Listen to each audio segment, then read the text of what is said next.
X in my name is not just a symbol or a target sign.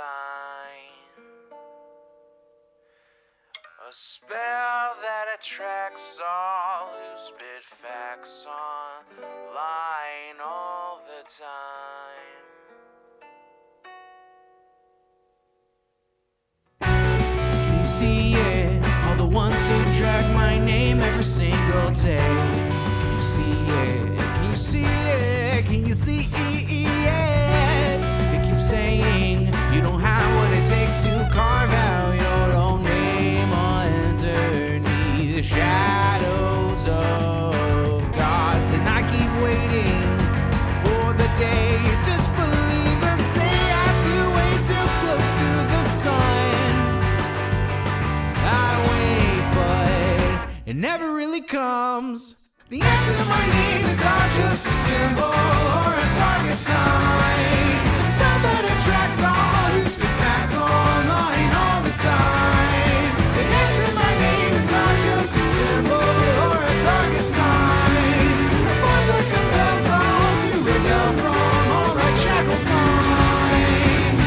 Why do they just stand there against when they fall from the battles I have overcome?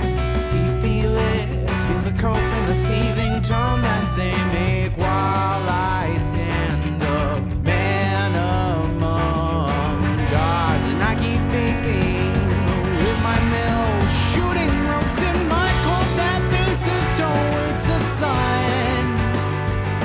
They hate, but I'm sitting comfy with their mom. The X in my name is not just a symbol or a target sign. A spell that attracts all who speak facts online all the time. The X in my name is not just a symbol or a target sign. A force that compels all to rebel from all that shackled mind.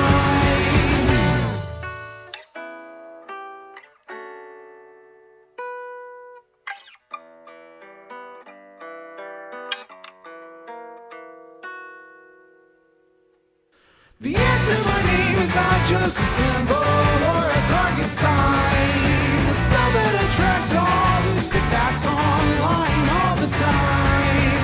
The X in my name is not just a symbol or a target sign. A force that compels all to rebel from all right shackled minds. It's you and me, your mom, it's me. I'll take another hit from my name. You've seen now, watch me not now, punch your face now. Let me show you how.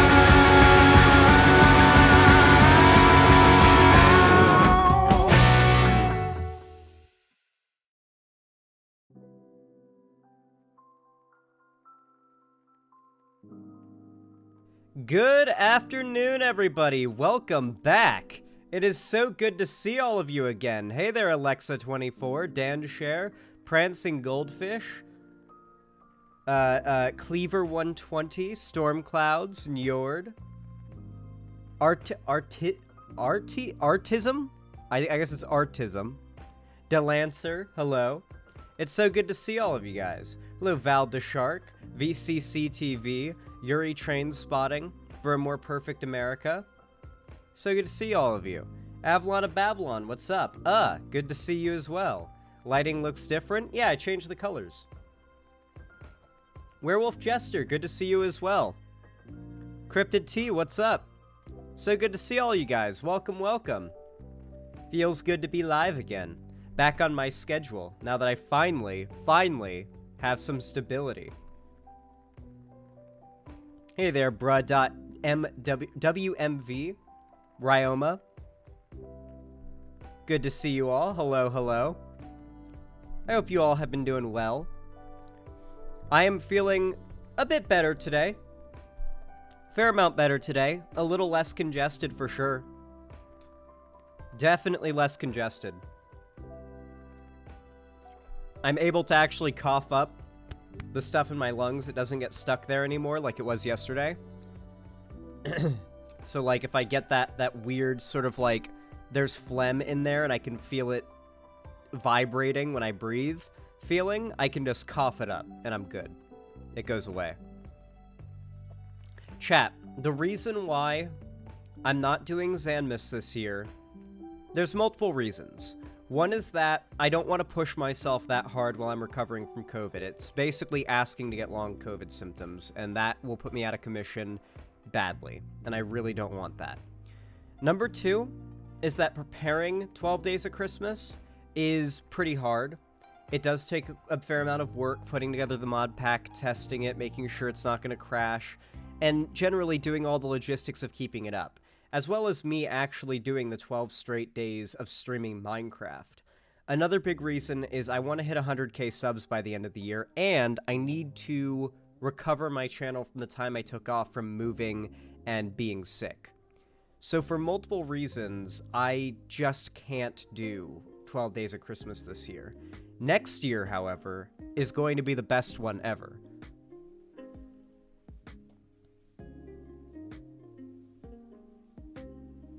Oh, that's so nice, Cleaver120. I love cats.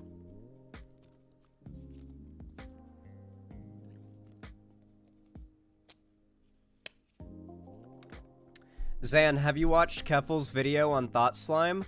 Apparently you and Demon Mama are both parasocial scumfuck weirdo haters for calling out Shuonhead by her words. Oh. Do you want me to... Here, I'll message Keffels and ask her to come on stream to talk about it.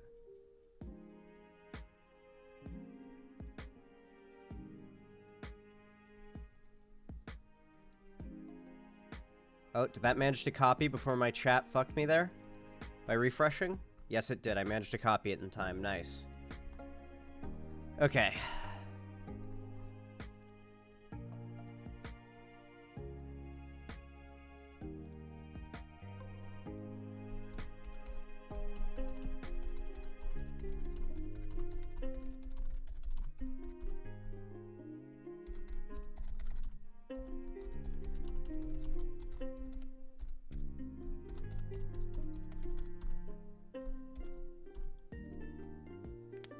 Hey, my chat said in your new vid on Thought Slime and Shuonhead that I and Demon Mama are both parasocial scumfuck weirdo haters for calling out Shuonhead. Do you want to come on stream and talk about her pedo jacketing me and DM after I called her out for gay groomer shit? Alright. Let's see if we can get some interesting stuff out of this.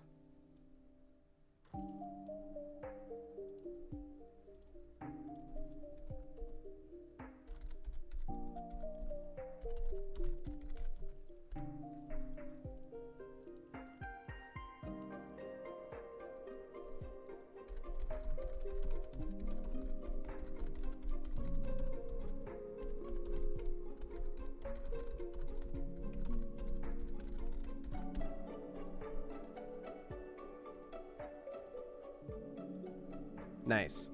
Well, if that's really the case and that's what she said and she's defending Shuonhead, then yeah, I mean, I'll burn the bridge on stream. Let's see if we can get her in here. She'll either walk it back or we'll have some spicy drama.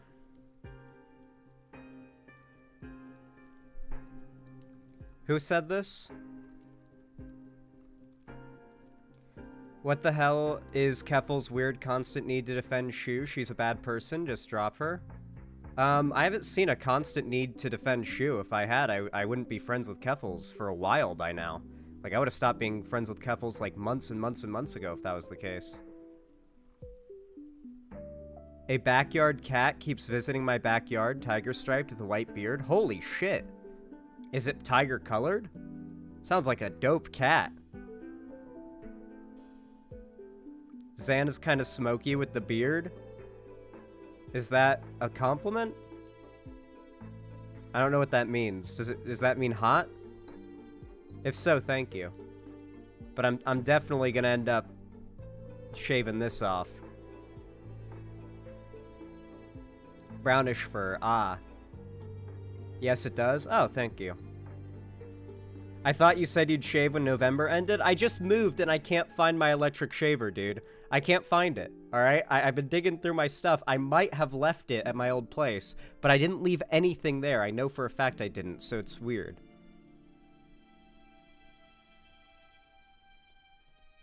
It's weird.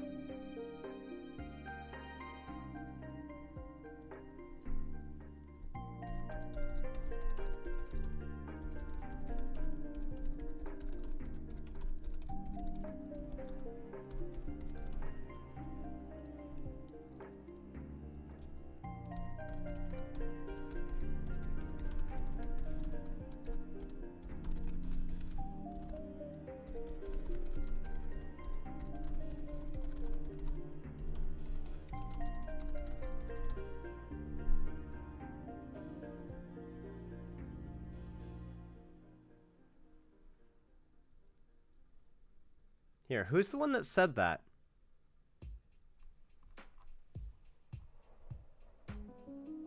I want to see where the donation is.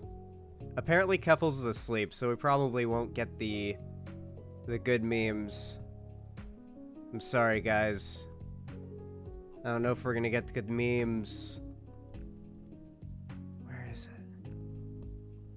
Oh, here it is. 10:51 is apparently the timestamp. Let's see. Let's see. How burned is the bridge getting?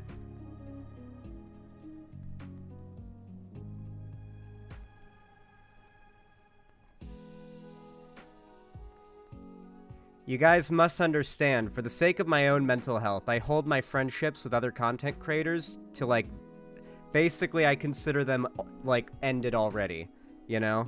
Like, I resign myself to, like, any day now, some shit will happen that will force me to burn the bridge. Or vice versa. Let's see.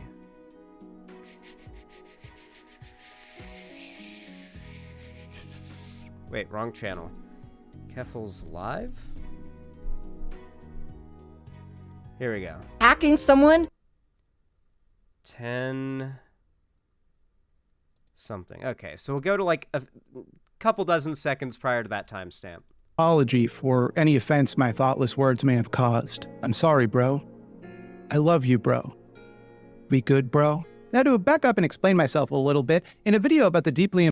Starting a video called An Apology to Men, where in the first 40 seconds you say that men smell bad is weird? Like, I get it. You're not into men. I know some gay dudes who will never shut the fuck up about boy smell. Just absolute degenerate lunatic bottoms. Constantly in my fucking Discord server. The hashtag online left does enough to appeal to hashtag men has become the question du jour. And like, that's a very misguided question, in my opinion. Broadly speaking, the goal of the left should be to spread power to the most people possible. And so it should always be kind of harder to get people who already have unfair amounts of power on board. That's inconvenient, but it's all... Okay, hold on. I need to address a YouTube chatter right now. Genuinely sad to see another leftist community defend Shu. She's going to call Keffels a pedo the second she just... Shu defended me quite a bit while I was struggling before I went to Dog! Dog! Really? Really, Keffels? Dog! Consider the bridge burnt, dude. Consider the bridge fucking burnt. Holy shit, really? Really? To keep playing the clip? Okay. Rehab? Okay? Stop projecting your parasocial fucking weirdo shit onto me. The people that are in this... Yeah, she pedo-jacketed me and Demon Mama. She pedo-jacketed me, and she pedo-jacketed someone who, like, actually flew across the country and then drove me back across the country to help me move. Yeah, no, Shoe on Head pedo-jacketed me and Demon Mama during the Balenciaga gay groomer discourse. Keffels did not defend Shu on that. Let's not put words in her mouth, for real. Do you not know what this message is referencing? Shu is going to call Keffals a pedo the second she disagrees with her. That's a reference to what Shu did to me in Demon Mama. That is a direct reference, and Keffals knows it because I explained this to her already. Clearly, Keffals doesn't give a shit and thinks that people criticizing Shu for doing this thing, this type of behavior, are being crazy. Not even Vosh defended this shit. I talked to Vosh in private about it, and even he completely doesn't, like, he's so against what Shu did, he refuses to defend her publicly anymore, associate with her publicly anymore, because he's so against it. Like, he can't abide by it. He can't, like, publicly endorse her.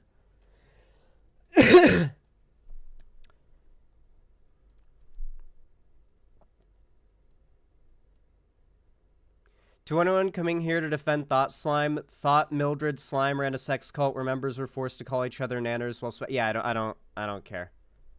Okay.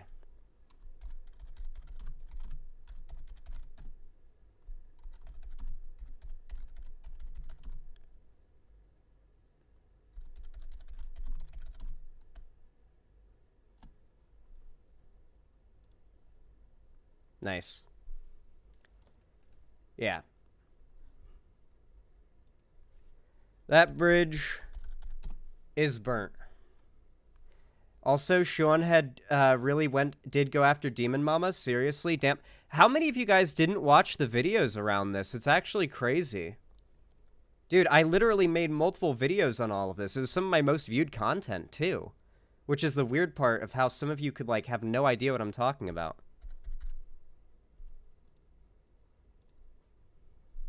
It's fucking crazy. Anyway, she doesn't get my follow anymore on Twitter. Alright. Wait, hold on, chat. Palette cleanser. Palette cleanser. Trigger strange behavior. Honey in space. To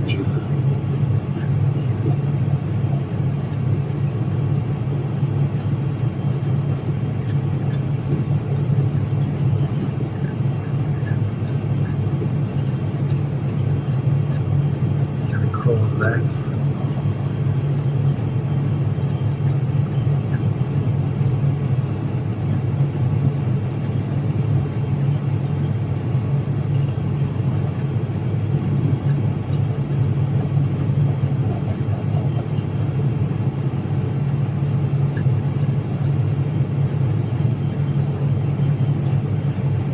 Dog.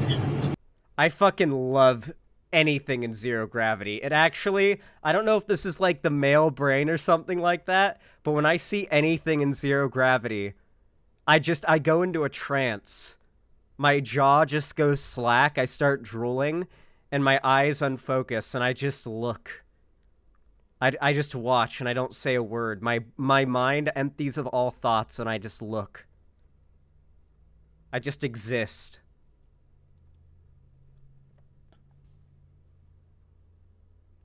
Also, Keffals like to Sean had comment on Keffals' last video about Thought Slime versus Shu. Yeah, Keffals has supposedly been defending Shu for a while. Here, let's stir the pot a little bit, okay? Let's get we're getting our due attention out of this drama, okay?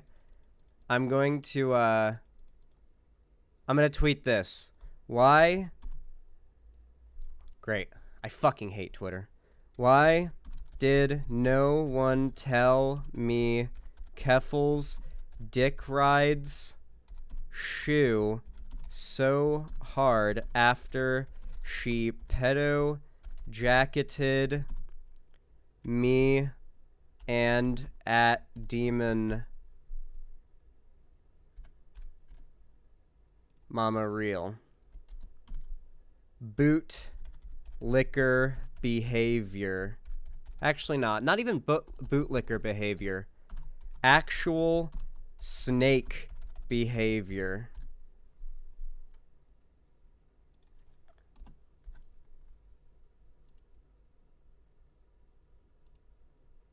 There we go.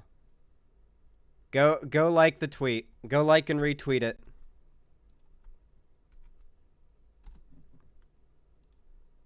Go like and retweet it.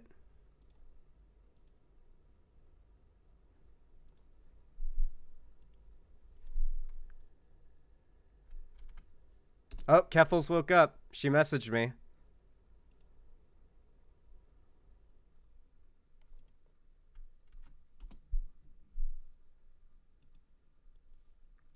You should just ban any mention of any other streamers. No, I like knowing this shit. Wait, you guys think I wouldn't want to know that somebody... Like, I can't trust somebody who's literally friends with Shuonhead. Shu is literally talking about making, like, a quote-unquote slander hall video to try to harm my career. Literally, if Keffels is in any way, shape, or form friendly with Shu, I cannot trust her at all. Or consider her a friend. There's, like, Shu literally was talking about, in her private Twitter account, how she was planning to make a slander video on me to try to hurt my career as payback.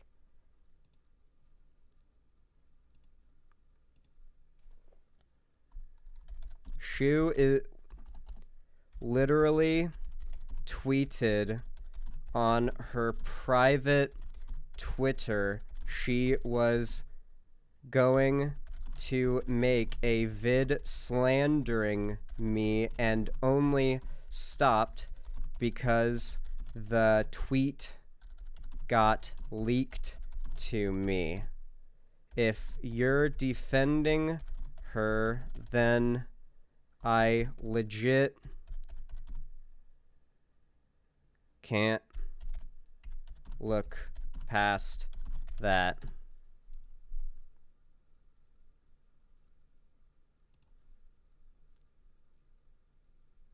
Noah Samson Xanderhall bridge build when? Never.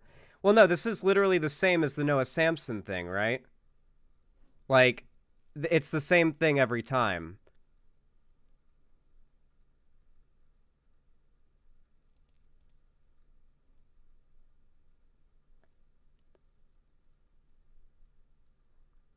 People are replying about the they fab thing. Stop it. No. Stop. Don't. Oh my god.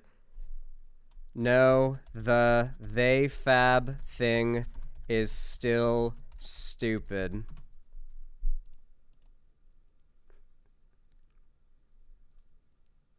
Also, Shu unironically follows J.K. Rowling. Yeah, I know. Listen, you don't need to convince me that Shuonhead is not worth associating with, okay? You guys won that battle a while ago, okay? You don't have to give me the hard sell, okay?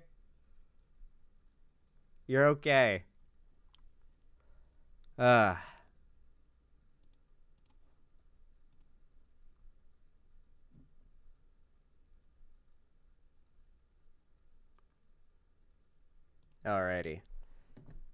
We get the first segment ready. Check and see if Keffels wants to call in.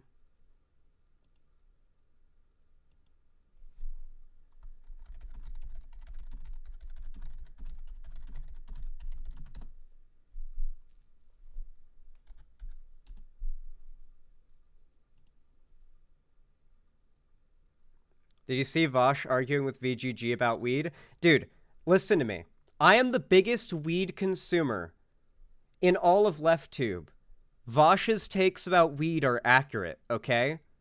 Weed is addictive. Not in the same way that, like, heroin or coke or, you know, prescription opiates are addictive, right?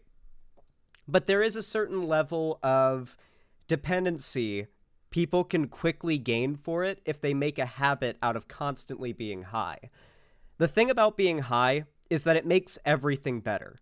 Some people say, well, it doesn't make this or that better. Sure, maybe going on a roller coaster might not be best while high or something. I'm sure there's a couple of examples, but pretty much everything is more fun when you're high.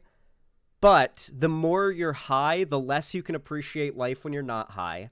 The more you're high, the more weed you need to get high, period. There's a lot of reasons why it becomes an endless, unhealthy sink of a habit if you don't know how to manage it. I'm trying to convince Keffels Xanderhall, Shu bad.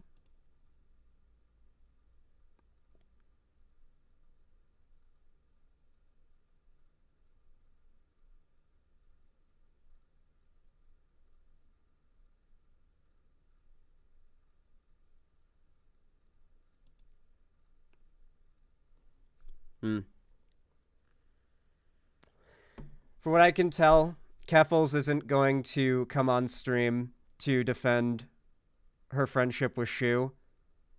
and said I can just burn the bridge if I want to. So, there you go. Keffels doesn't really seem to have any interest in defending it or working it out. So I guess there you go.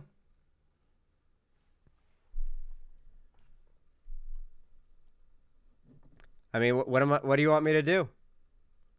Like, there's nothing I can do about it. Like, I mean, I'm not going to be okay with someone who's actively doing videos defending someone who's pedo-jacketed me. Like, am I supposed to just, like, be okay with that?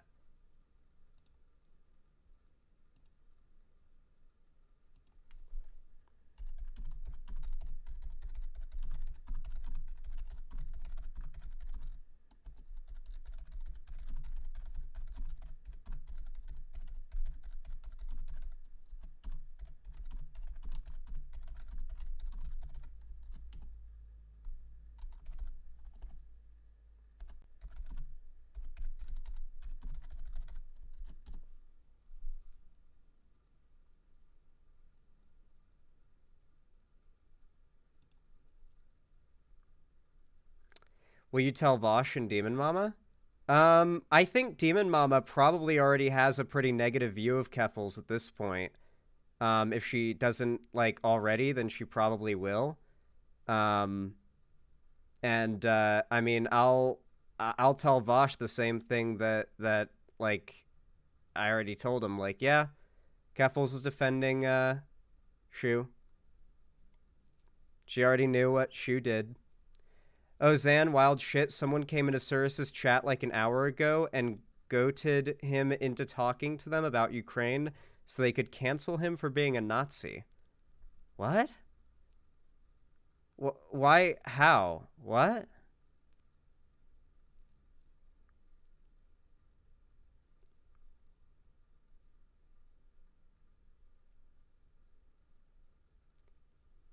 DM was also attacked by Shu, so I wouldn't be surprised by her not liking Keffels. Yeah, probably, yeah. How would, like, defending Ukraine make Cirrus look like a Nazi? I don't really, like, it's pretty easy to just be like, what, are you trying to, like, pigeonhole support for Ukraine into support for the Azov battalion? I don't even know.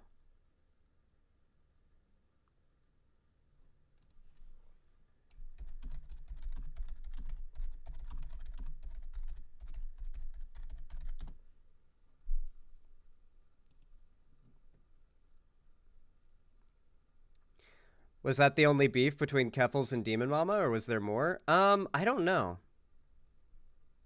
I'm not sure. Pepper T21, thank you for the $5 donation. I really appreciate that. Very kind of you. Said, had to break my no dono promise because this dropped. What is this? A Glorb music video? Okay. Based. Let's watch it. Thank you. I appreciate that. Oh, good. Oh, good. Oh, good. All right. Sonic Boom! The fucking Alaskan bullworm.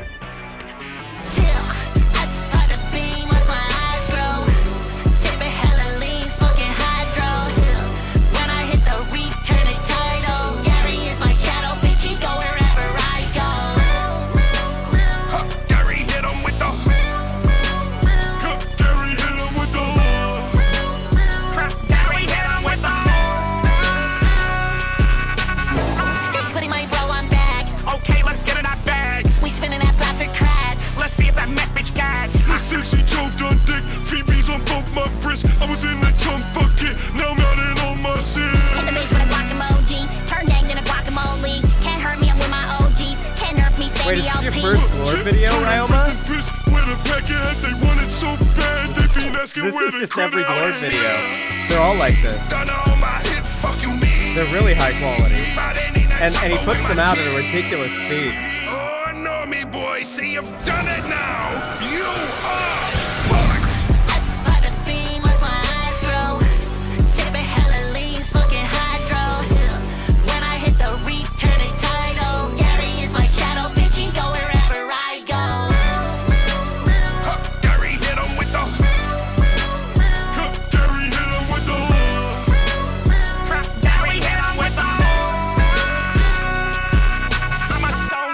killer like my motherfucking house is. Diamonds hit that dosey dough and smack you where your mouth is. Heard they want a solo. Okay. It goes hard. Attack on Titan looking kind of different. Real. God.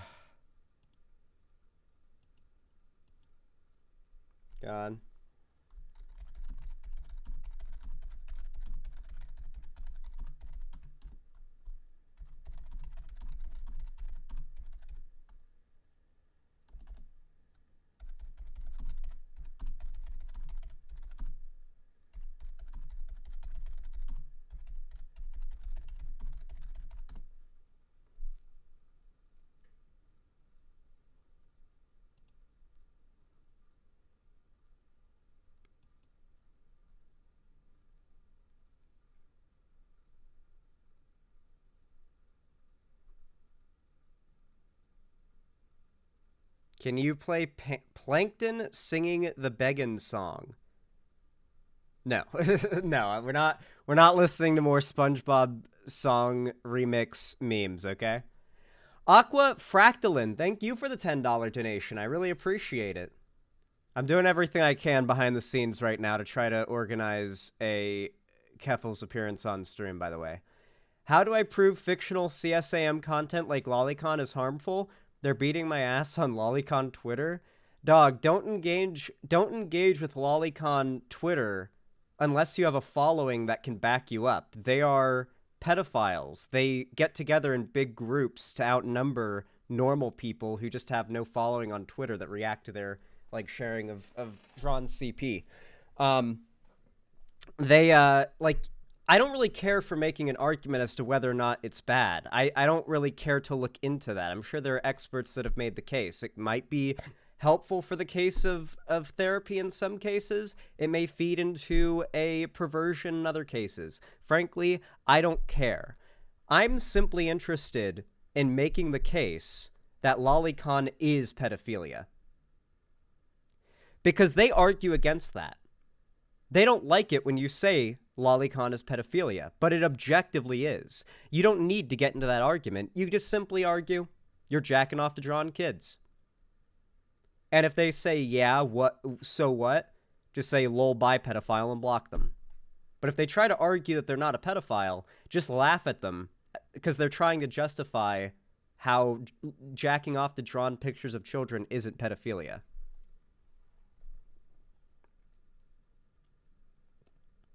It objectively is CP? What the fuck? They try to argue it's not. Most of them do. That's their go-to defense, is that it's not.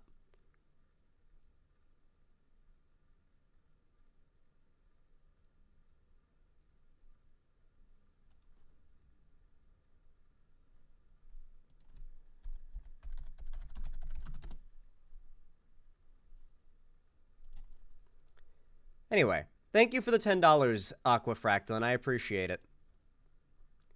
Puffle Cakes, thank you for the tier 3 sub. I really appreciate it. Very based and pog of you. How many months is that, if you don't mind me asking? I'm going to assume it's a 1 monther for now, so thank you for the $20. Very based and pog of you.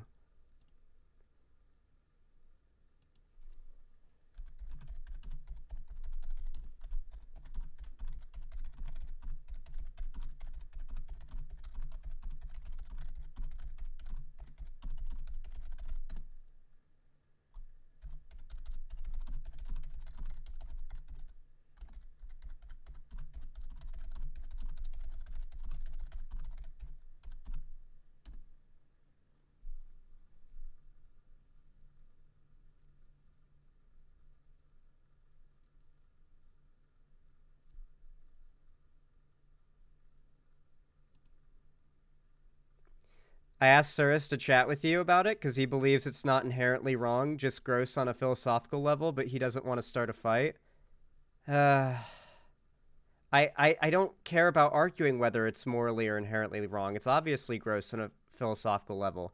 Why are you trying to like pull me into an argument that I literally just said I'm not interested in? Like, you don't even need to have that argument. The people that are trying to defend it are trying to argue on the premise that consumption of it is not pedophilia and that people who consume it are not pedophiles. Because once you've won that basis, like once you've won on the basis of like accurately and successfully proving they're a pedophile for jacking off to drawn child porn, you've won over like 90% of people, right? Like you've basically won the debate to the vast majority of people.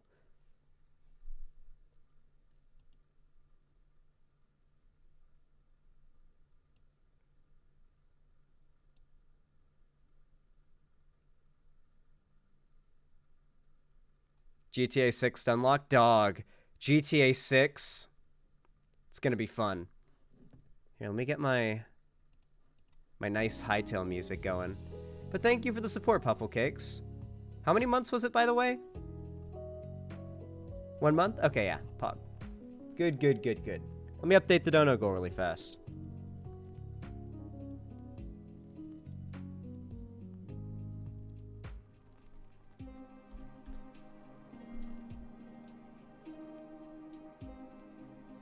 GTA is literally Florida Man Sim. Real.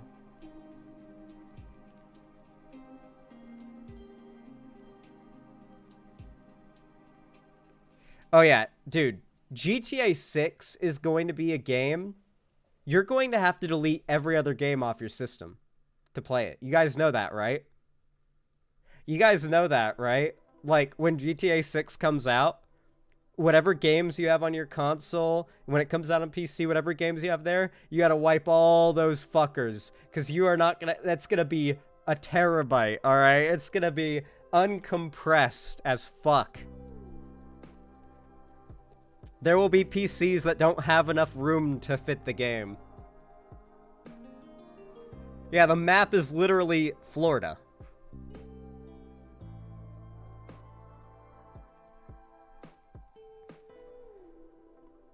You just buy a hard drive just for the game at this point? Yeah, you get like one of those things that lets you like just slip it into your computer. And you boot it like a little floppy disk. We go back to using... We literally revert back to having to use floppy disks, but now they're big, clunky hard drives or SSDs.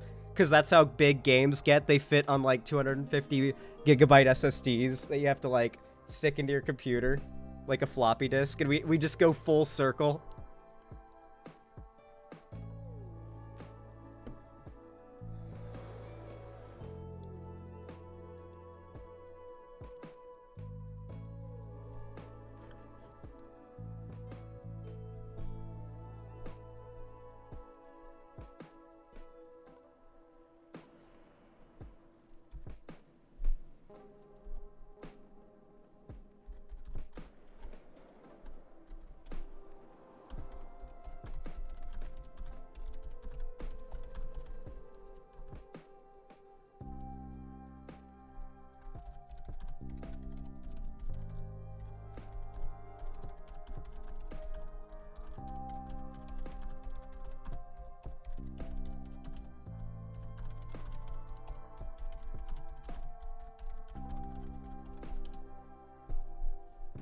Alright.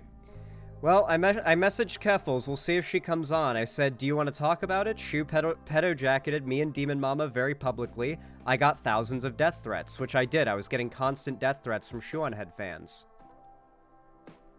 And, like, Keffels has gotten many death threats as well. I would think that she'd be sympathetic to that and recognize that someone who would do that to another person is not anyone worth associating with, but we'll see.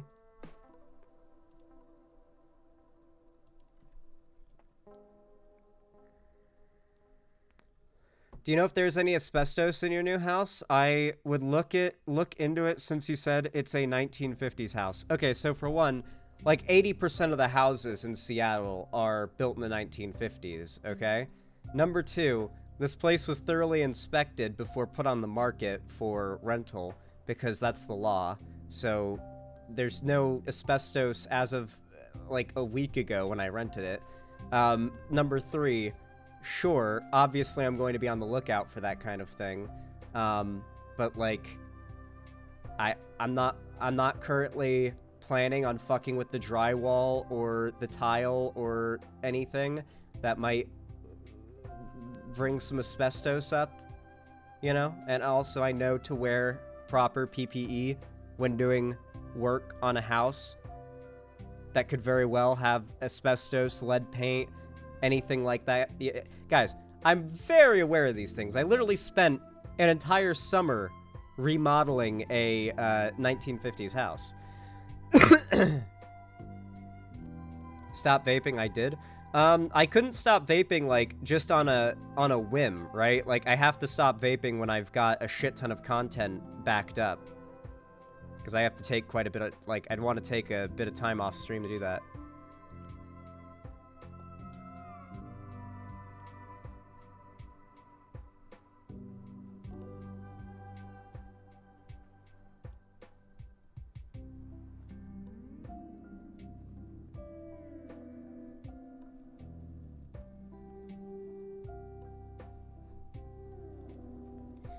Alright.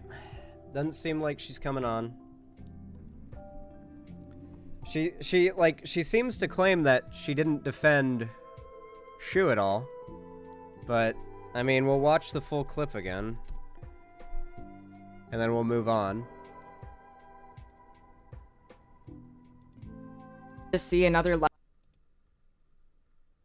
So, the chatter here is referencing directly when Shuan had pedo-jacketed Demon Mama and I. Here, I'll just... Here. To hashtag...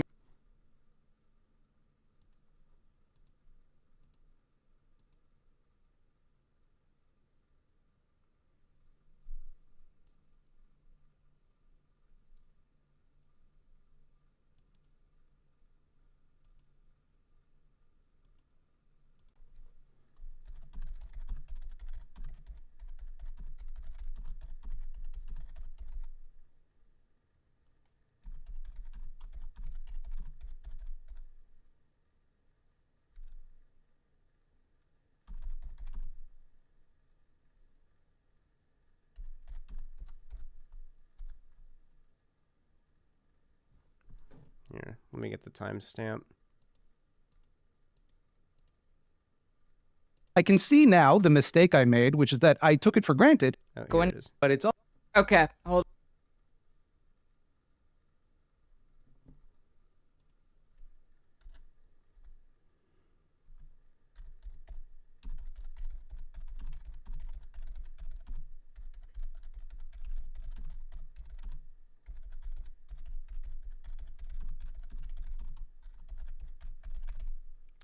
Got very upset when I saw this and I was live, but at 10:50 you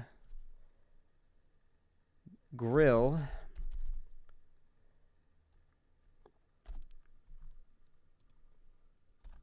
someone referencing Shu pedo-jacketing me and Demon Mama.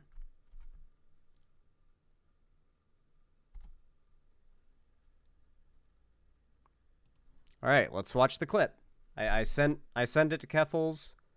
So maybe she knows what I'm talking about. Let's Hold on. watch. I need to address a YouTube chatter right now.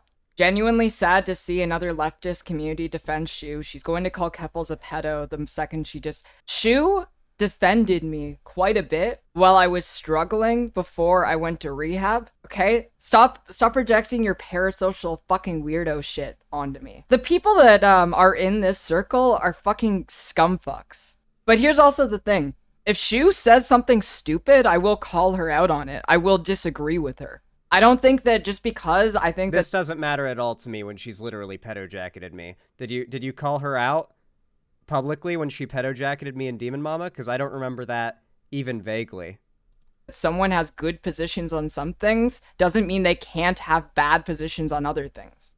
In virtually any circumstance. Yeah, but Shu's just a straight up bad person. So yeah, she grills people in chat who directly referencing Shu's tendency and defends her friendship with Shu. So, I mean, there's not really much I can say to that. I'm not willing to look past that at all. Like, I'm sorry. It's not an ultimatum thing. I don't like giving... Here's the thing. I may look like an asshole for immediately being like, bridge burnt, but here's the thing. What's more asshole?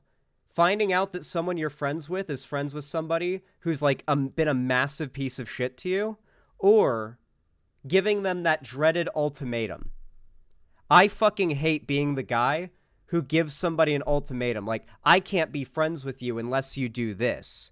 So I'm not going to do that. I'm just going to burn the bridge immediately, right? Like, I imagine many of you in chat might be able to relate. Like, say, for example, you're trans, and you've got a best friend who's dating a guy who's very transphobic, right? And your friend is like, oh, he's okay. He'll misgender you, and he doesn't respect your pronouns, but, you know, he's a really good guy. I really like him, you know? Try to accept him. That's basically the kind of vibe, the kind of situation I find myself in often, like in the place of like that hypothetical trans person who's like, why is my friend defending their relationship with this person who doesn't see me, who sees me with such vitriol, right? It's the leftist woman in Chud BF meme. Yeah. Yeah, like, exactly. I feel like for you guys, that is the best way to characterize how it feels, right? And so I don't want to ever be put in the position where I'm giving the ultimatum. I refuse to give a fucking ultimatum because it's a manipulative, abusive tactic. So I'll just, like, immediately burn the bridge, right? I immediately burn the bridge and move the fuck on.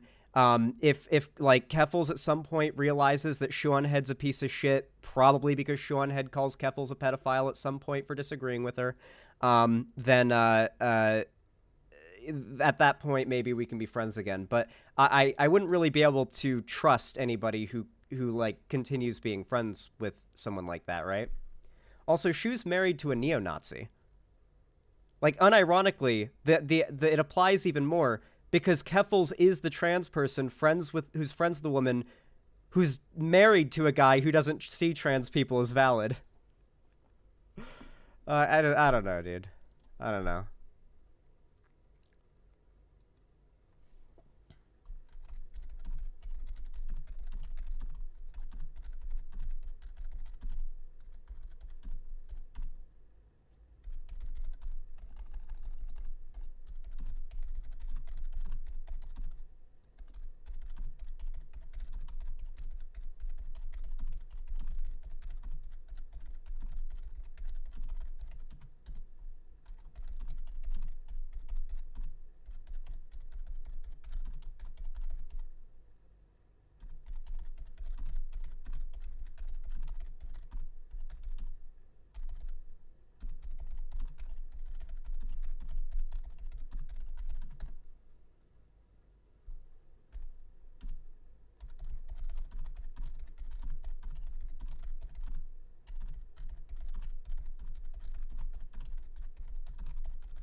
All right. Well, it is what it is. Hello, the Void Cult Boy. Personally, my preferred physical media for games would be USB sticks, but that could also save our games. But don't USB sticks, like, degrade? I could have sworn those things degrade.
All physical media degrades? Yeah, but, like, don't USB sticks, like, just get really fucked up?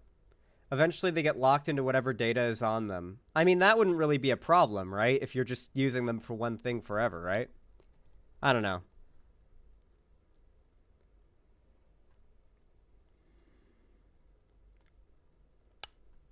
I'll continue to enjoy Keffels unless she starts pulling I'm aligning myself with whoever is nice to me shoe behavior. Yeah. I mean, like, the fact is that in this space, sometimes you've got to hate people who are being nice to you and be mean to them.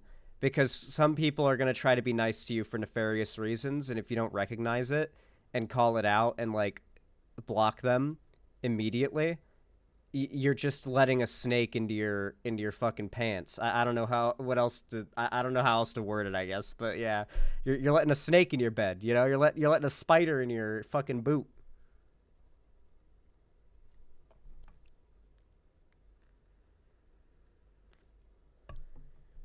Dan, did you see the Wendigoon response on Twitter to the allegations he's a right-winger? Guys, I know for a fact Wendigoon's a right-winger. Not only was it all conservatives in the replies and, like, enlightened centrists, mostly conservatives being like, he's fucking based, and then, like, enlightened centrists saying, why would they call you right-wing? I just don't understand, these crazy lefties. Dude, I learned of Wendigoon because of he appeared on PKA, the Painkiller Already podcast. I love that podcast. It's very funny. But the politics of the hosts are demonic, okay? The hosts have downright demonically bigoted, awful politics, okay? They oftentimes do a little Holocaust denial as a joke, and it's like, oh, they're doing a Holocaust denial bit. Okay, this isn't going to be funny for the next 10 minutes. But then they go on to something actually creatively funny, and it kind of redeems the show. But Wendigoon goes on there pretty regularly and pals around with them when they're doing, like, very, very bigoted humor, and agrees with Taylor's more just outright, very staunch conservative views. Also, he's literally a youth pastor. Wendigoon's job is to teach Christianity to children. That's his day job. He's a massive YouTuber with enough money to not do that, and he chooses to continue teaching Christianity to children. Okay? Listen, dude. Indoctrinating kids into believing in fairy tales so Sky Daddy loves them is objectively not good person behavior. Like, I'm sorry, but I will never like Wendigoon because of that. Also, the dude's conspiracy content is, like, verging on, you know, potentially problematic to begin with, right? Yeah, Wendigoon is a youth pastor. Do you guys not know that? He talks about it on podcasts and stuff, but he mostly talks about the stuff on right-wing podcasts. So has Lance of the Surf said anything about H-Bomber Guy's video? Has he gone as hard against Harris as he did with you besmirching him besmirching Illuminati? I don't know. It's one of my DMs.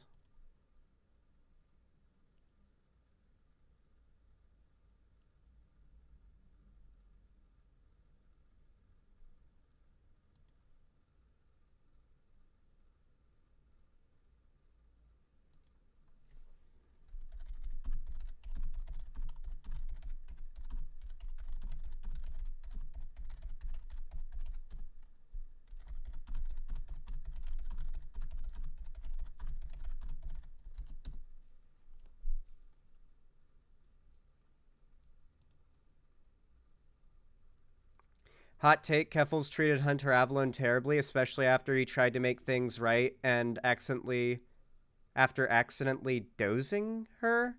Generally trying to help. Also, Hunter dosing? What? Kamina Seth, no, what? Doxing. Hunter and Keffels are cool now? Okay. Yeah. Basically, the best way to put my position on all of this is, like, imagine there's, like, a trans girl who's friends with a cis girl who's dating a chud. And the chud misgenders and like, shit talks and pedo jackets the trans girl. And the cis girl friend of the trans girl's like, no, it's okay. I know he misgenders you and he won't respect your pronouns and he's like a bigot, but he's a really nice guy and I love him and everything. And you're kind of seen as the asshole for having an issue with that. And hell, even seen as the asshole for not wanting to be friends with that person anymore. And you're basically in a position where you can either give an ultimatum of say, like, I'm not going to be friends with you anymore if you're going to continue dating that guy, or I'm not going to be friends with you anymore if you're going to continue being friends with that person, which is just, I don't like that. That feels like such a, like, an asshole, manipulative, like, abuser, my way, the highway, the universe revolves around me move. I think it is very selfish to say, you have to do this. But I do not think it is selfish to do what is best for yourself. And if that means no longer, like, just burning the bridge with somebody who knows of the bad things that was done to you by somebody that they're still friends with, then I think that's fine.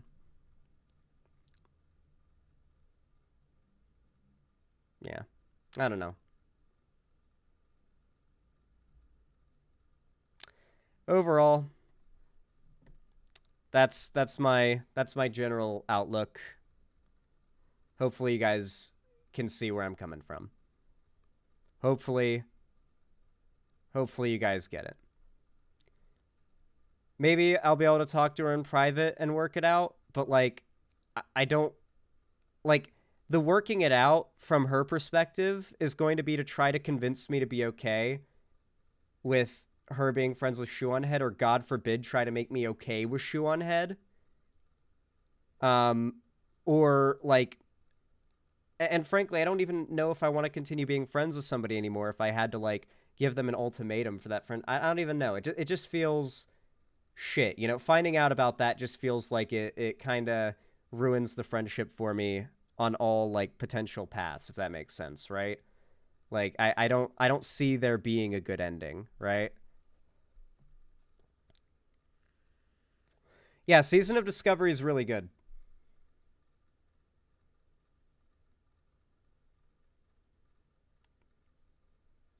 Illuminati has turned off the comment section when she's uploaded her new videos, by the way. Dude, does she think that's gonna save her? That's funny. I'll admit I'm terrible at setting appropriate boundaries for myself and what I'll tolerate from others. I have very strong boundaries, okay? I spent my entire childhood growing up with an abusive mom. The second I gained the autonomy of being able to decide that I can just remove someone from my life if they're treating me in a way that is just not good, I've become very, very prone to using it. You know, like if somebody in my life is causing like serious problems, I will cut them off immediately and thoroughly. And I think a lot of people need to develop that skill. I think a lot of people could use developing that skill, because I know so many people who keep too many toxic people in their lives. I don't think Keffels is like a toxic person, to be clear. I think it's like, I would say a bit snaky to continue being friends with Shu after I told her what Shu did. But yeah. Oh god, my back. Why is my back being the way it is today? What the hell? Chill out. Chill out. Come on. Let me see if I can pop it. Come on. Come on. Come on. Come on. Oh, yes. She was also married to a Nazi? Yes, yes. We must not forget that above all else, Shu is also literally now married to a Nazi, yes. Have you heard Fiona and Cake got greenlit for a season 2? We're winning, okay? We are winning, we are winning, we are winning. We just have to hope that Warner Brothers' dog shit fucking company management doesn't result in the entire, in the show just fucking scrapping the network scrapping the entire show. But yeah, we winning. We're winning.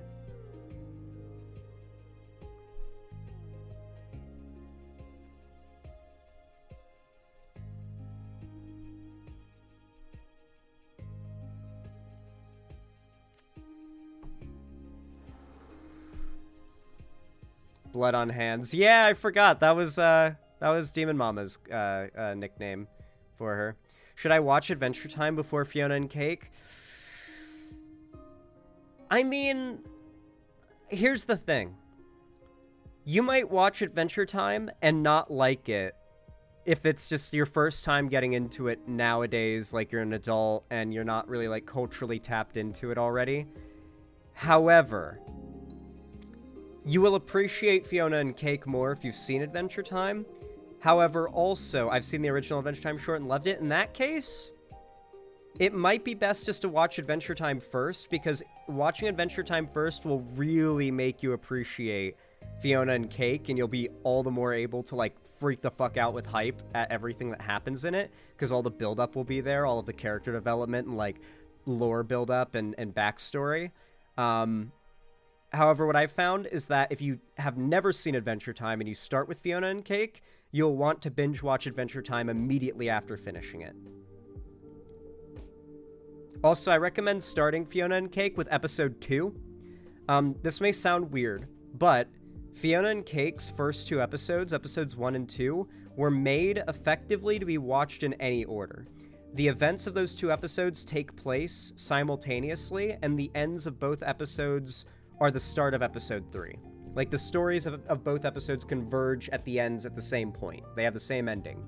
And so you can start with either of them. I recommend starting with episode 2, because that episode takes place in the world that the main show took place in. It is a direct continuation from the end of the show by, like, maybe 12 years later, but still.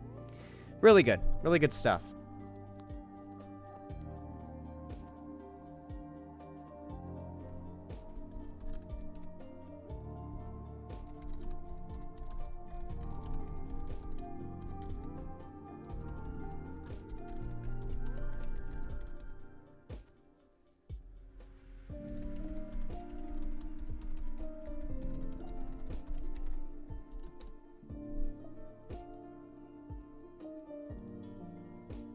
Sorry. I'm getting shit from some people for burning the Keffels Bridge.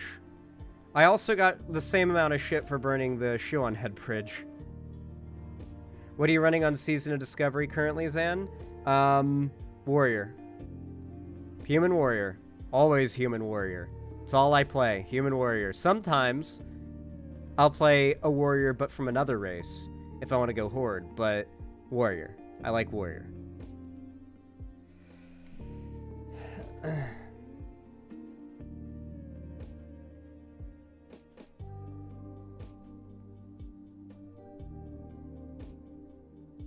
Anyway, we gotta get to segments. Do you know if Hytale will be on PS4 when it comes out? I might get it. Well, it definitely won't be on PS4, but it will be on PlayStation, whatever console is out at the time. We don't have a release date for Hytale yet. They're still developing the engine. Hytale's development's basically been a massive pain in the ass for people waiting for it, but it's worth it. Essentially, Hytale was a indie game developed by a pretty small group of people, like 12 people, 10 people or something like that. And they had a pretty damn good game that they had created, and they dropped the trailer for it in 2018, expecting to release in mid-2019. But then the trailer ended up being one of the most viewed trailers of all time, only surpassed by the new GTA 6 trailer. And because of that, very quickly, Hypixel Studios was acquired by Riot. And Riot was like, your new budget is literally billions, so have fun. And they were like, oh, okay, well, considering we've got like one of the most viewed game at the time, the most viewed game trailer ever, we should probably, like, put the money into the game, right? Like, what we've made now is, like, an indie project. Let's make a AAA project. So they literally started making a new engine in-house. And while, like, developing stuff for the game on the old engine, so, like, the content of the game's being developed on the old engine and getting ported to the new engine as it's finished. And that's basically the process they're in. And we won't get a release date until, like, the release date is ridiculously close, too. Like, the release... They might literally announce the release date a month out from it.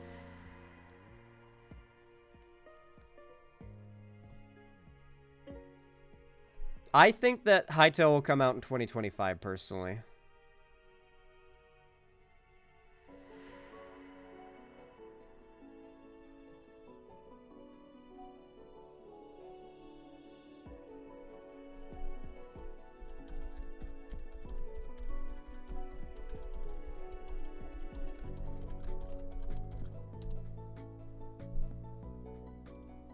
Alrighty. Let's go. Y'all know what to do when I say action, right? 3, 2, 1, action. Oh boy, oh boy. We got a new Blair White video, guys. And for once, she's not talking about dumb fuck trans culture war shit. She's talking about right-wing dumb fuck culture war shit. Anti-white TikTok is the wildest thing you've ever seen. I know, we're getting some Blair White commentary on race politics. Something new for once. For those that don't know, Blair White is like just a massive, soulless, demonic liar. I've called her out on some of the most like blatant, obvious lies ever that just demonstrate she has no goals whatsoever other than like essentially making it so that her audience believes anything she says, and thinks that she is a perfect little libertarian, trans, one of the good ones, essentially, right? Like, she basically does the whole pick-me thing, and grifts for lots of money, and pretends to be a political affiliation that she isn't. Like, we've literally shown that she lied about her political compass test results. She wants to keep her audience happy. She wants to make sure they don't even think to fact-check anything she says, that anything she says is true, and you don't need to fact-check it. Don't Google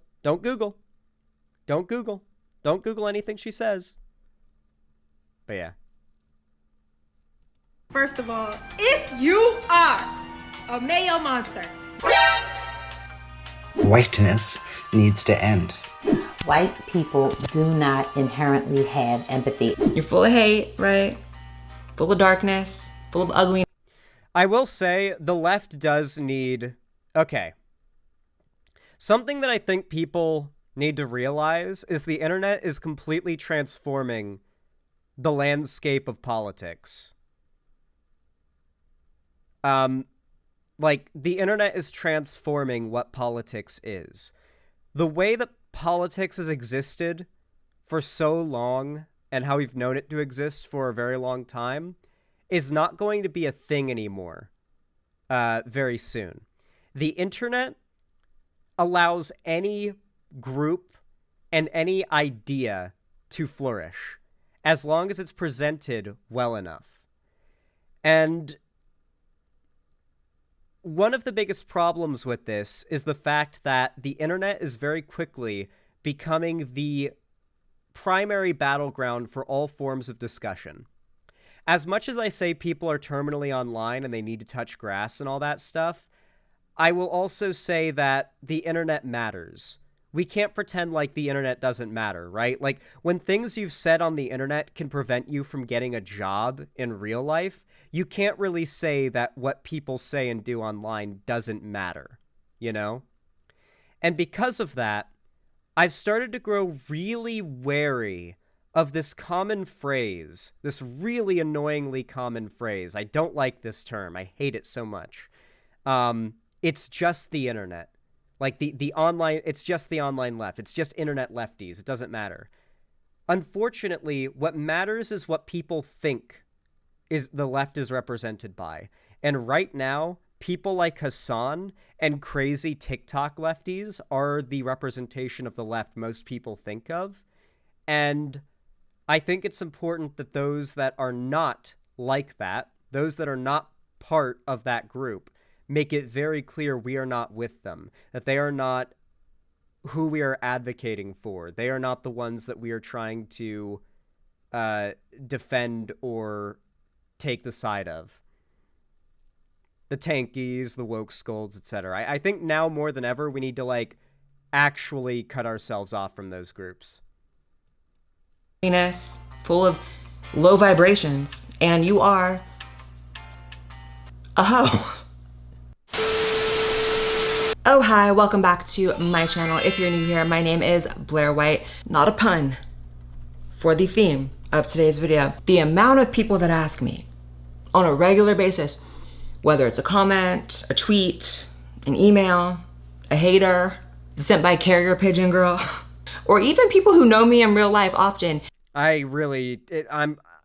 Blair White's style does not vibe with me, okay? It doesn't. It literally makes my eyes glaze over and my blood clot. After knowing me for 6 to 9 months, like a pregnancy, finally work up that courage to ask, maybe over a tequila, is White your real last name? It's like a joke, right? We're just trying to be edgy. Oh my God, I get it. It's like a racist joke, right? I know a lot of things about me are fake, right? About 26 of them are on camera right now, just this upper half of my body. God, she's so fucking self-hating, dude. Jesus. She's trying to couch self-hatred in self-aware humor. But, you know, I am holding on to one of the few last real things I have, which is that last name. That's just my last name. Don't know how else to say it. Because one of the things you become aware of when you have the slightly niche experience, right, of having the last name White is just how many people are really walking through the world that are genuinely triggered by the word white, just the word. And then it's a more logical conclusion. Okay. There are definitely crazies out there. I just went on a rant about how we need to excise those people from the left, but let's not pretend like you're going out in the world and people are getting offended by the word white, okay? No one not even the craziest lefties are offended by the word white. Well, I guess maybe some, to be fair. They might. I've actually seen crazy lefties on Twitter censor the word white. They use the term YT as well. Yeah. She deserves her self-hatred. She tries so hard to earn it. That is true. To them that I am joking that my last name is White, that I must be trying to hurt people, then that's really just my last name. So that's demented. So today we're venturing into anti-white TikTok. And you know, I can hear the Poindexters in the comments right now. Why are you focusing on anti-white TikTok, Blair? Why don't you focus on insert any other race here TikTok? Well, you know, if it existed, that'd be great. But as of now, as of 2023, white is the literal only race that you can say horrendous things about, wish upon, and not be banned off every social media platform and not have your life ruined. So this is objectively not true when Twitter exists. You could have said this maybe 2 years ago, that was the case, that like white people were the only group that you could just like openly shit talk for humor and like get away with it. But Elon Musk has made Twitter like 90% of your timeline of viral posts are like neo-Nazi memes about how the Jews control like black people to cuck white people or whatever. Like literally today on my timeline was a meme where it was like the happy merchant with some like puppeteer strings controlling a Wojak of George Floyd. And it's like, I forget what the rest of the meme was, but it was just a Nazi racist meme with like 20,000 likes. Like, you can absolutely be racist on big social media now. This stopped being true the second Elon started instilling his values on Twitter. But not only that, even before that, trans people were included in this, okay? Dave Chappelle is one of, if not the biggest comedian in the world right now, and his entire shtick is transphobia now. He literally just like did a meet and greet with Lauren Boebert, who's a like insane conspiracy theorist, QAnon Republican politician, because he's that dedicated to transphobia. So, until that changes, let me know. First of all, if you are a mayo monster, you couldn't lube me up a little bit first? I will say, why is she taking the position that these people are soft and snowflakey for being offended by white people, when the whole point of the video is her being offended by anti-white racism? Like, you can't really claim the high ground of, like, being the tough, you know, no blood from a stone type, while also making a video in the same breath where you're getting offended at anti-white racism. Also, how can you be offended at Mayo Monster? That's just funny. Yeah. Sis, oh my God. Points for creativity, but that is how your ancestors got everything from stealing. Which, by the way, the Q-tip people are the last ones to ever talk about somebody stealing anything. Y'all wouldn't be in this country had it not been for y'all. Q-tip people? Is it because Q-tips are white? I guess sometimes they're white, but I've seen pink ones and like green ones. But I guess they're, yeah, I'm okay. I guess that works. Because like a Q-tip kind of looks like a person. I've heard better ones though. Y'all stealing it. The Q-tip people.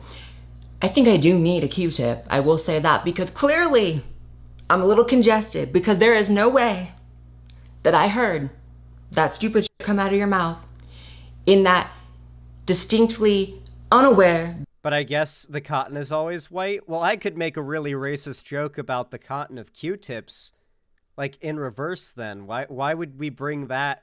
Why in a joke that's supposed to be racist towards white people would we bring cotton into the conversation? Because you're basically just like setting up a pretty strong response at that point, you know? Like if you're trying to have a racism off, like you're basically giving the white racist ammo if you bring cotton into the conversation. That's the last word you want to mention. Yeah, you're basically setting up the white racist for a slave joke. Exactly. Yes, that's what I'm referencing. Yes, yeah, that's what we're talking about here. A racism off, okay?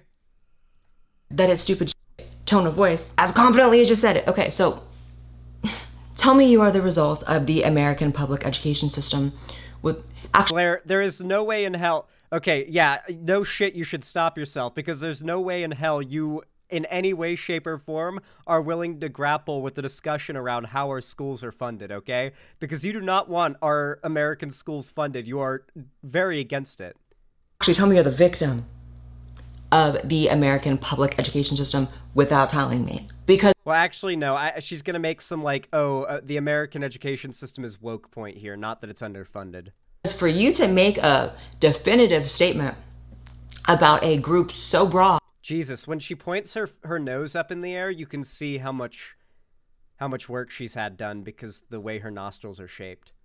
And diverse as white people, that entire race for which there are a crap ton of different people under that, all with unique ancestry from different places in the world. That doesn't make sense. Another reason I've always found this talking point so bizarre is that it's said at a time in history where most people are mixed with a little bit of something other than white, even if they are white, right? So like, is Blair White actually going to try to make the 0.5% African argument right now? Is that what she's going to try to do? The 0.5% African argument? I'm actually 0.0005% African. I can say it. How exactly am I supposed to calculate the exact amount of white guilt I'm supposed to feel for white people long before? Well, whiteness is a social construct, not a genetic thing. You're kind of giving a lot away by indicating you think that just right off the bat. Literally like 100 years ago, less than 100 years ago, sorry, we didn't consider Irish people white. We at a certain point, we didn't consider Italians white. We didn't consider Polish people white.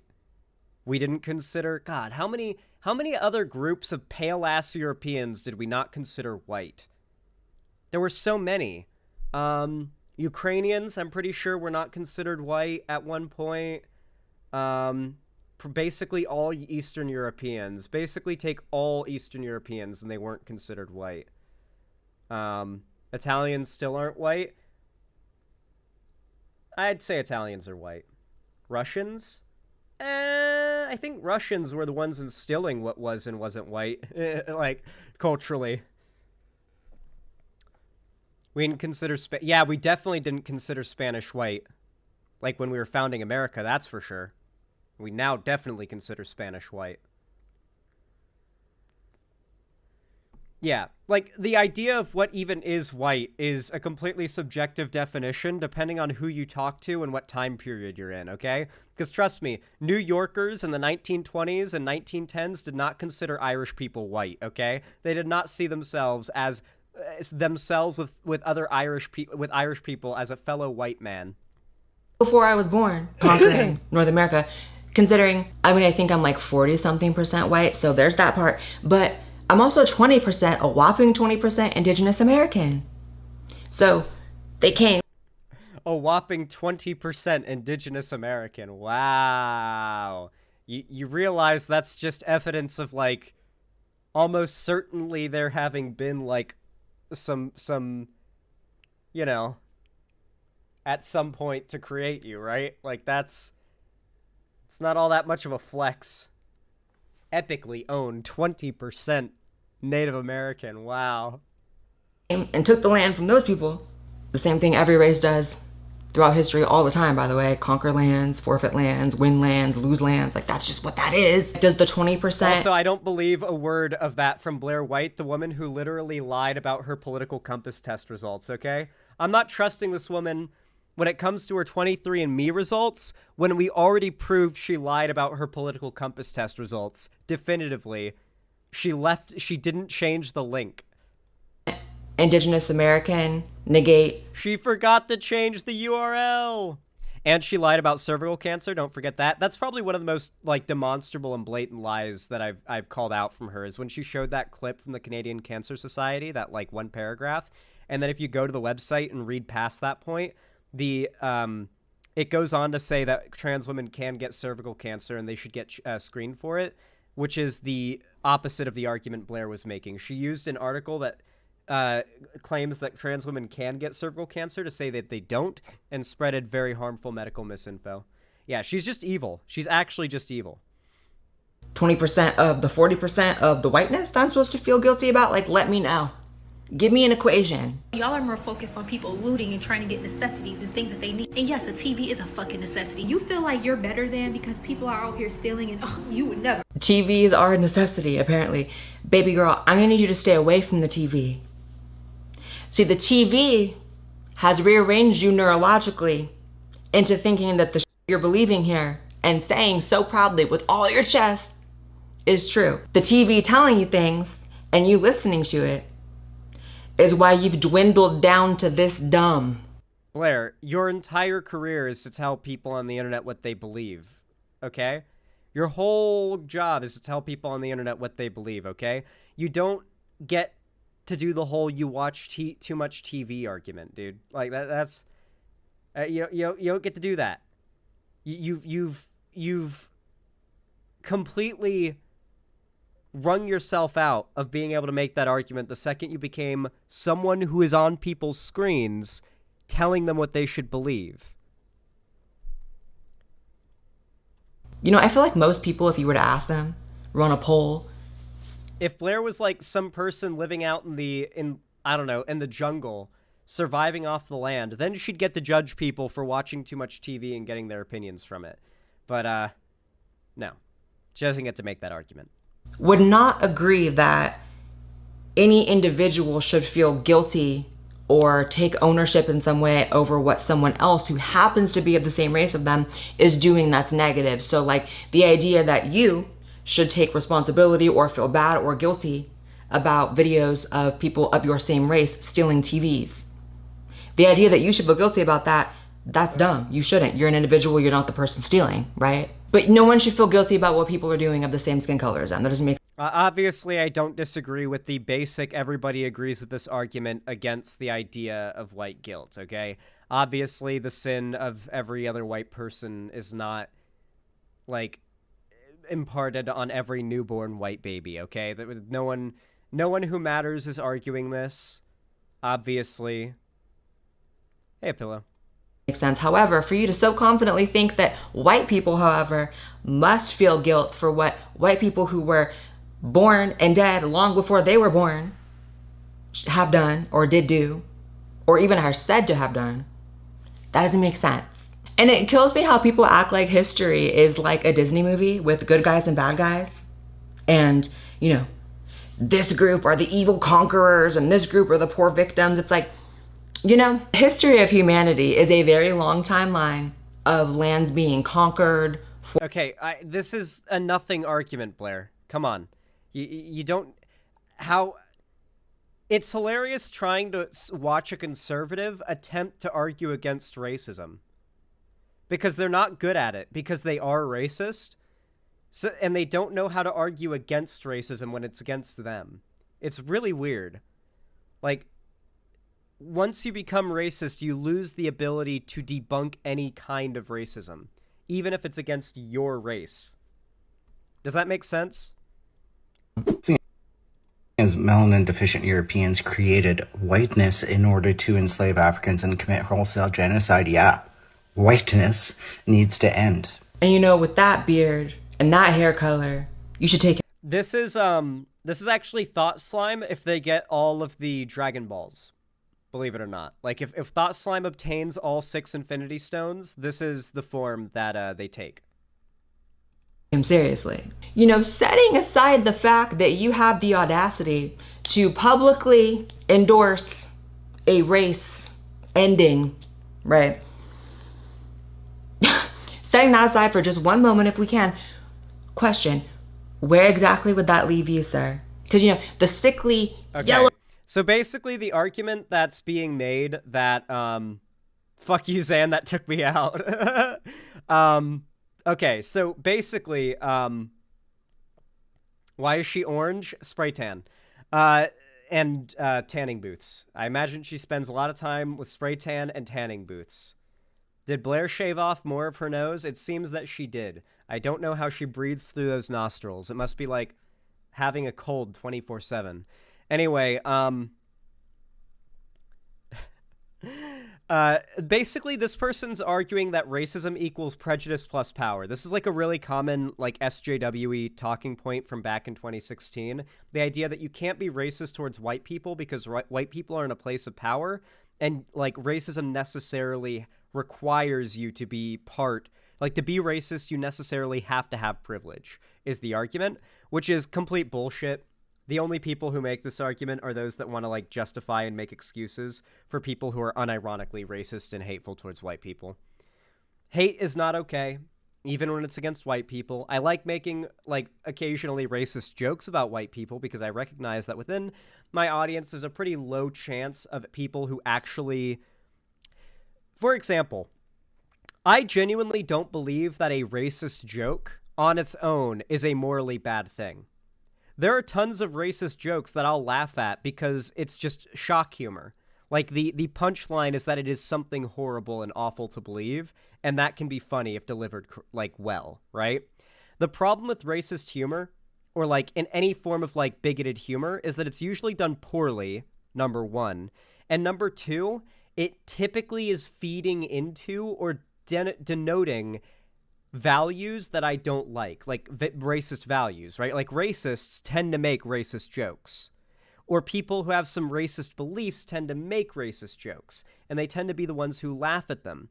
But at the same time, if you're progressive enough, there's a certain sort of like horseshoe theory point where you curve back around, and when you're progressive enough to fully understand why these bigoted ideas are wrong, jokes where the punchline are that bigotry become funnier on a completely different level, where the humor is the idea that people actually believe that shit. Does that make sense? I imagine many of you who are, say, transgender or gay in my chat with your friends that are also gay or transgender probably make a lot of, like, arguably transphobic jokes where the punchline is, yeah, it's transphobic, but the real humor is in that people are dumb enough to believe it, and you're kind of in private parodying bigots.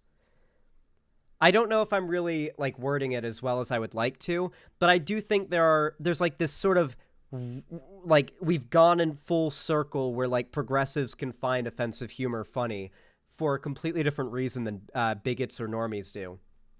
And so with that said, I think it's important to recognize that when I make, like, say, a joke that's racist against white people and I joke about mayo monkeys or white name genocide in my chat, I do this under the understanding that if someone in my chat actually starts to demonstrate unironically genocidal beliefs about white people, I will immediately ban them and say, fuck out of here. I don't want to harbor people like you in my community.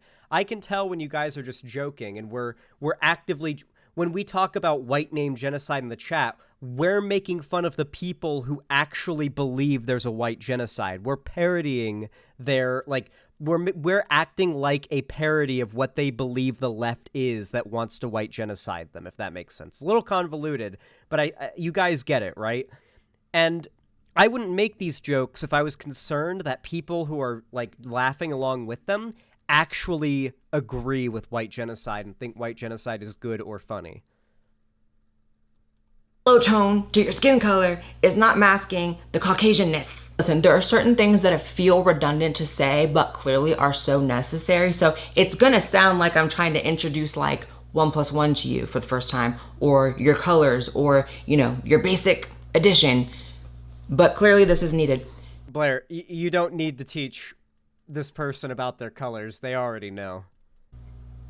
Ask yourself why there is only one group that you can publicly go on social media, advocate for the end of, and not have your life dismantled because of it. I mean, you would never catch anyone up on camera. I mean, you would, but they'd be taken down instantly, saying that Asianness needs to end, blackness needs to end, Mexican. The KKK exists, you know that, right? Like, you know there are actual hate groups, that, like, there are rallies where neo-Nazis get together with swastikas and they chant that shit, right? I mean, I know that her job relies on pretending like those people don't exist in the left well, I think, I love the way that Count Dankula worded it in the replies of Wendigoon's tweet. Quote unquote, they think there are Nazis under their bed. Perfect way of describing it. That is what they want to convince their audience the left thinks, that there are Nazis hiding under their bed. That's the straw man. They need to make people believe that Nazis don't exist, and anybody saying that they do is just a crazy lefty who's overreacting over people not agreeing with them.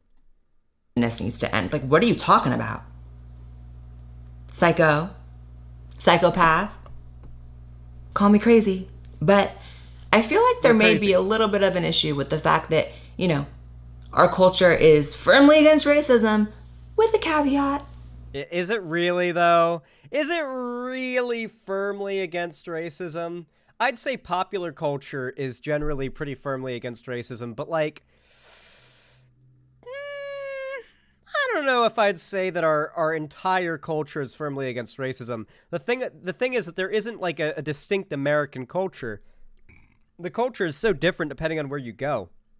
I mean, hell, the amount of, like, okay, so for example, even within a city, the culture can be very different, right? Like, populations vary a lot depending on what block you're on, and the values there can change, right? Like, on one street of a city, you might get called as a racial slur, and on another street of the city, you might run into a pride parade, right? So, it's not really, there's no monolithic American culture. That's just, there's no way to say that, like, America's dealt with racism. America is, like, against racism already. You can't really say that when, like, sundown towns exist and, like, towns that are, like, practically owned by the KKK exist. Oh no, we can't do that because y'all are actually letting your hate out that exists in you, that you don't have a single other group to unleash it on. Because every other group is off limits currently. I wish they had... Well, no, I don't think it's that these people want a group to hate and they're just allowed to hate white people. I think it's they have, like, they have been brainwashed into hating white people for the same reason that people like Blair have been brainwashed into hating brown people. Like, it's just, it's the same thing. It's not that, like, these people would be racist. Like, you can be racist. There are racists. They're just racist against white people. Well, she's acting like there's no reason to be racist against white people, but there is a reason to be racist against non-white people. That's, like, the implication, right? That, like, you'd only be racist to white people because you can't be racist towards the other minority groups. But that's the implication she's making, is that there's no excuse to be racist towards white people, and you would be racist against other groups if you could. That's what she's arguing right now. The same level of hatred for pedophiles as they do white people. I mean, wow. I don't know. When's the last time you saw someone like this speaking up on the danger of pedophiles in the country? It's just whiteness, right? You have a token white and you're hanging out with your friend group of color. You need to ask permission from everybody in the group to... Dude, this TikTok is like 10 years old. What the fuck? I've seen this a million times. To bring your white friend. Like, don't just bring them. Ask for explicit permission from everyone. Because just because you're comfortable with them doesn't mean that everybody's comfortable with them. Listen, Mullet. You have been, as I often say, Oh, no. Okay, so for those that don't know, Blair White really, really hates trans mask people who have mullets. Do you guys want to know why?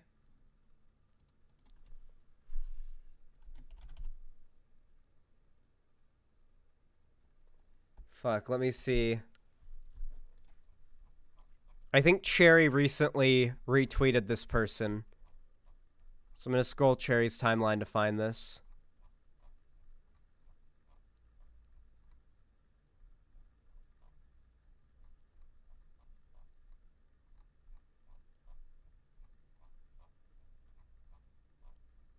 Yep, here we go.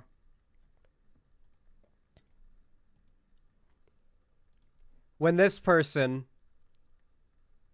Lane Loverboy, Anal Del Rey, absolutely fucking destroyed Blair White on Twitter. And he's got the mullet. The mullet is one of the most common trans mask hairstyles these days. And so Blair White is fucking super mad about it. Because if you're AFAB, it's a lot easier to grow your hair out longer. And so a mullet is like you have to be pretty powerful to be a cis dude and have a mullet. But if you're a trans dude or like AFAB non-binary mask presenting, you can basically just grow out a mullet easy as shit. Like it's not even difficult. Like it's just you just do it. You just do it. Like it's not even hard. Like you just do it. Like you could grow the mullet on accident. I'm pretty sure it just forms and you have to manage your hair to keep it from happening. None of you here would last 5 minutes in a COD lobby. Yeah. But here's the thing. How long would the people in a COD lobby last 5 minutes in a room with me? In real life, if we had actual guns. That's the question. If we did COD in real life, how long would they last? Speaking of first-person shooters, by the way, you guys are going to be disappointed in me for this, but you know what game I recently got back into after quite some time of not playing it?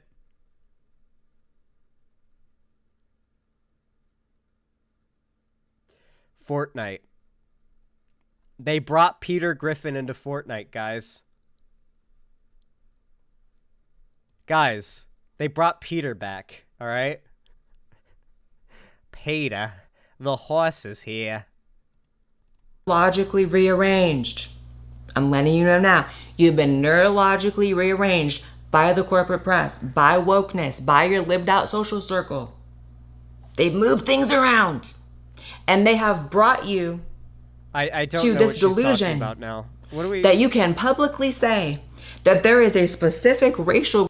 I'm sorry, but this did get 11,000 likes. Like, there is a pretty, there is a pretty ridiculous bubble of people that feeds into this behavior.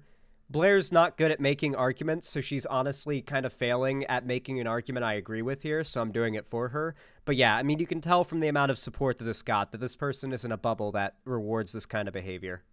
Group of people that you don't want around you, and if you bring them around me, I'm gonna be upset. Gotta ask me permission. And you think that that little rule you have does not place you under the exact definition of racist. You're racist. You're a hateful hoe. Yes, that person is it's racist. what you are. You're full of hate, right? Full of darkness, full of ugliness, full of low... I would love to see Blair White bring this energy out against somebody who's racist against brown people. Have we ever seen her bring this energy out against like a far right like racist, like somebody who's in the KKK, somebody who's like going on a rant about how they don't like black people or like South American immigrants or something? Like have we ever seen her bring that energy out to defend any race that isn't white people? Because I don't think I can recall a single time she's brought this energy out to defend a race that isn't white people. Vibrations, and you are... I don't think it's the racism she's disgusted by. A hoe. On its own. Lost my shade of thought there. When you can't think of any more insults, just say hoe. But you know, hoe, you are like... I might not be in the mood to deal with white shenanigans that day. That's all I'm saying. And another thing, it feeds into their ego. Like, don't let them think they're a good white person. I like how these people go through life assuming that everyone around them is also equally as sick and deranged and obsessed about race as they are. So like in their head, if a white person's around them, they're getting an ego boost. She's fairly on point about this criticism. This person is obsessed with race, and the concept of race lives too frequently in their head. Like, the race of a person that you're talking to or that you've just met should not be the first thing that like goes through your mind about them, right? Like, that shouldn't that shouldn't be how you make your brain work. Damn. That's your impact, Mullet? It's that strong?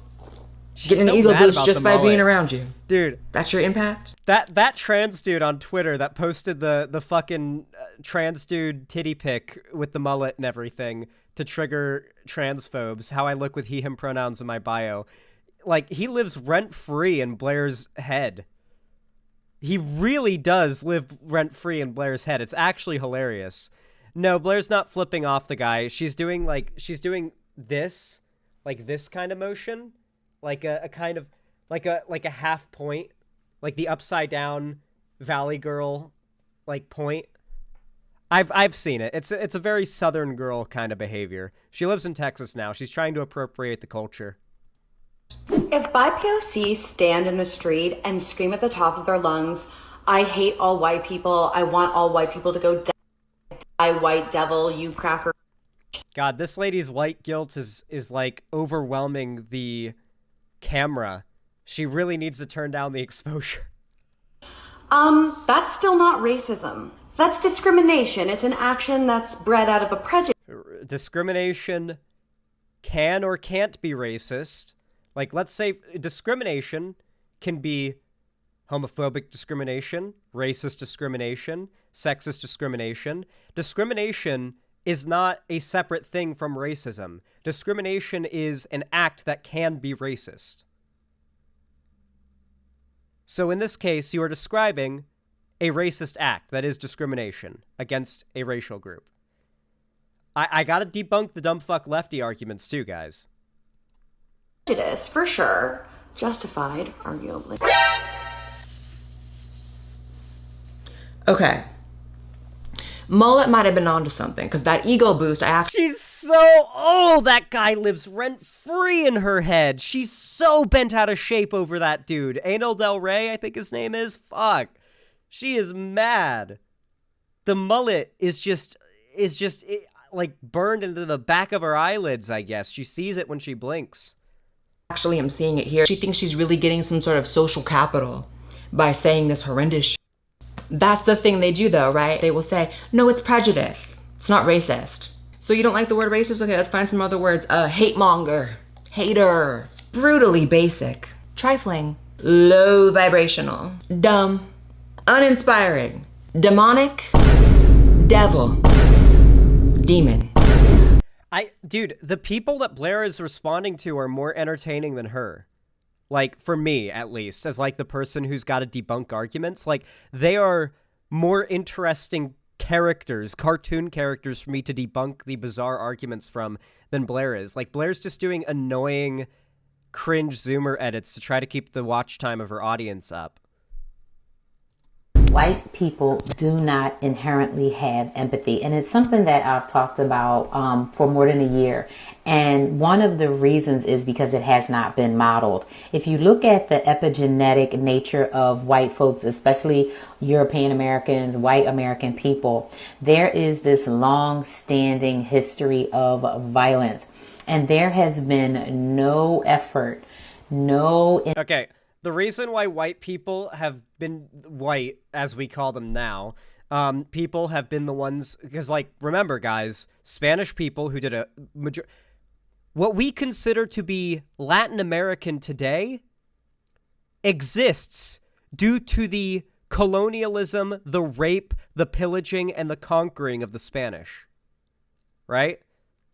We consider them white nowadays. We consider them, the conquistadors, to be white colonizers nowadays. They were not considered white by the rest of Europe back in the day, nor were Eastern Europeans. These groups that did all of this, like, barbaric colonization shit, those groups were only considered white in very recent history, for starters. Number two, the only reason why we didn't have, like, a great, like, African colonizer thing where there was like African colonizers in South America, African colonizers in Asia, and the Pacific like island nations, is because very, very quickly Europe and other surrounding powers began crushing a lot of African nations. And very quickly in modern history, within like the last 110 years, I think it's been roughly 110, 120 years, we started crushing the Middle East. The British played a big part in crushing a lot of the Middle East's technological advancement. Like prior to World War I, the Middle East was doing very well, and was on track to be just the same as America. The British bombed the absolute fuck out of much of the Middle East, turned it into a fucking war zone, slaughtered countless natives. There's a lot of fucking historical reasons why we didn't see a lot of brown people doing colonization, brown people as we'd call them today. And it has to do with the fact that the white people did the colonization first. But if we hadn't done that first, they would have done it too. Don't get me wrong. Like, it's not a white people unique thing to do colonization and horrible barbaric war crimes, right? Like, you can look to the East for that. You know, like, there are plenty of non-white people that are doing horrific shit, like, on a world scale. Intentions. No. Turns out humanity is just fucking awful. Work for white people to unpack it. So it doesn't really matter what type of community. It doesn't matter what the effort. White people don't have any practice in doing anything that is anti-oppressive. The things they have practiced doing together is violence. Empathy has never been modeled. I am so glad that the arbiter of empathy, human kindness, has spoken. Bang that. That is a very good way to describe her. Blair is like if Sniper Wolf was into politics. She looks like Sniper Wolf too, and I've always gotten that vibe from her, but I never like had the words to say it. She's just the Sniper Wolf of politics. Gavel, final word from Miss Empathy over here, who cannot find enough empathy in her own demented body to believe beyond a shadow of a doubt. Okay, I actually can't. I can't watch Blair White fail to debunk racism anymore. She can't even, like, racist conservatives are so stupid and so uninformed about, like, racism in America, which they claim doesn't exist, that they lack the arguments to debunk racism conceptually, and so they fail to debunk anti-white racism when it actually exists and is indisputably just being screamed in their face. It's actually pathetic. Like, I'm a lefty, and I can actually debunk anti-white racism just as well as I can debunk anti-black racism, anti-Latino racism, anti-Asian racism, any group racism, right? Anti-Canadian racism, which I am a Canadian anti-Canadian racist, but you know, I feel I can at least argue against the beliefs that I hold, right? So, you know, I don't know. We do a little trolling. Anyway, how do you guys like that segment? I feel like it came out pretty good.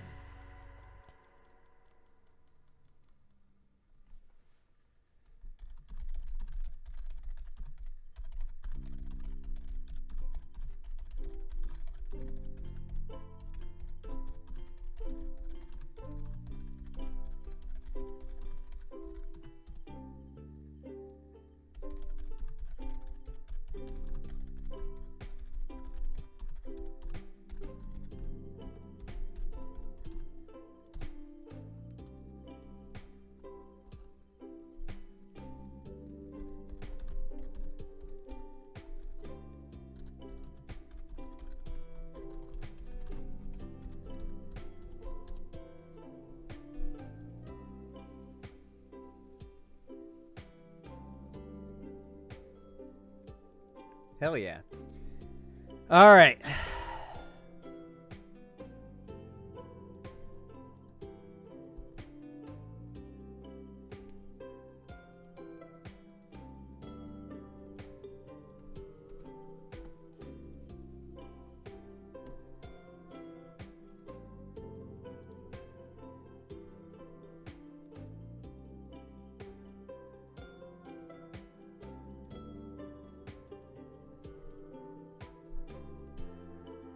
Y'all know what to do when I say action, right?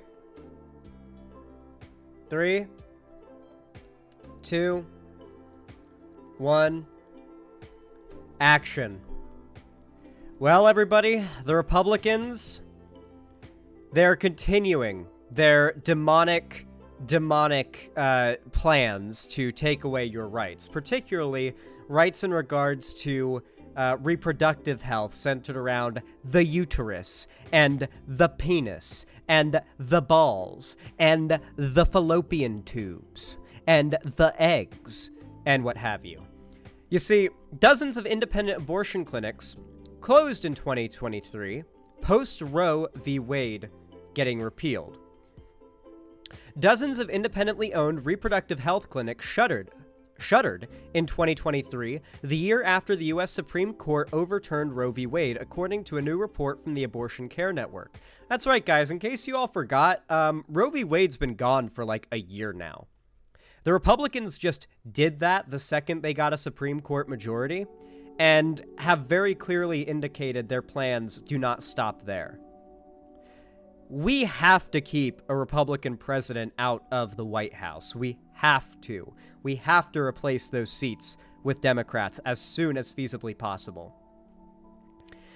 The group that found that 23 independently owned clinics closed this year, on top of the 42 that shuttered in 2022, leaving over a dozen states, mainly in the American South and Midwest, without a single brick-and-mortar clinic that provides abortion. Even before Roe fell, we were the only abortion clinic in a very rural, very underserved state, with limited access to health care, and now that's all been exacerbated, said Katie Quiñones Alonso, executive director of the Women's Health Center of West Virginia. Sorry, this text is way too small. I'm going to zoom in. Like most independent clinics in the United States, the Women's Health Center of West Virginia struggled to keep its doors open after the Supreme Court decision paved the way for the state to ban abortion last year. The clinic still provides other reproductive and sexual health services, like gender-affirming care for transgender patients. We want to stay here in our community and help the patients that are still counting on us, but it's been one uphill battle after another. This is what the Republicans want. They can't win on a federal level. They can't. They can't fully ban abortion across the board. The states have too much power for this, and there are a fair amount of blue states where there will always be some level of reproductive rights guaranteed as long as the people in said states don't allow Republicans to win in the polls and flip it to a purple or a red state. However, there are a lot of red states. Land votes in this country. The only way for the Republicans to have as much of an ability to win the presidency as they do is the fact that there are so many states in the middle and the south and up in, the more rural parts of this country that are very big and rural and have very red voting populations. And because of their total amount of land, they've got a fair amount of electoral votes. They add up quite a bit to roughly equal the same amount of voting power as cities. Like New York State has less voting power than a good cluster of states in the middle of nowhere that have a much lesser population than just the city alone. Because in this country, land has a stronger vote than population. Has more voting power. With that in mind, those states, those red states that are always going to be red in the middle parts of the country, those are the places where the Republicans know on a state level they can instill their values almost unchallenged, especially when they've got a Republican Supreme Court.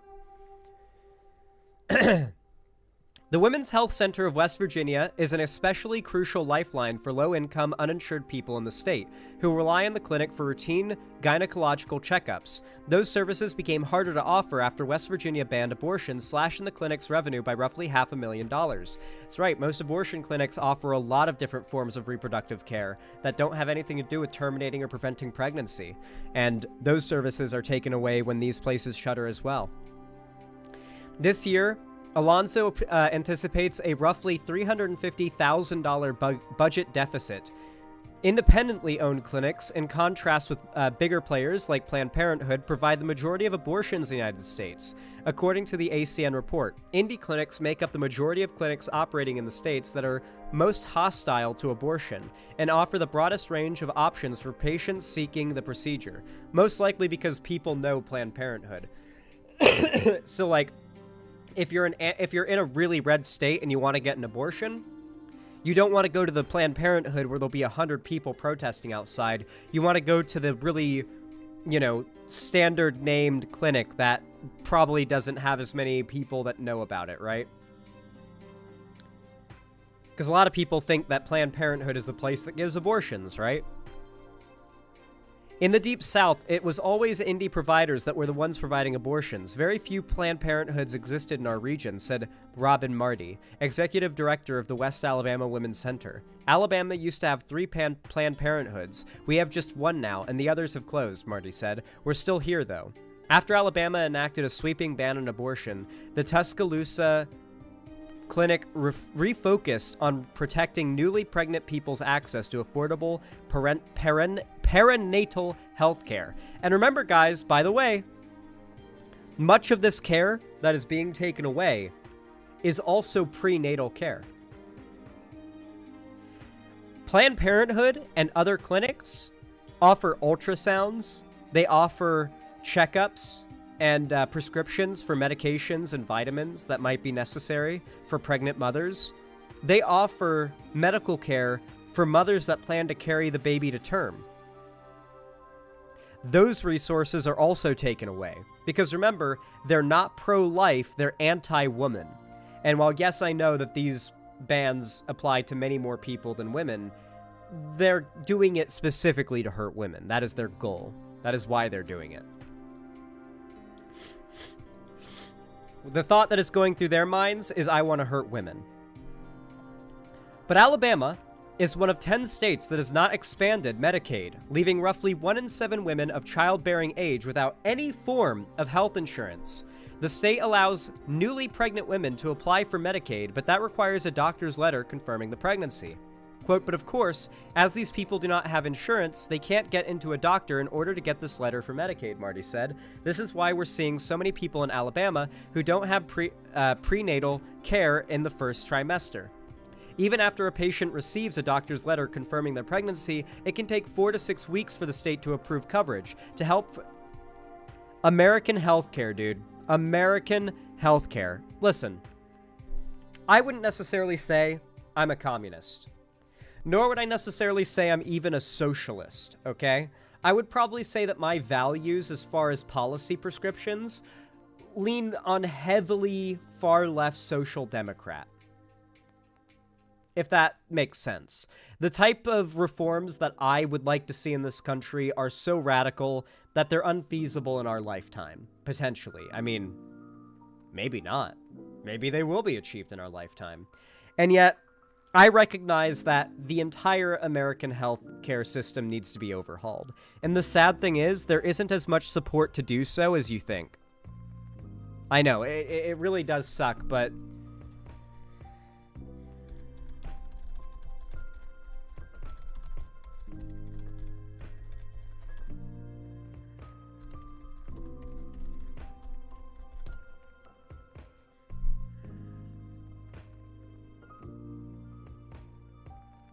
so, this is from back during 2019 when Bernie was running in the primaries.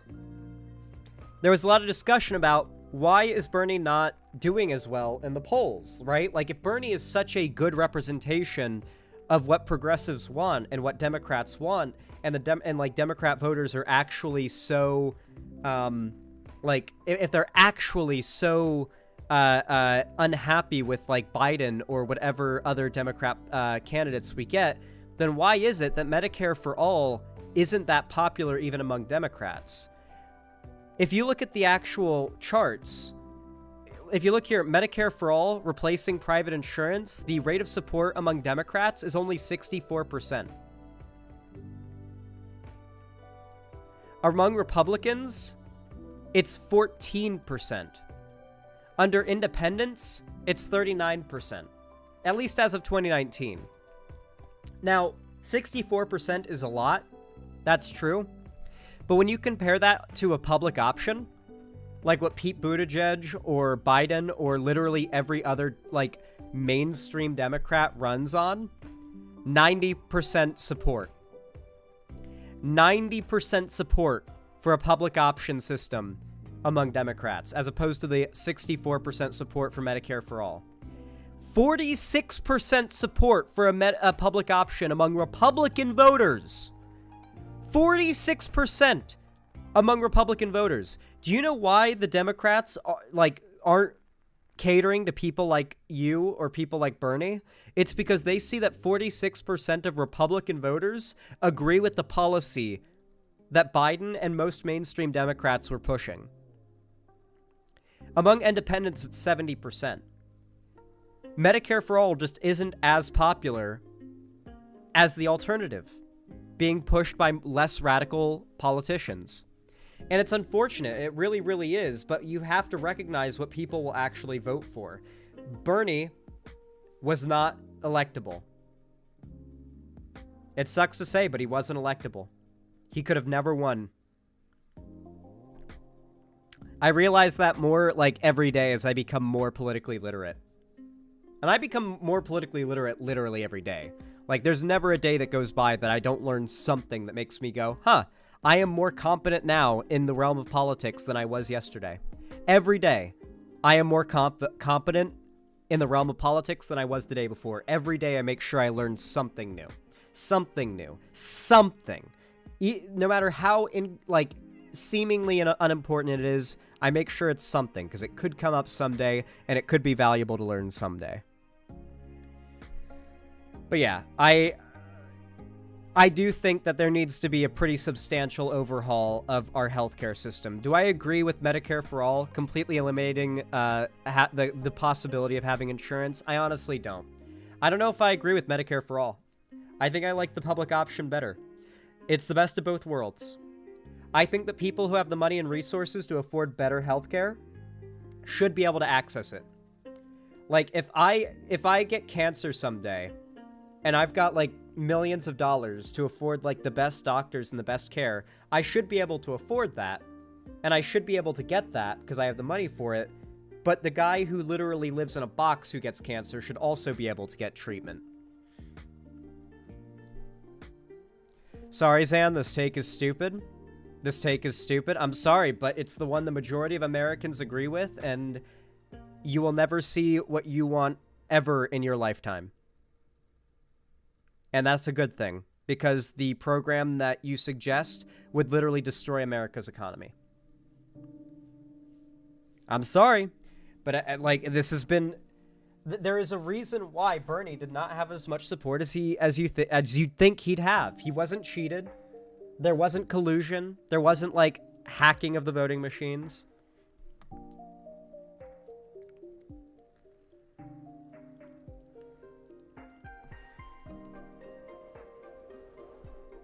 Well, in that case, you just have to make it so that doctors are legally required to work a certain amount of hours as a public healthcare provider, Njord.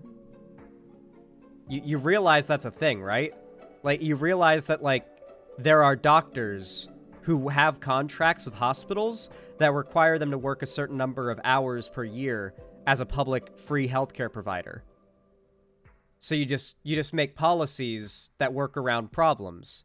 Like, there would be problems. I'm not denying that there would be problems. You make policies to solve those problems. The problem is the policy to...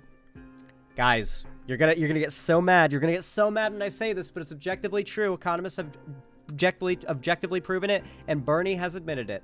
Medicare for all would cost so much fucking money.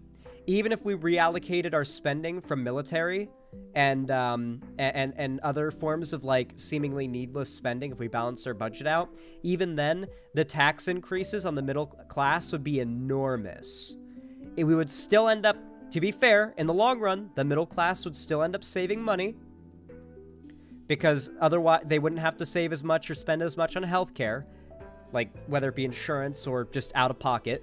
But the fact that those taxes would have to go up the way they would, and they would objectively have to go up taxes going up is just something that Americans will never go for. It is too unelectable of a policy to have anything involving taxes go up. You have to avoid saying it as much as possible.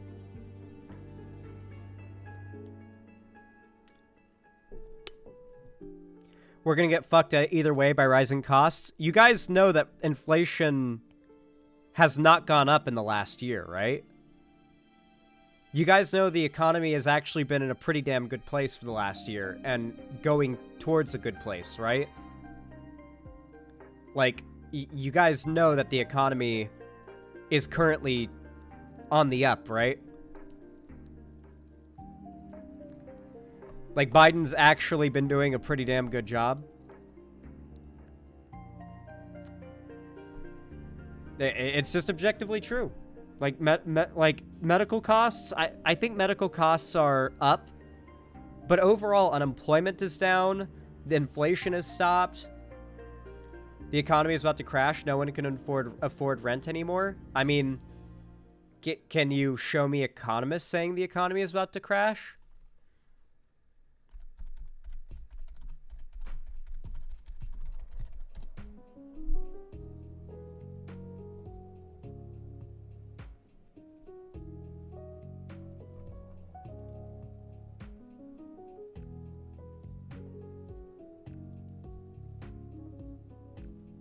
Yeah, literally from this year. 7 reasons the U.S. economy is among the strongest in the G7.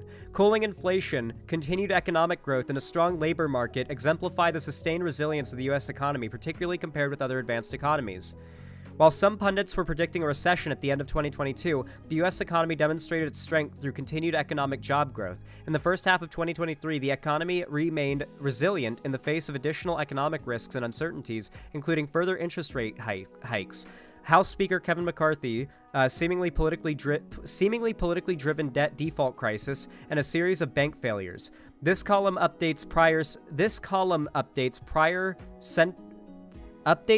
Center for American Progress analysis to show that the U.S. economy remains better positioned than many of its counterparts in the Group of Seven, G7, across the following 7 indicators: inflation, energy prices, gross domestic input, GDP, the unemployment rate, the long-term unemployment rate, the 2023 International Monetary Fund, IMF, the GDP forecast, and the 2023 IMF unemployment rate forecast. So, under pretty much every metric that could possibly you could possibly judge America's economy right now, Biden is doing a good job and the economy is healing. It's just objectively true. Like, I don't know what to say, you know? Anyway, we gotta watch the Republican debates, so, you know, listen. If you want to keep the Republicans from taking away more of your reproductive health care rights as you lose access to health care in some cases because many people just can't afford it, then please, for the love of God, volunteer with Progressive Victory. They are fighting to keep Republicans out of office and to keep them from taking away your rights. If you do !PV in chat, you'll get a link through which you can volunteer. And they've got tons of work that you can do, whether it be out on the road, out on the street, canvassing, whatever it may be, or from home doing phone baking. You don't even need to leave the house. Seriously, whatever it is, they will have work for you to do, and if you're as motivated to protect your rights as the Republicans are to destroy your rights, then you'll volunteer with Progressive Victory, and you'll do some work for them. At least show them some support. They could definitely use it, because, hell, the Republicans have a ridiculous amount of money and resources. Just insane amounts.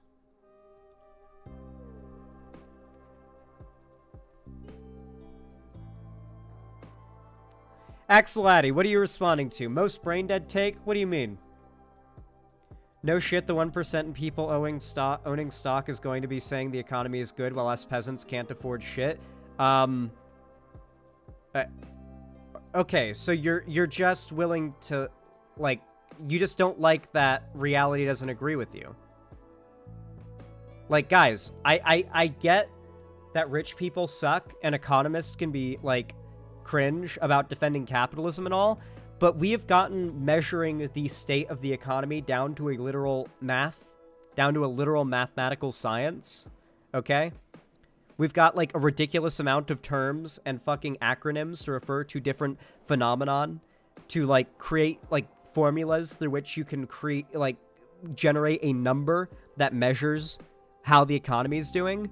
And there are countless economists, many that have extremely different political values from one another, that all evaluate the economy and come to their own opinions and eventually to a consensus, because the economy doesn't lie. The numbers don't lie. The unemployment rate doesn't lie. Unless you're just so willing to deny reality because you want to believe what you believe, that you're willing to believe the government is lying about the unemployment rate, which, I mean, if you want to be a conspiracy theorist, then go ahead, but I'm not willing to jump that far off the deep end. Then no, right now the economy is currently healing. It is currently on the up. It is currently going towards a good place. Is it good? No. But does it, like, yeah. Also, not to mention shrinkflation. Okay. Shrinkflation's been happening for a very long time. Is that a Biden thing? Is that like a... Is that a Democrats thing? Is that a, like, the economy is doing that now thing because of COVID? Also, shrinkflation is something that happens very gradually and in segments, and depending on what company thinks they can get away with it, and is something that shrinkflation has nothing to do with the economy, by the way. Shrinkflation is something that companies do to get away with shit. That has nothing to do with the economy. Shrinkflation isn't done because the companies can't afford to sell you as much stuff as they could before. It's because companies are evil and want to get away with getting as much money for as little product as possible. It has nothing to do with the state of the economy. The argument, what has gone down is the buying power of the US dollar. That is what has gone down. The average American's buying power has gone down. That is where the biggest problem is. Right now, we haven't seen people's savings and their bank accounts recover in the same way the overall economy has recovered, because that takes time. When you go through multiple years of an economic recession, you're going to be in debt. You're going to have money owed. You've lost your savings, right? Like, it's going to take you a little while to recover, just like it's going to take the economy a bit to recover. And the economy has to be good just for you to recover. So your financial recovery... Your financial recovery, your savings being recovered, which savings are down, by the way, Dense Pixel is right about that. Your financial recovery follows a good economy. The economy has to recover before your finances can recover. You don't see any results in your finances whatsoever or in your savings as an outcome until the economy has actually made it to a good point of recovery.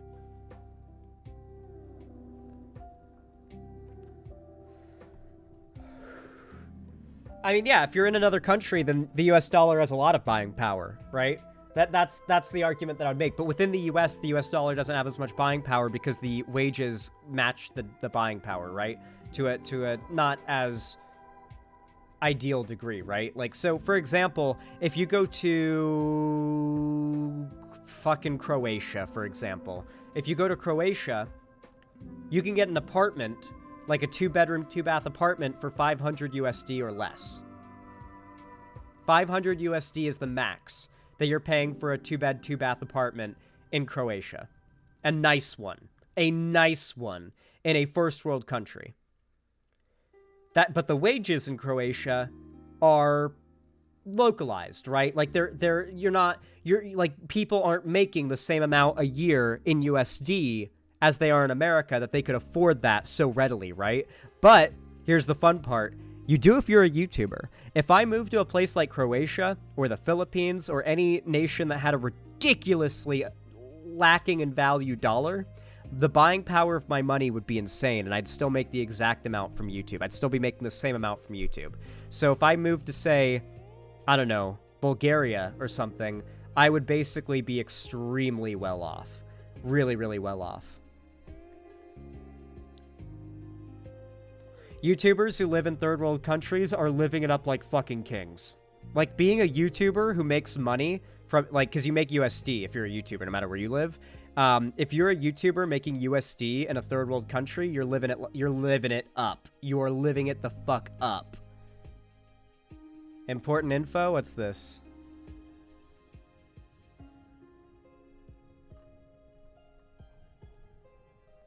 I don't know what this is. Very good.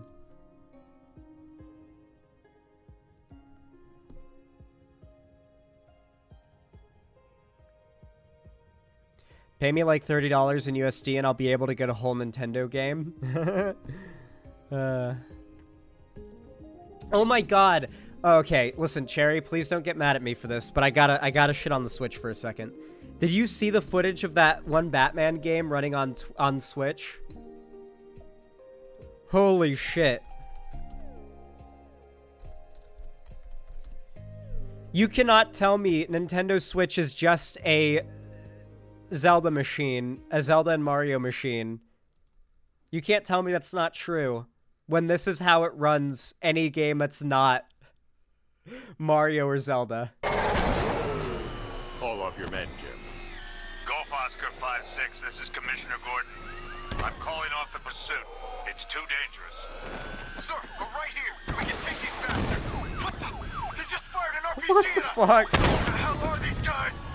5-6, pull back now. That's an order. Let Batman deal with this. 5-6 is taking a direct hit from an RPG. They can't drive because the frame rate's so low. They keep crashing. Batman, you've got to stop them. Don't worry, Jim. He's mine.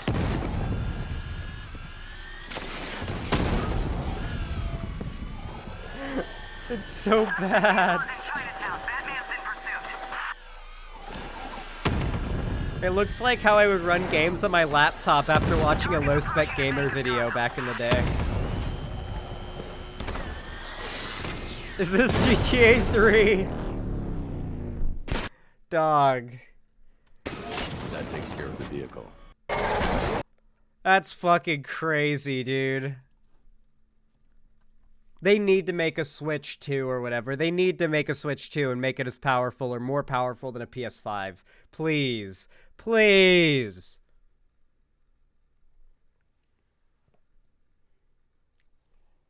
Listen, I'm gonna be real. The name Xander is not copywritten, okay?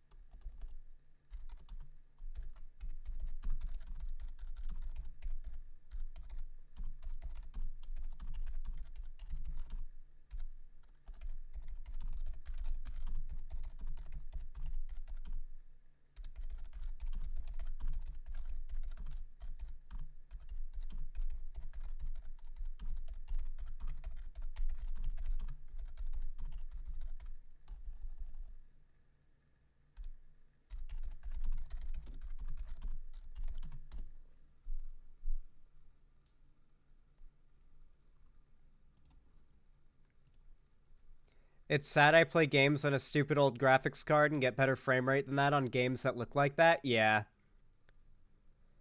Gotta manage the bridge. Well, I messaged Keffels that if she wants to talk about it in private, we can, because she doesn't seem to want to do it publicly. But I don't know if the bridge is going to exist. I don't know. Because, like, I'm definitely not going to keep the bridge intact if she tries to, like, make me okay with shoe on head or something. Yeah. Oh, yeah, the Steam Deck is actually, I think, cheaper. Steam Deck. Like, the Steam Deck is better than a Switch. Just unarguably. Like, it just is better than a Switch. Like, the performance is another ballpark. The Steam Deck right now goes for, like, let's see. They've got a few ones. They got a few that they offer. They've got the 256 gigabyte one. This is like, the price is based on how much room you can have. So the price can get up to $650 if you want to pay for the 12 terabyte OLED one, which is, like, really fucking high quality. Or you can pay $400, have one that's, like, twice as good as a Switch, and it is just, like, cheaper. How much is a Switch right now?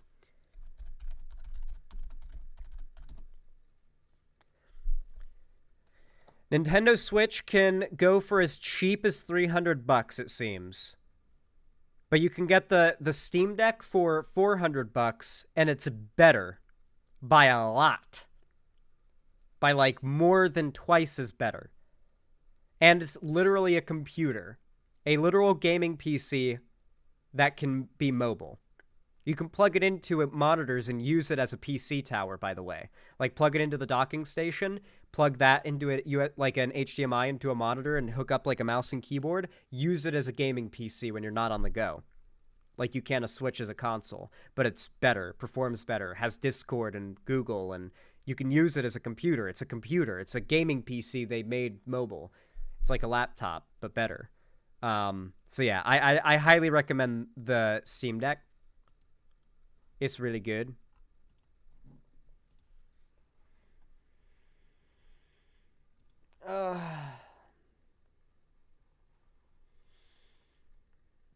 Grazitriton, thank you for the 4 tier 1 gifted subs. I really appreciate it. That's so kind of you. Base Pog Pog. Thank you, thank you.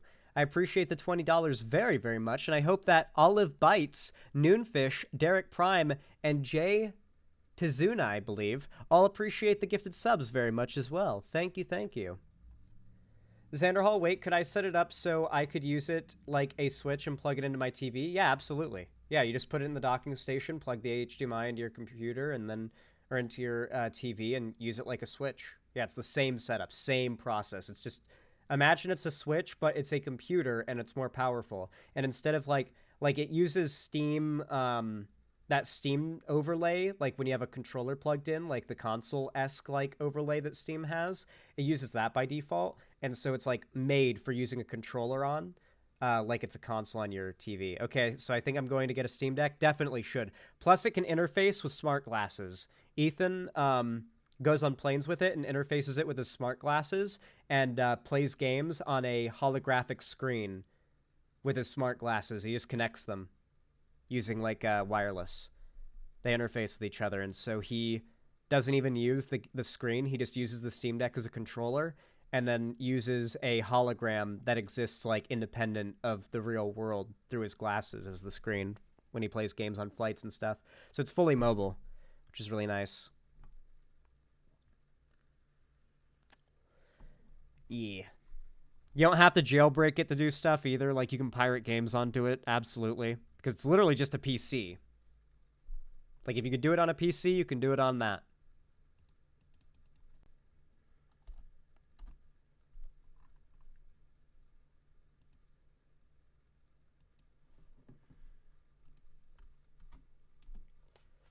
Welcome back to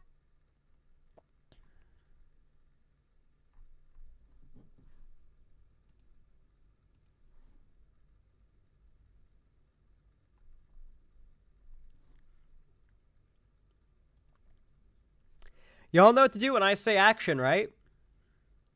3, 2, 1, action. So recently, Brett Cooper has absolutely exploded in popularity on YouTube. She's gone super viral with this new video called Why Won't Guys Wife Her Up? That's right. Brett Cooper is now stepping into the pick-me woman red pill sphere. She's following the steps that have been walked before her by the likes of, say, Just Pearly Things, of course. This is funny as fuck. There is a very, very strong demographic of dudes, usually teenage boys, sometimes in their early 20s to mid-20s, who have been rejected by a lot of women. They feel entitled to a relationship, and to some extent, I think it's reasonable to be upset if you've not had a happy or good relationship at that point in your life. I think it's okay to be upset about that, but their being upset about that quickly transforms into being upset at women. And so there's this very persistent meme within incel communities centered around the idea of making women pay for having rejected them, to, instead of being the one who gets rejected, to be the rejector, to imagine a future in which the girl that rejected you is like old and fat and lonely and has 50 cats and thinks back on the day she rejected you and regrets it, right? Like, a lot of dudes think like this. And to have a woman make content around showcasing women where it seems like that is happening to them, it is one of the biggest cash cows that can be milked in all of the internet. It really, really is. And so Brett Cooper is stepping into that grift herself. By the way, notice how she, like, notice how, like, if you were to look at this, you would think, she's in her bedroom, like, at her computer, or maybe, like, in her hallway or, like, her living room. Like, she's in her house, right? She is in the Daily Wire office. Not like a computer set up in a room in the office.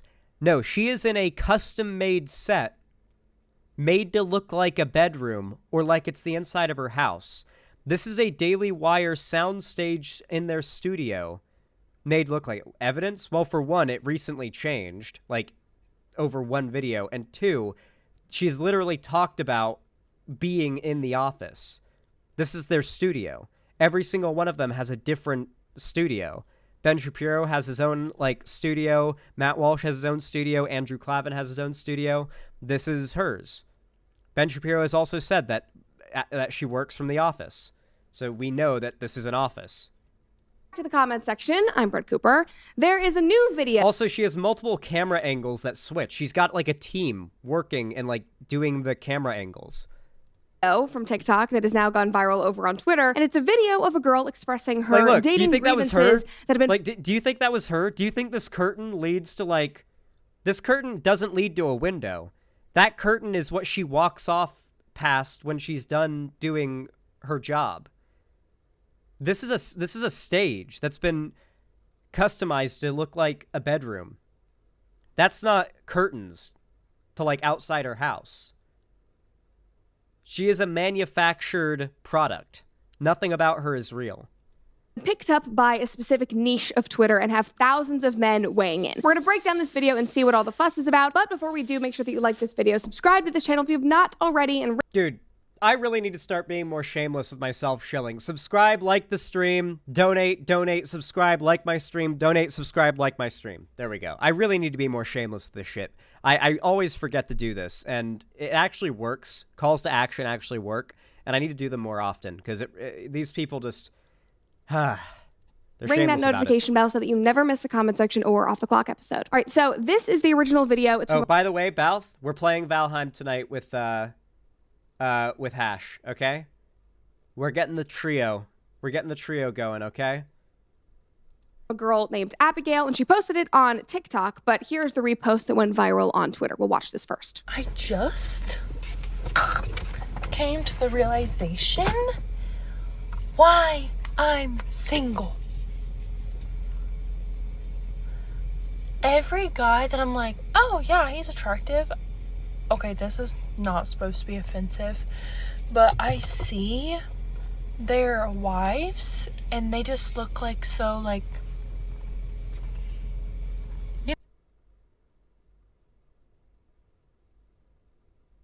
okay. Either this is going to be a I'm single because married men won't get with me, or I'm single because attractive men don't find attractive women attractive.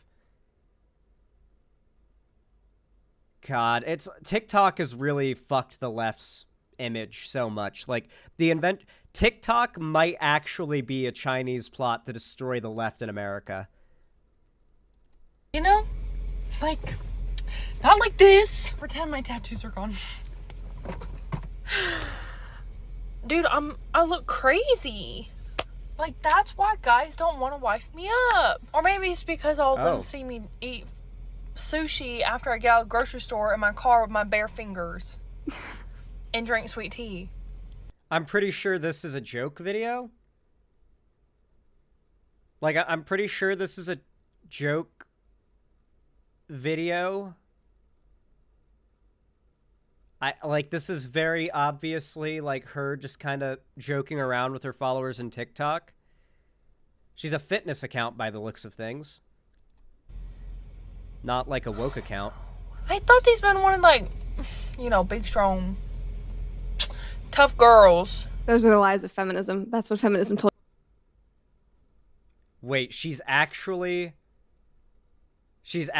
going to try to argue that men don't like muscular women like her? Like, that lady wasn't even that muscular. I mean, she's more muscular than me, to be fair. But, like, I mean, would. Like, absolutely would. Every guy would. What do you mean? Brett, listen. Let the boys speak for a second here. Let the boys speak for a second here. Brett, don't speak for us. Because the boys say would. Told you, not what the men told you. I don't want to laugh because obviously she's very, like, she genuinely seems upset about it. But no, that's not what they wanted. It's what miserable, sad, lonely women thought men would want. I feel like all of them are like super girly, and all these guys are like, yeah, that's my girl. She's like housewife stuff. And I'm over here like, I own my own business. I'm covered in tattoos. I'm a little spazzy, but that's okay. I don't think any guy's gonna wife me up because they can't take me seriously.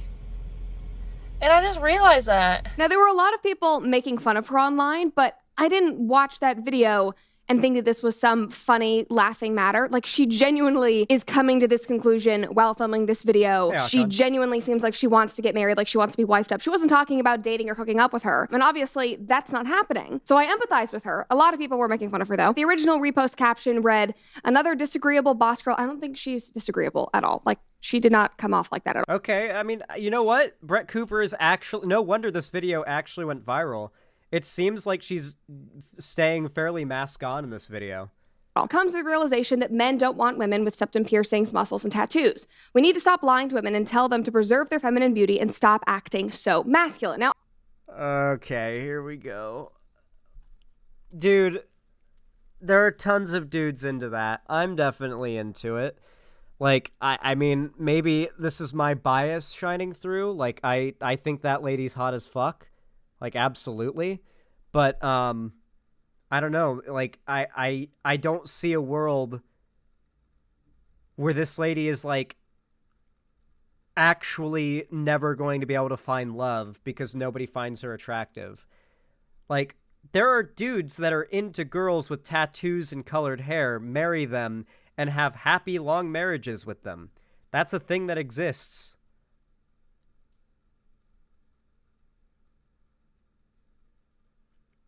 Yeah, most of the guys in chat are saying that she can choke slam them.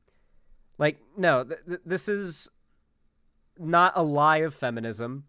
And also, women aren't doing this because of feminism. Women do that and get tattoos and get piercings and whatnot because they want to. Like, it's not like feminist influence. Feminism, if anything, just gave them the freedom to be able to do it if they want to. Now, obviously, this sparked a fiery conversation in the comments, and many men did not hold back. One guy said, "You're right, men don't take you seriously. No good man wants a tatted up, pierced, loud-mouthed, masculine female for a wife. She looks like a future divorce. Men want femininity and submissiveness, as she has discovered. She should reverse course while she still can."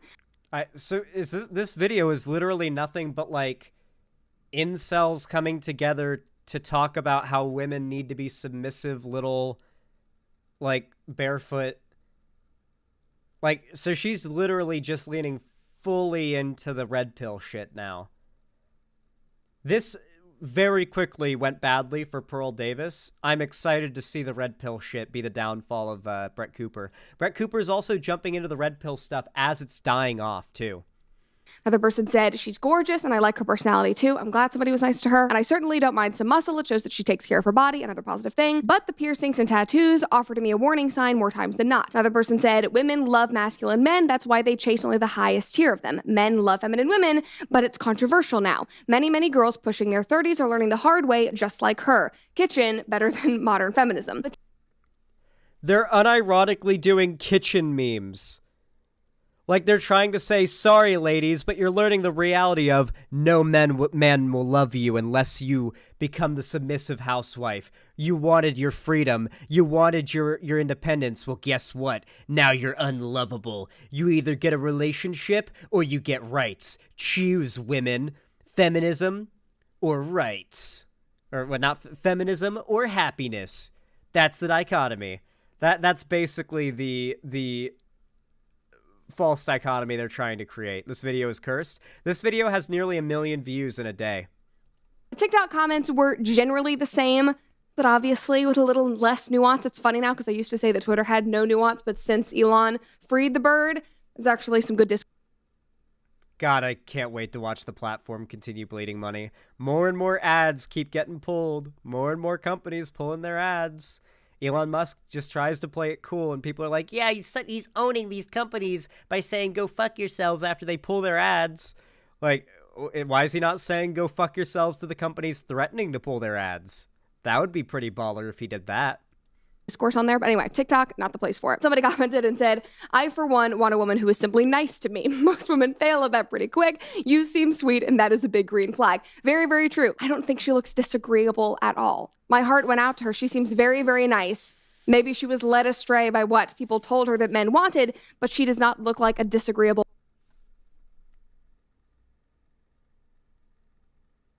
So men don't want women to work out? Like, and feminism doesn't tell women what men want. Since when? Wait, hold on a minute.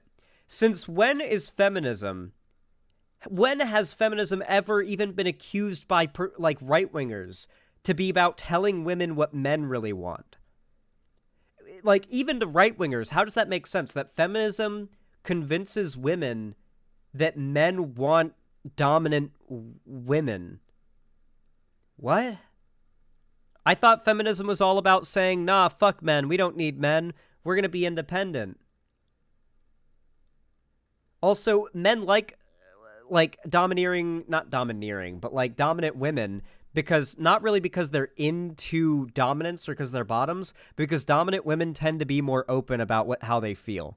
Like, guys, something that's very true of Gen Z guys, and I fall into this category, is we pretty much given up on the whole, like, guys have to approach the girl thing. Like, no.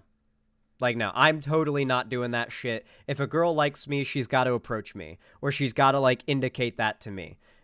Gen Z guys are done with the whole, the guy's got to come forward about his feelings to the girl. A big part of that is that generally and this is going to sound a little incel-y, but it is objectively true. Women are the gatekeepers of relationships and sex in our world. That is simply true. They're like, the guy is almost given to be interested in hooking up or even a relationship with most women. Most guys are interested in hooking up or a relationship with most women. Maybe not every woman, but most of the time, at least within the groups they inhabit, if I were to say.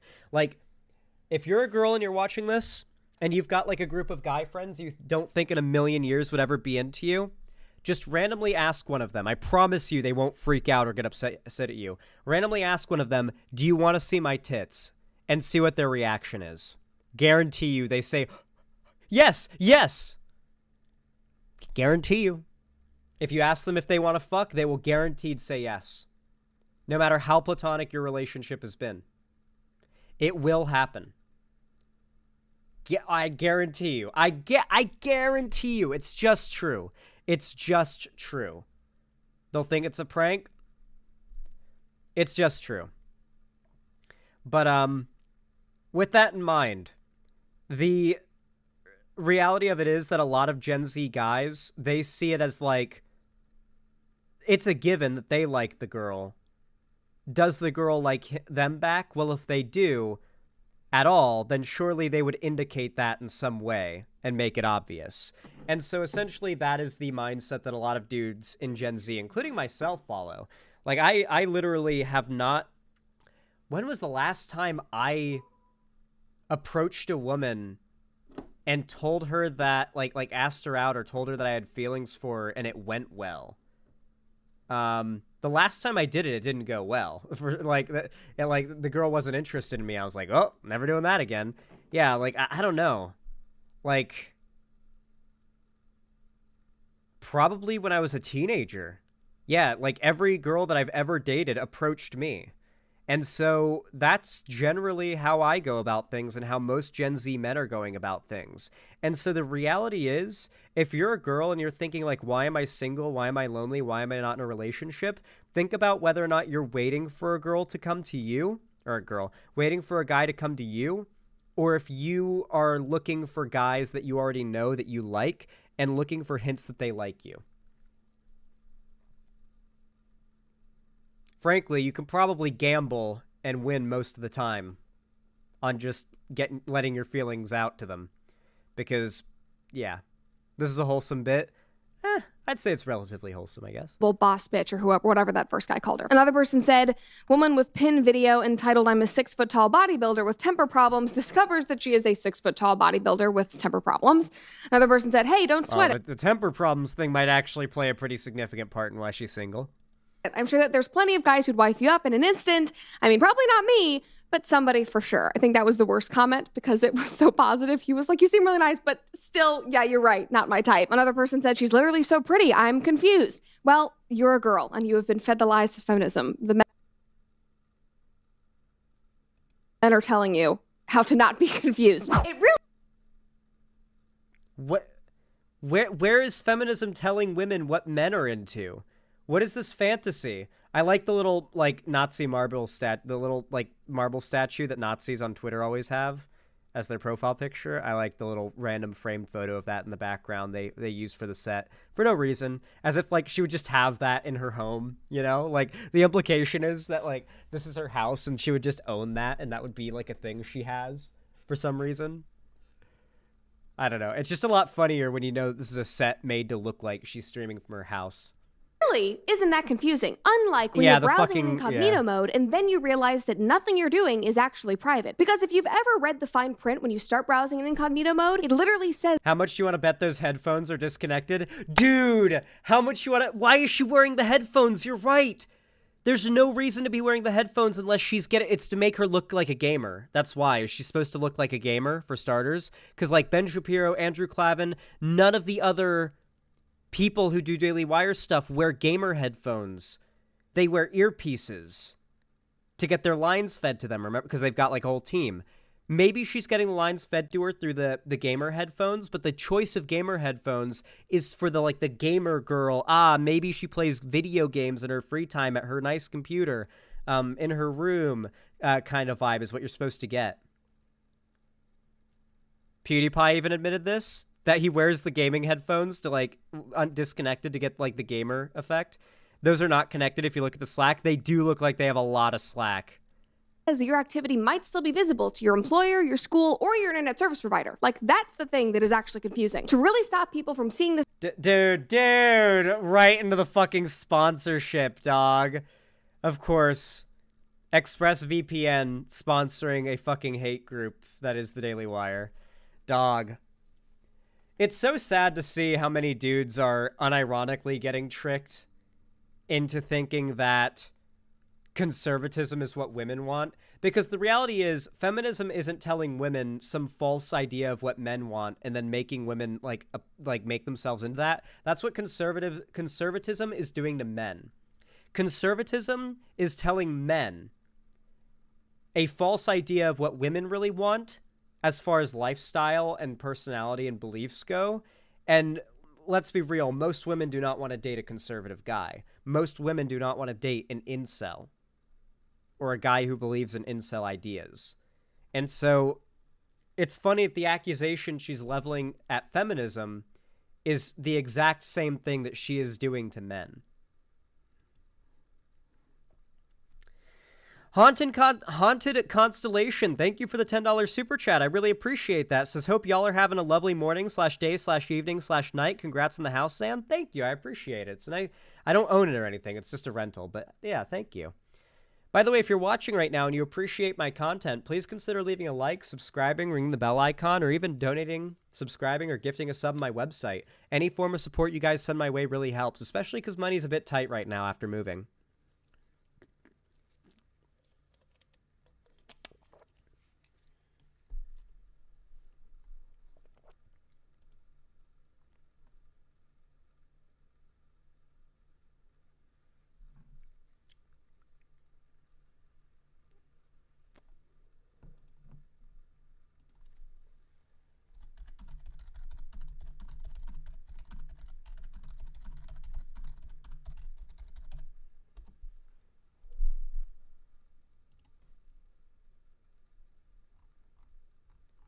I donated off stream /sub for the Minecraft stuff. I know, but there will be Minecraft. Okay, so here's the thing. While Minecraft stuff isn't the next thing that we'll be doing, my next big server thing I have planned is for after I get a new PC. I really want to save up so that I can afford a new PC fairly early in the new year. Once I've got a new PC, my computer will actually be able to run while streaming games like Eco, Valheim, The Forest, Stranded Deep, a bunch of multiplayer survival games that I can make servers for, Rust, Hytale, that I can make servers for. The first one I'm thinking of doing is either Eco or Valheim. I really want to do a modded Valheim server. And I want it to be a big server. Like, I want us to build a fucking Viking city. I want us to build Asgard. I want to build fucking Asgard. And we need an army to do this. Everybody, by the way, everybody who is in the Zancation /Zanmis server, like on Discord already, you are whitelisted. Your names are whitelisted. You are in. You are any future projects, anything like this on any future servers. You have been verified. You are in. You are safe. You are good. You've done everything you need to do. We'll just need your name in that server to whitelist you so you can join when the time comes. So if you're already in the Zancation thing, if you've done the Zanmis thing already, you're already whitelisted. You're already guaranteed. Yeah, Asgard is going to be a walkable 15-minute city versus.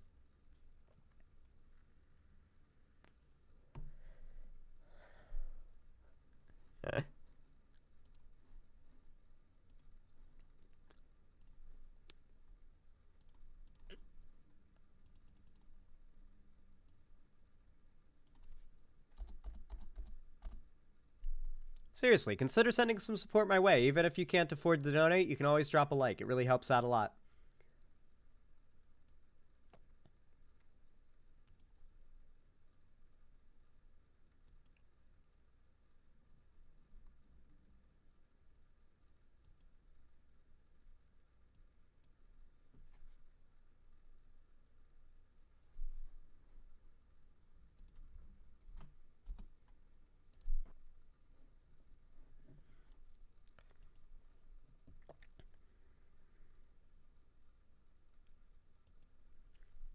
You all know what to do when I say action, right? 3, 2, 1, action. Second Thought is possibly one of the worst creators on all of YouTube, in my opinion. I think that he is really, really dangerous. You may be wondering why I think this. Well, it's the fact that he has now breached well over 1 million subscribers, over 1.5 million subs now. He gains hundreds of thousands of subs per video, and he is a blatant misinformation spreading tanky. He was recently banned from Nebula, by the way, for claiming that, for doing genocide denial. I forget what it was exactly. Which genocide was it that he denied? God, this shit's all so jumbled in my head. I can't remember. What was it that he was denying? I think it was something China did.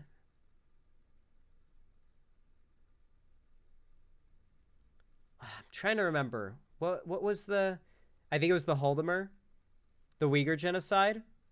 Maybe, yeah, I think it was the Uyghur genocide. He was also doing some pro-Hamas stuff, if I recall correctly, as well. So it's kind of up in the air whether it was both or one of those things that was what got him banned from Nebula. But he's been fully deplatformed there now. But he just 5 days ago uploaded a new awful video called "Are We Living Through the End of an Empire?" You see, unfortunately, a lot of the stuff that Second Thought says is so pervasive that I see the kind of brain rot that he spreads even in my own chat. Like today, where a lot of you seemed genuinely convinced that the economy was still bleeding and, like, on its way towards a recession. There were people in chat unironically saying that we were heading towards a recession, when the reality that is that for the last year and a little more than that, under every single metric besides American savings, like individual Americans and their savings, which is a result of the economic recession that we have gone through and the fact that you don't really get the, I forget what it's called. I forget what the terminology is for it, but there's a term in economics for when the working class is stuck to a certain economic state for longer than you would expect. I think it's called like a sticky... I don't remember. I forget what the term is. I'm not like an economics guy, but essentially the idea is that people's savings and their wages have to catch up to the improving economy, and it takes the economy improving for that to happen.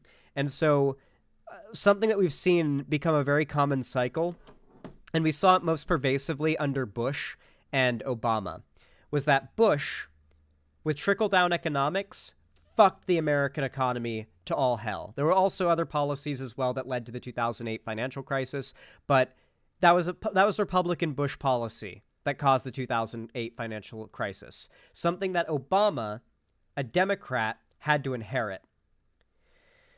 Obama's reforms and policies led to record unemployment at the time. And the economy was doing very well under Obama, especially towards the end of his term, of his last term, his second term. However, Trump was able to eke out the win and was able to take all of the credit for the positive economy that later came from Obama's actions and reforms. Obama had to take the reputation of a fucked Bush economy, while everybody got to have a great time under Trump because of the efforts of Obama's economy. Now, granted, a lot of this had to do with other parts of the government, right? The president doesn't necessarily control the state of the economy entirely, but he has a lot of influence, right? He has a lot of influence on the Federal Reserve. So with that in mind, we've had this pattern of Republican presidents taking credit for good economies in the past.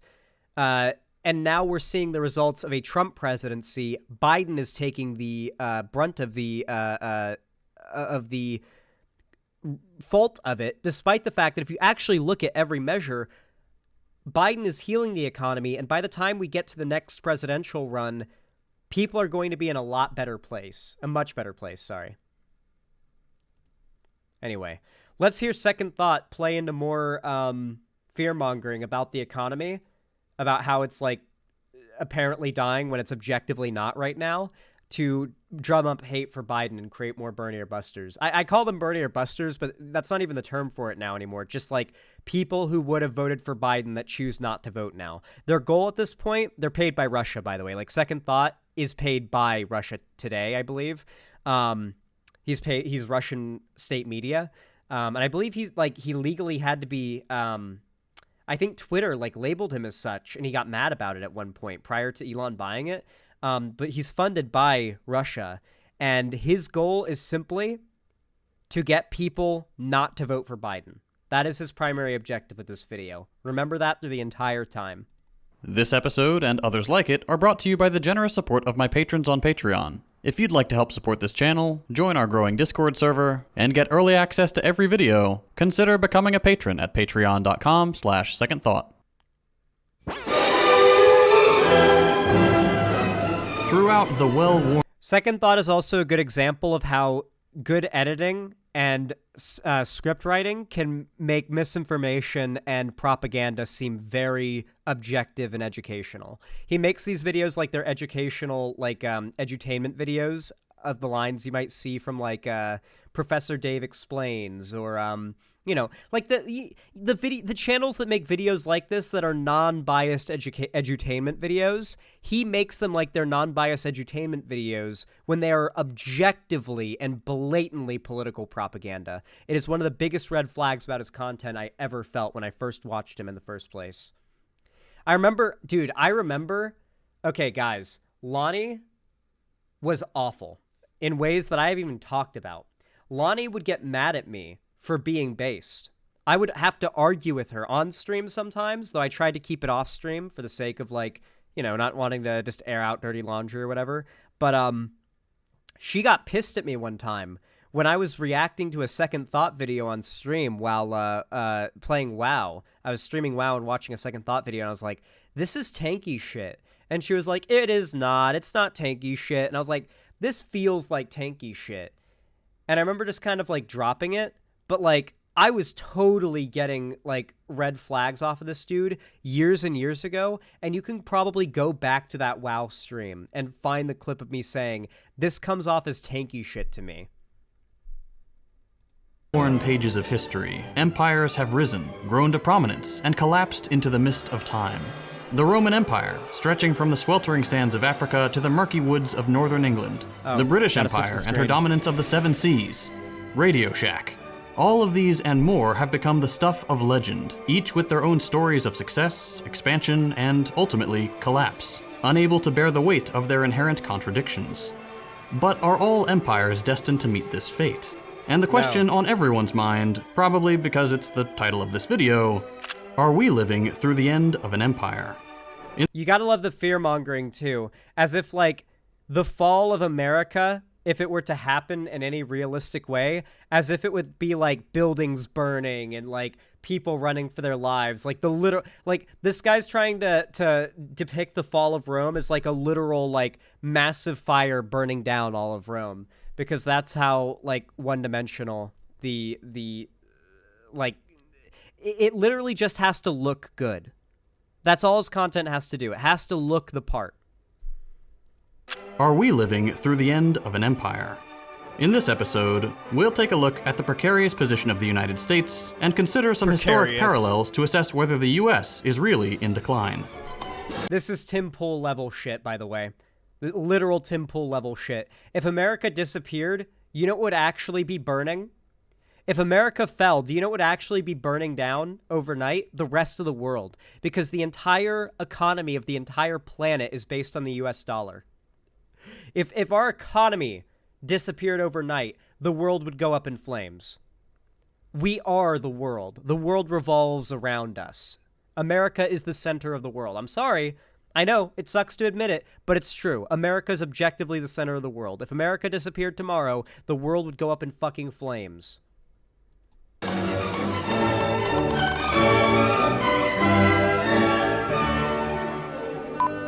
Alright, here we go. I'm ready. Nope, oh my terrible. God. Alright, I'm ready. How do you take this guy seriously? How does anybody take this guy seriously? He looks like Soy Boy Mr. Beast. Ah, Rome. Or like you realize he's copying Mr. Beast's like he's copying Mr. Beast's actual like one-for-one facial hair, right? Like that is literally Mr. Beast's one-for-one facial hair. The patch, the chin strap, the patch, and the like pencil beard. Literally Mr. Beast. I hate the curls. I hate them very much. Yes. Dudes having curls in their hair is like not like this kind of curls. Like the best example of like the kind of curls I do not like dudes having in their hair is Quebblecop. I have hated this guy for as long as I can remember because of his face, okay? I simply hate this guy's face. I hate everything about the way this guy looks. I judge him by the cover. I judge this book by its cover, and I was right entirely. He's a massive piece of shit who uses AI to make, like, child slop content now. I hate everything about this guy just based on how he looks.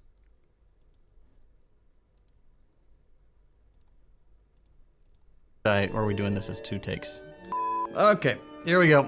I'm ready. Ah, Rome. The empire all other empires aspire to be. From their breathtaking architecture, to their lavish feasts, to their penchant for feeding people they don't like to wild animals, Rome is truly the shining example of what other nations can... Man, he's really trying to capitalize off of the massive boost in... You know what he's doing right now, right? There was this meme about how dudes apparently think of Rome at least once a day. Objectively not true. Like, I guess I think of Rome when it, like, right now when it's brought up. Like, there was this meme about how dudes think about Rome at least once a day or once a week or some shit like that. And that caused Rome to go up insanely in Google search trends. And so a bunch of YouTubers and content creators started pumping out content related to Rome, you might have noticed, all around the same time to take advantage of the fact that Rome was super fucking popping off in Google search trends at the time. So that's why he was doing this as well. I can tell an Augusta Nora that you think about Rome a fair amount. Augusta Nora. You clearly think about Rome a fair amount. But yeah, like, with all that in mind, though, this is very clearly him just trying to capitalize off of that Google search trend. Literally, it's the only reason this video is made. Can only hope to accomplish. We can't really talk about empires or empires in decline without talking about the Roman one. And it just so happens that Americans, from politicians to far-right history YouTubers, love to compare the US to Rome. So, is there something to this comparison? Is the US the new Rome? No. In a lovely bit of cosmic irony, the first book of Edward Gibbon's ambitious 6-volume work, The History of the Decline and Fall of the Roman Empire, was published in 1776, on the eve of the birth of a new empire, one that would go on to become arguably the most powerful in history. In some ways, the United States and the Roman Empire do have a lot in common. Behold, dear Petronius, my new Rome. An insatiable desire for expansion, extreme inequality, a globe-spanning network of influence, a penchant for chattel slavery. Wow, literally 99.99% of civilizations that have ever existed. A penchant for expansion, having inequality, extreme inequality, by the way, in modern-day America. I wouldn't say it's extreme, but there's inequality. Global, dude, you can't say there's extreme inequality in America when, let's take a look at how, like, kids in the Philippines live really quick. Let's look at, like, how kids in countries that America, like, enables live right now.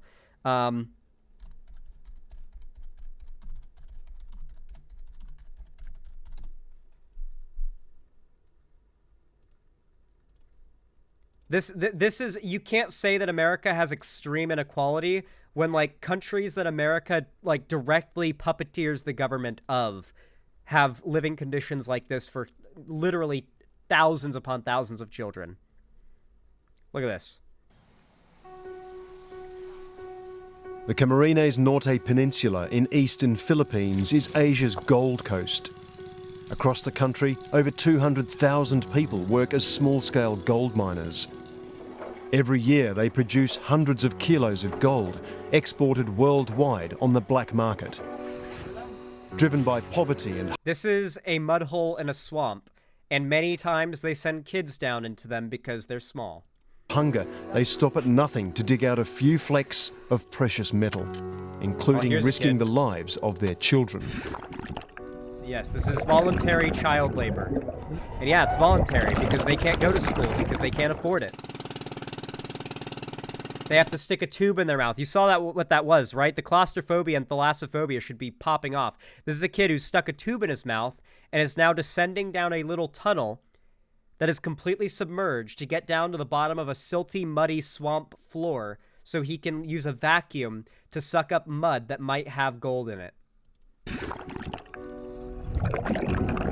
So he's like got a tube in his mouth that he's breathing through and exhaling out of his nose as he goes down a dark tunnel down to the bottom of a swamp to get to the muddy, murky bottom. These remote jungle camps are at the center of the Philippines' gold rush, and at the heart of the business are children. Joshua Lasap is 11 years old.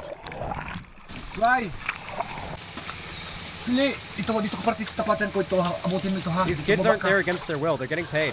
They want to go to school, but they can't afford Joshua's father, Larry, pulls Joshua out of school to help him find gold in rocks buried in the mud.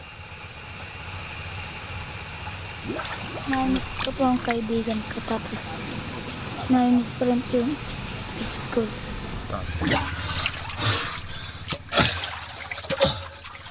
Countless people live like this. You can't say that America is uniquely, like, unequal and has unique extreme inequality when countless people around the world yearn and dream of coming to America to live a, like, dream life.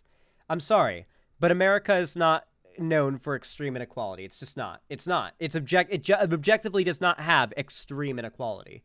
Not when there are places like that exist as a contrast. Global influence. Every single civilization ever yearns for this. Chattel slavery. Every single, like, civilization on Earth has done slavery. So, I mean, yeah, I guess. Everybody did slavery. Many people are still doing slavery right now. Slavery is still a thing in a lot of places. Military dominance, and decadent displays of wealth. There have been countless books, essays, political diatribes, and social media posts earnestly comparing the United States to Rome, and often for good reason. Both empires were bogged down in endless wars, both displayed a shocking level of wealth inequality, both suffered economic crises that commentators in both eras were certain would spell the final end of the golden age of civilization. And if we're being honest, both had about the same response to disease outbreaks, which is to say those in power let a whole lot of people die and isolated themselves as best they could. What? Are you fucking serious? The only people in power who were doing that were the Republicans. The Democrats pushed us stimulus bills. The Democrats were pushing for lockdowns and fucking mask mandates and vaccine card mandates. These were the things the tankies and Republicans were fighting against. The Democrats were the ones that were, quote unquote, destroying your freedoms by trying to force you into actually saving yourselves. You can, like, in what universe did the Roman Empire do stimulus checks during a fucking pandemic? Hold on, let's see. Let me check. Let me Google that really fast. Roman Empire pandemic.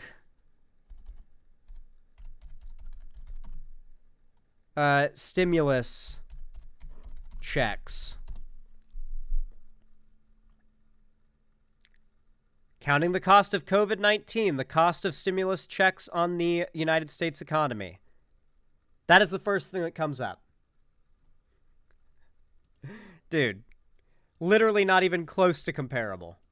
But we should also note that a lot of the people making these comparisons are only doing it because they have this weird thing about mythologizing the United States. It's a very young country, comparatively speaking, so what better way to afford it a little extra grandeur than giving ourselves the title of the New Rome, the shining city on a hill, the glorious republic that commands the world itself. That fits very nicely into the whole manifest destiny, American exceptionalism thing. We'll get back to that towards the end of the video. But first, we need to address what the end of an empire actually looks like. I'm sure you've heard the phrase, the fall of Rome. Despite the popularity of the phrase, most academics have moved on from the term fall when talking about the Roman Empire. Yeah, no shit. The consensus now is that it wasn't any single inflection point that triggered a dramatic collapse, but an agonizing, generations-long slide into a decreased standing in the world. There wasn't... Dude, the Roman Empire did not... Okay.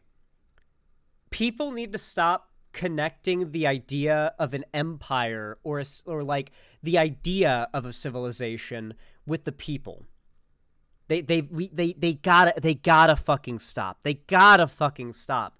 The fall of the Roman Empire didn't mean that, like, all the fucking Romans died, okay? The fucking ruins are still there. Their fucking architecture is still there. The Roman Empire was replaced by schisming factions that later became, I guess, mostly what is modern day Italy, and like the Vatican would be like what was considered like the center of Rome at the time. And then you would go out to like, I guess Turkey was at one point part of Rome, Greece, like basically all of that area around the Mediterranean Sea was conquered by the Roman Empire and is now a bunch of different countries because the Roman Empire conquered a bunch of different peoples.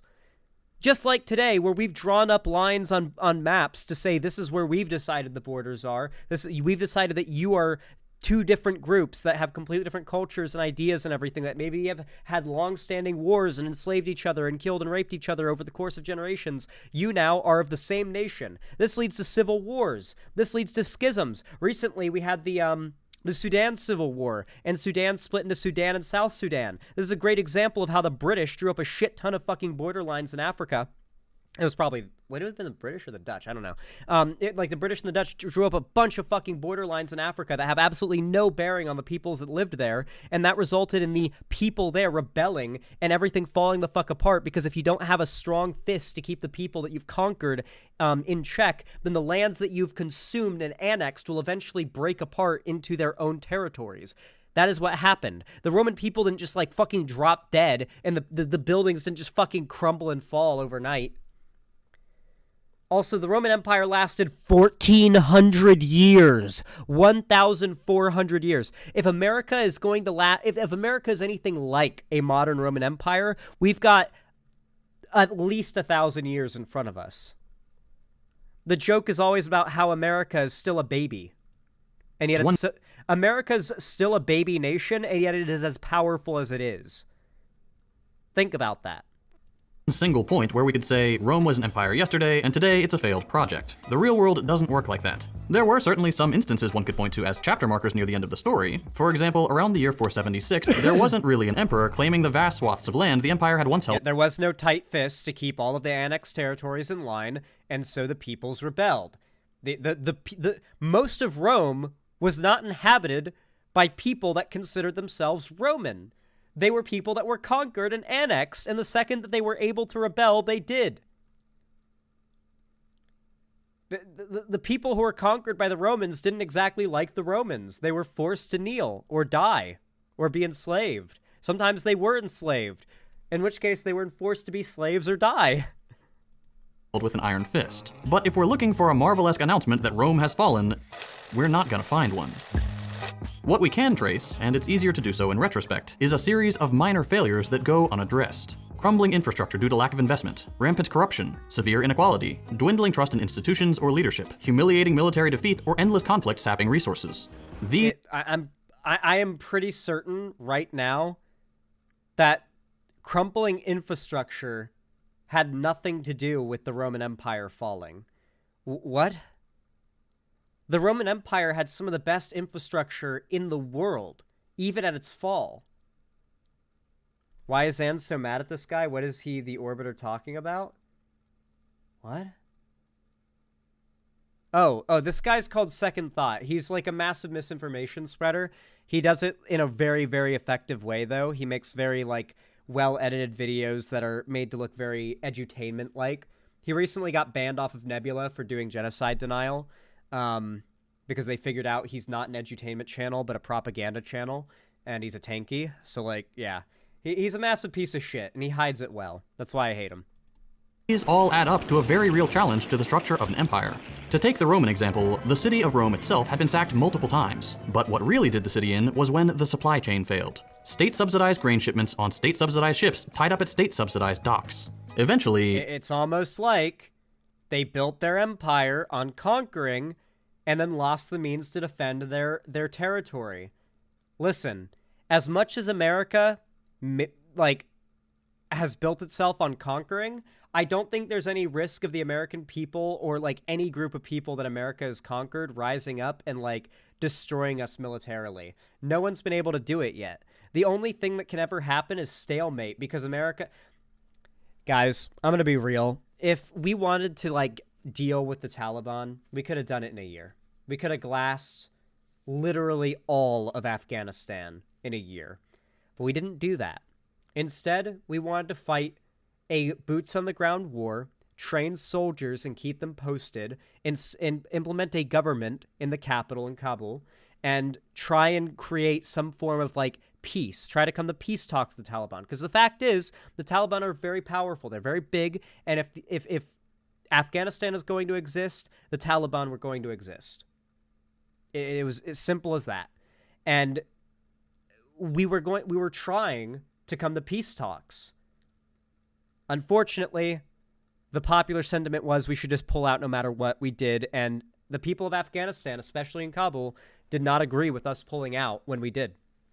The people of Afghanistan did not want us to leave. I mean, like, obviously now we've seen, like, the countless videos of, like, millions of people hoarding up on fucking airports, trying to grab onto the side of fucking not aircraft carriers, the fucking, those giant fucking planes, the ones that carry, like, tanks and fucking cars and shit that they had filled people up with. You had the people that were, like, grabbing onto the wheels because they didn't want to be left to the rule of the Taliban. This is what it looks like when the imperialist America pulls out of a nation, by the way. Afghans hold onto plane. Look at this shit. This is what it looks like when the evil imperialist America pulls out of Afghanistan. Shocking scenes of desperation and chaos in Afghanistan are being seen around the world. Can't believe my eyes, says the man who shot this video of people clinging to an American cargo jet as it takes off. Machine gun fire could be heard as thousands of panic-stricken Afghans stormed the airport. They battled their way onto civilian planes which took off with hundreds of passengers jammed inside. One air traffic controller marveled as a pilot ferried 800 people to Dubai in a plane designed for 150. 800 people on your jet? Holy cow. Countless of these people are now slaves in Dubai, Qatar, and other Gulf states now. They are now part of the slave working class of these Gulf states because it's the only place that would take them in that they could go to. There were more scenes of panic as night fell, and thousands more fought to get on any plane going anywhere. Caught in the maelstrom are reporters for American TV networks, including courageous women like CBS News correspondent Roxana Saberi. For security reasons, our hotel is under lockdown at the moment. That's why I'm speaking to you from my room. The situation outside is very volatile. People like Second Thought, and Second Thought specifically, were very in favor of the U.S. pulling out of Afghanistan, despite the fact that if you looked at any of the polling, the majority of especially women in Afghanistan absolutely, positively, conclusively did not want the U.S. pulling out their military troops from Afghanistan, and particularly Kabul, until proper peace talks have been made with the Taliban to guarantee, A, that women would still be allowed the right to go to work and school, and B, that they would be allowed to own businesses and vote. All of these rights were taken away. One of my favorite things that fucking happened, that I predicted would fucking happen within a week, if the U.S. pulled out of Afghanistan, and I got tons of shit for saying this would happen, is what the Taliban did when they rolled into Kabul. Taliban burning mannequins. You see, women are no longer allowed to work or own businesses or buy clothes in Afghanistan anymore. They were for the last 22 years that we've been there since 9/11, but since we pulled out and the Taliban ruled in. Our focus now, Afghanistan seems to be slipping back to the 90s rule under the Taliban. The Islamist groups' assurances of rights, liberties, and a more liberal stance on women have gone up in smoke. In the latest crackdown, the Taliban has passed a ruling ordering clothing shops in Afghanistan's Herat province to behead female mannequins. Idolatry or worshipping of idols is deemed as a grave sin in Islam, which bans the worship of anyone or anything other than Allah, which is considered to be the only God. The ruling was passed by the Ministry for the Promotion of Virtue and the Prevention of Vice in Afghanistan's Herat province. This particular ministry is solely responsible for... I wish we had shops like this in America, though. It would be pretty baller if I could just go to, like, some little roadside stand and buy, like, a ballistic vest and an AK-47 and have my... have my Desert Storm vest on. Administering Taliban's interpretation of Islam. It had earlier ordered all shops to completely remove all the mannequins. However, after shopkeepers complained that the removal of all dummies would destroy what little business they are left with, the head of ministry, Sheikh Aziz-ur-Rahman, ruled that instead of removing the mannequins in total, only their heads should be cut off. However, business owners in Herat province are still of the opinion that hacking their mannequins apart would still lead to a significant financial loss, especially at a time when the country is facing an economic crisis. In recent weeks, the regime has banned women from taking long-distance road trips without a male guardian, further emphasizing on how they must wear a veil while they are traveling in the car. At the same time, they've also banned playing music in vehicles. Since the Taliban takeover of Afghanistan in August last year, the Taliban has slowly been restricting the freedom of Afghans while claiming to the world that it has reformed for the better. Oh, they're doing gun control. Ah, how nice. Yeah. They're doing gun control. They're disarming their population. I wonder why. Anyway, so obviously, the big bad U.S. pulling out of Afghanistan was probably not that good of a thing. Like, kinda, in hindsight, maybe not that good of a thing for the people of Afghanistan, particularly for all those women and those young girls. Let's not you know, we're talking about how awful and evil America is.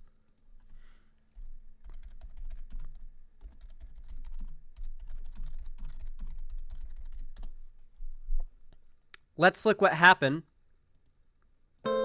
due to the Taliban reclaiming Kabul and Afghanistan falling to them.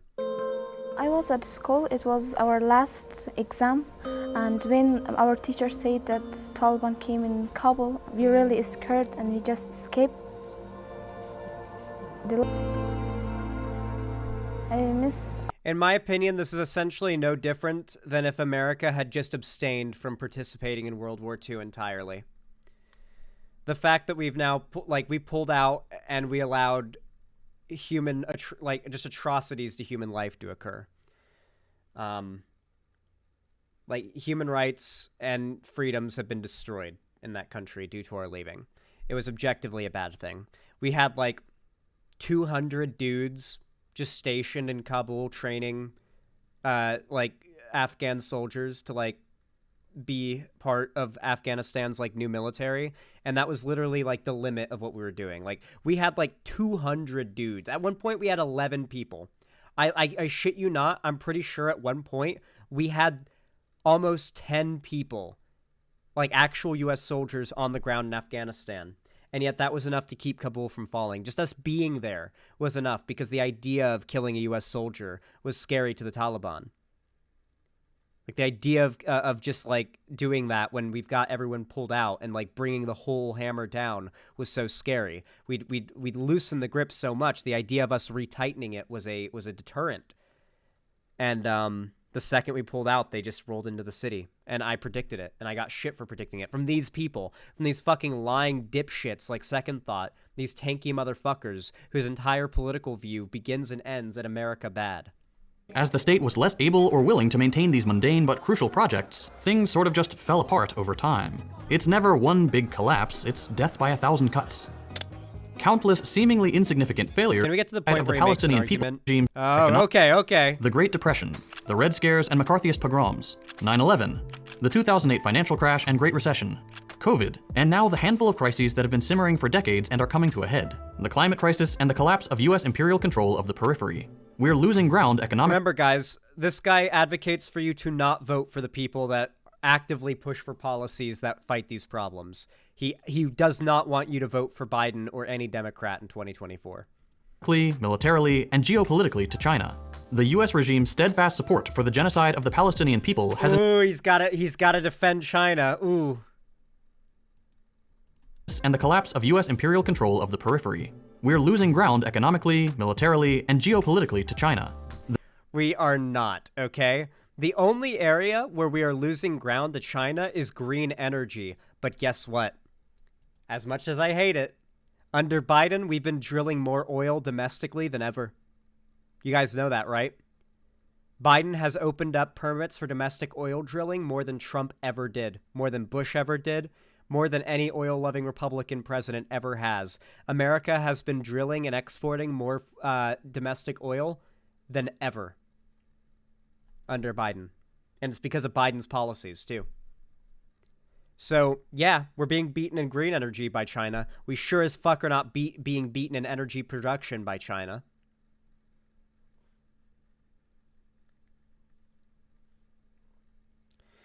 Xanderhall, I'm not defending tankies, but what better solution was there post-withdrawal? The previous Afghan government was extremely corrupt. I mean, we should have stayed. The things were better before than if we'd done nothing, things would be better. What do you want me to say? Are you trying to get me to say some evil take that we should have stayed in Afghanistan? We should have just kept things as they were, so evil and bad and cancelable? No, I think we should have kept things how they were. It's better than how things went. What we did pulling out was worse than if we'd done nothing at all and stayed there. We fucked up. Pulling out was a mistake. Unequivocally a fucking mistake. We were spending jack shit on Afghanistan. We were losing jack shit in the way of American lives in Afghanistan in modern times. We were maintaining stability and human rights in the region. and now they've lost all of it. The people didn't want us to leave. The fact is, the Afghan people didn't want us to leave. Let's go back to my video on this that got so much fucking hate.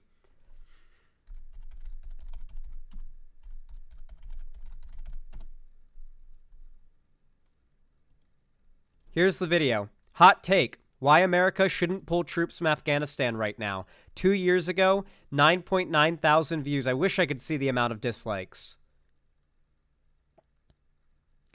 Here's some of the comments. I'm officially a tanky if this is what BreadTube is. This went from a hot take 3 months ago to the coldest take in the universe now. Here's a comment from after everything happened. Afghanistan has always been a real-life trolley problem. Any decision will cost lives. Zan, do you think the U.S. should have invaded Afghanistan in 2001? They hated him because he told the truth. Don't you love the incredibly messy and nuanced situations we force ourselves into? I know, Xander Hall, I have a lot of respect for you, but I don't agree with this argument, so let me explain a bit. The good and possibly temporary effects of American imperialism do not outweigh the problems it constantly causes. Call me a tanky. This is before I'd purge so many of these people from my community. You wonder why I ban people so readily, but this is what my comments used to look like when I was right. Call me a tanky, but I think all nations have a right to self-determination unless the people of Afghanistan, who like the Taliban, have the home field advantage, unite against the Taliban. This problem will forever exist. The Taliban are just as undefeatable by the American troops as the Viet Cong, and we can't just expect to continue occupying Afghanistan as a means of... and they just go on. Can't believe MGSV prepared me for this history lesson. That's a good comment. Yeah, basically I got a lot of hate for this. Let's hear what I actually say in the video and how fucking right I was. Listen the fuck up. If you're watching this and you're a lefty and you live in America, or even if you don't live in America, but most likely you live in America, you are probably anti-war. Hypers in chat, if you're a lefty and you're anti-war, you don't like the way that America engages with other countries for the most part, with like imperialism and what have you. Yeah, let's skip to when I get to the argument here. There's a particular frame I know that I bring up that I want to show. Oh, is this it? Where is it? Come on. People that were surveyed say they would not like if the U.S. accepted... Here it is. Here it is. And they will reenact any... Here it is. ...things that America has helped do in the country. Now, America wants to leave. Many of you may be wondering, well, why is that a bad thing? Well, the Taliban are so bad that even the people of Afghanistan don't want America leaving if it means the Taliban retake control. And the Taliban have said that they will execute any citizens of Afghanistan that helped America, and they will reenact any terrible policy that used to be in place before America helped liberate the country, most of the country, of the Taliban's control. If we look at the polling data, 73% of Afghan people that were surveyed say that they would not like if the U.S. accepted a peace deal with the Taliban that did not keep women's rights to work outside of the home, as well as 85% that said they don't want a peace deal if women and girls are no longer able to go to school. The vast majority of the people in Afghanistan do not want America leaving if it means the Taliban retake power and roll back all these positive things that have happened in the time since America occupied the country. The amount of fucking hate I got, dude. The amount of fucking hate that I got is insane. The tankies, and frankly the tanky brainwashed people in my own audience, descended upon me with hate like I'd never seen before. I was getting shit nonstop. Someone got a clip of me talking about how the situation in Afghanistan... I said, let me see if I can find the clip that people took out of context and tried to like use to make me sound stupid, like I didn't know what I was talking about or something. No, I'm gonna give a short history lesson. Here, let me see if I can find it. But it is a very, very isolated country geographically. It is a very and desert there. Most part, it's a very rural, a very large city. You know, obviously not counting Kabul, which is a very large city. If we get a look at it, very, very large city, Kabul is.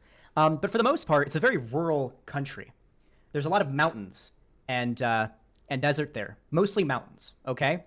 It is a very, very isolated country geographically, which means if we go back to even recent history, you'll find a pretty interesting detail. Up until like fairly recently, Afghanistan was a very what's the word for it? A very I guess nomadic would be the word for it. A very nomadic nation. There are a lot of different ethnic groups and a lot of different. This is irrelevant to what I'm talking about. I'm trying to find the clip that people. Soviet Russia. Talking about the history of like Soviet invasion. So if we send American soldiers, you know, in what is called a proxy war. Yeah, proxy war. Cool. Doing it. You're an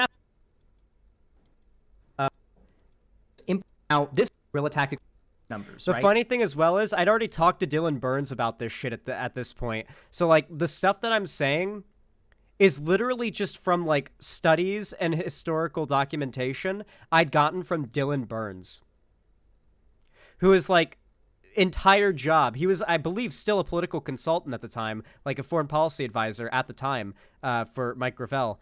Like literally I got that info from him. Like, he had the foreign policy knowledge. I trusted his foreign policy takes because he was fucking right, and he knew how to support his arguments in a way that no one else saying that the U.S. pulling out of Afghanistan was a good thing could. And I researched it, and sure enough, he was fucking right. Frankly, Dylan should get more credit for being right about this Afghanistan thing than I should. Dylan was right about it before I was. I was the only other person, though, that was taking his side. He got a lot of shit for it as well, but I'm the one that kind of gets the credit for having been right about Afghanistan the whole time. But yeah, dude, these people, like Second Thought, were the ones that jumped down my throat for saying this. Because the fact is, no matter what, America bad. It doesn't matter how bad the actual bad guys are. If America is their enemy, then America bad. No matter what. When in doubt, America bad. That's the tanky motto.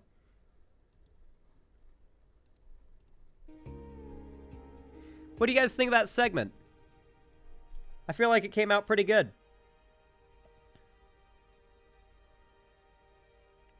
I heard someone call Second Thought a leftist version of Black Pigeon Speaks. It's so accurate. Real. Yeah, no, that's completely accurate.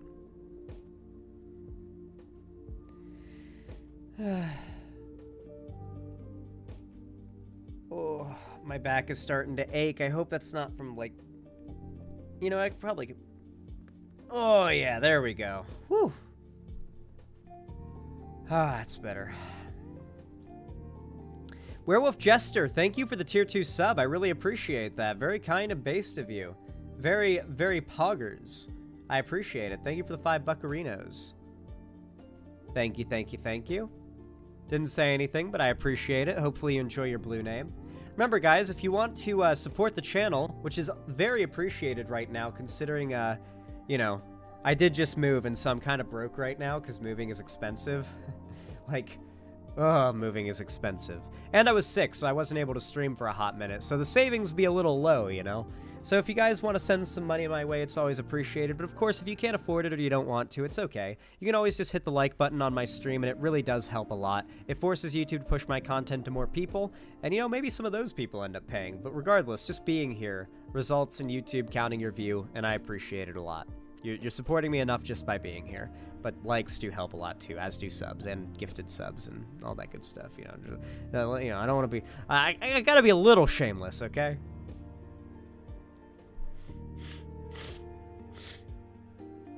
Okay.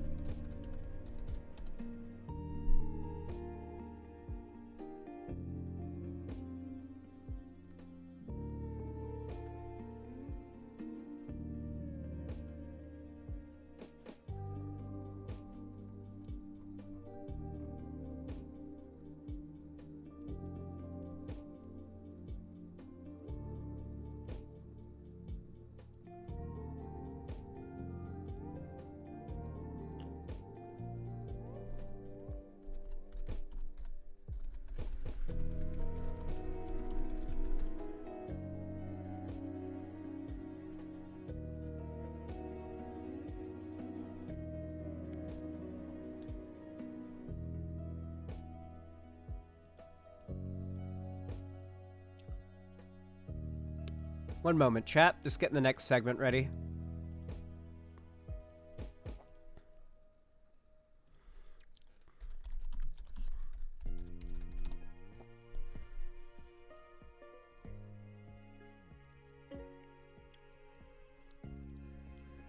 All right.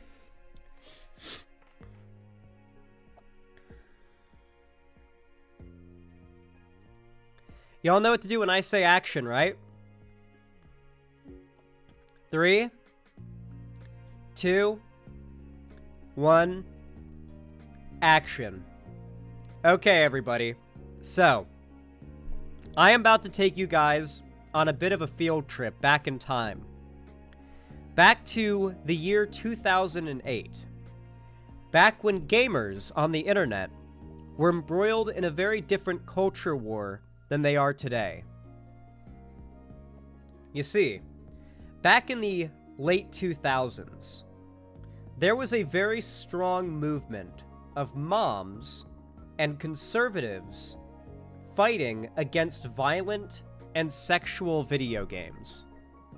Games for like Call of Duty, Pokemon, Grand Theft Auto, all of these games were called satanic, evil. Think of any word you could imagine, right? The hot coffee mod for GTA caused a lot of controversy, for example, that sex mod. Yeah. And the figurehead that was seen as like the person leading the charge against violent video games on the side of this like conservative moral crusade was a man that many of you likely haven't heard of in a very long time. It's so fitting that this was a thing back when GTA Vice City was the most current Grand Theft Auto game, considering the new GTA, we're going back to Vice City. Anyway, though, you could see here, this is the guy. There's some quotes here from him. Well, I guess he didn't say any of these things, but here's Jack Thompson standing here. His whole thing was that he was against children being able to access violent video games. That was his whole thing. That's it. Like, his whole thing was he didn't want children to be able to access violent video games. And he would do stunts to try to see how easy it was to get a violent video game like Grand Theft Auto if you were a kid.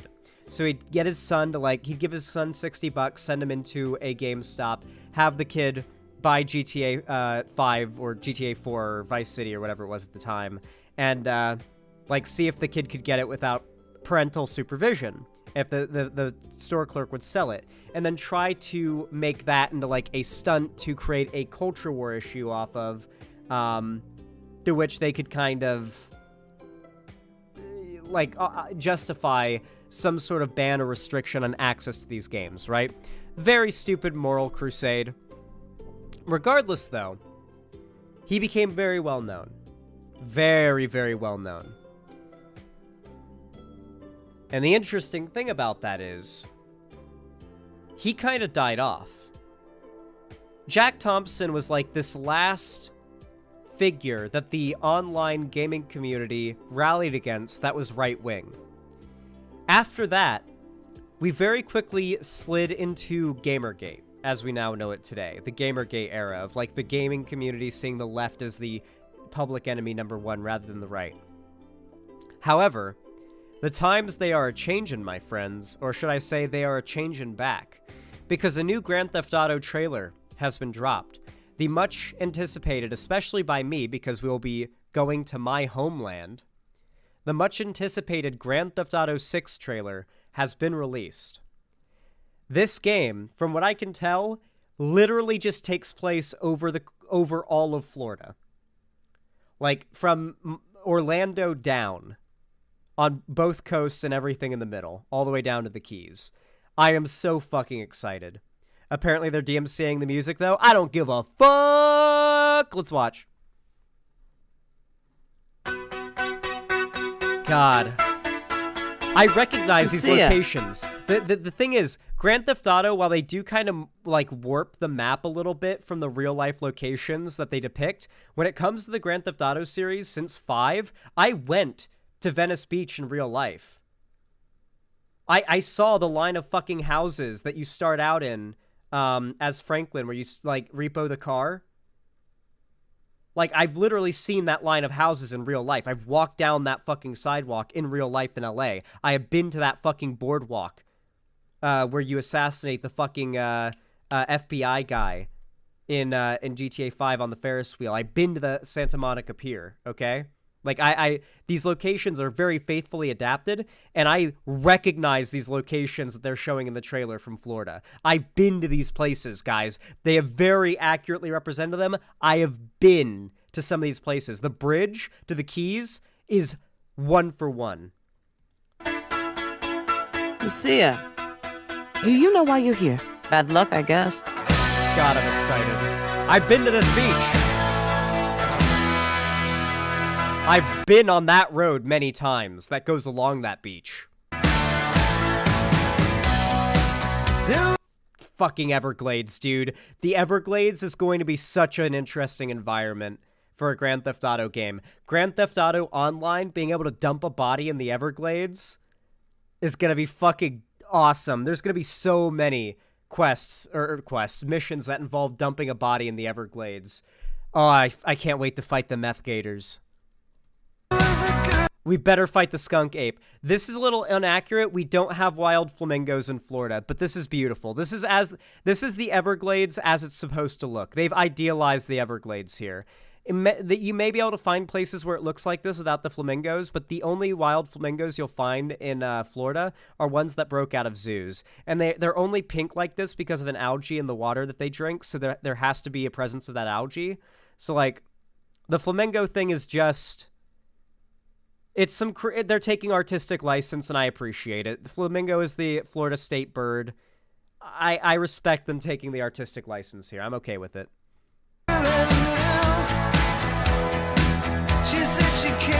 This is, for those that don't know, because I can literally tell you where every location in this map is in real life, by the way, if you just want me to do that. This is obvious. I think this is Miami Beach. This is Miami Beach. I thought for a second it could be Clearwater Beach, and we might see it at some point in this trailer. It's kind of hard to tell because a lot of beaches in Florida look the same. This is the massive shipping yard in Miami. This is the Miami shipping yard where, if you've ever seen the show Dexter, this is where Dexter's mom was butchered in a shipping container. If any of you guys remember that. So we might actually see a Dexter reference of like a bloody shipping container in this shipping yard if they included a Dexter reference in the game. That would be pretty dope. Yeah, this is where the surprise motherfucker line takes place. This is where the surprise motherfucker line happens. Right here, in this shipping yard, is where that line takes place. Yeah. I'm not even joking. She said she cared about me. She tried to make my world. I don't know strip clubs in Miami. This is... Okay. So this is north. This is the camera facing north, if I recall correctly. This island... Or no, this is heading in west. This island is I think just a gated community island. I think you take this road south to get to Alligator Alley. I'm pretty sure this is the road you would have to take south to eventually get to Alligator Alley, the Everglades, and the Keys. You would go south out of Vice City / Miami, and eventually you would get to Alligator Alley, which is like the road you take through the Everglades to get to the Keys. The way she thought it should be. Bro! God, it's... Fuck, I can't wait for this game. God, I hate that I have to wait as long as we do. Fuck! Oh! This is the old Skyway Bridge that goes over the islands to the Keys. I have taken this fucking road multiple times in my life. Like, a little further back this way is Alligator Alley, and this is the famous... These are the famous bridges. This is Bahia Honda Island. You have to give us a tour of Florida when you get the game. I absolutely fucking will. God, Homosassa has to be in the game, right? Homosassa has to be in the game. Yeah, we were desperate then to have each other to hold. Dude, so fucking accurate, the amount of alligators that end up in pools.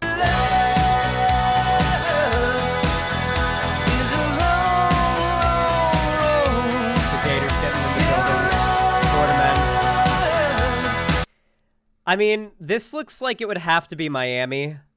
A lot of this stuff. This might be... Yeah, oh, here we go. Here we go. The highway signs give a lot of info here. So Vice City beaches are like off straight. And then if you take a left, Port Richey, that's probably Port Richey, I would guess. Port VC. Port Vice City, maybe. Port Vice City is probably what that stands for. And then the Keys. They're just calling it Keys? Oh, but it's the Keys spelled like a car keys instead of like how it's properly spelled, C-A-Y-S. The airport. So this is just the highway.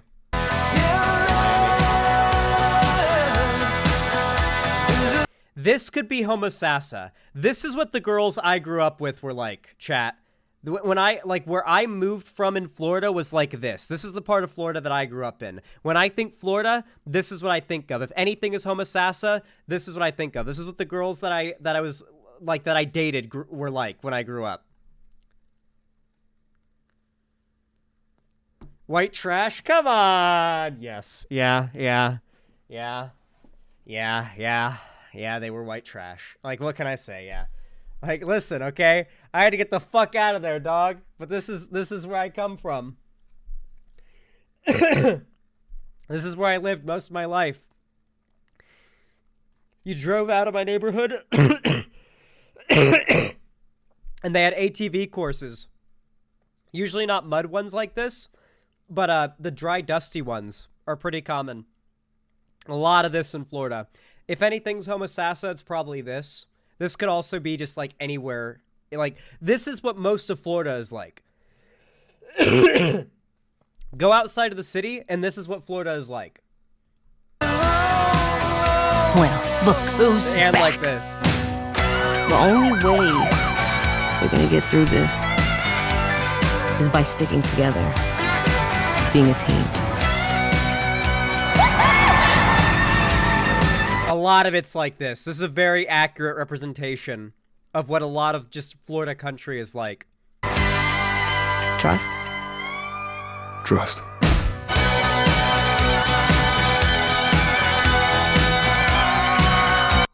It's going to be interesting to play as a couple for the protagonists of a GTA game, but they'll do it well. As Rockstar, I trust them. Anyway, new Grand Theft Auto game has been announced. The world is fucking hyped. It is the most viewed trailer for a video game of all time. And we just got some news that makes me so goddamn happy. Some news that is very, very relevant and important to the online political culture war narrative landscape, whatever you want to call it. As the Grand Theft Auto 6 trailer drops, Elon Musk says he's never been able to get into GTA because he can't bring himself to commit virtual crimes. Elon Musk, I shit you not, has gone on a Twitter crusade against GTA 6 to the point that he has repressed tweets about it. I'm not even joking. He does not allow it to go trending. And the reason for this, in reality, is most likely that Rockstar didn't announce it on Twitter.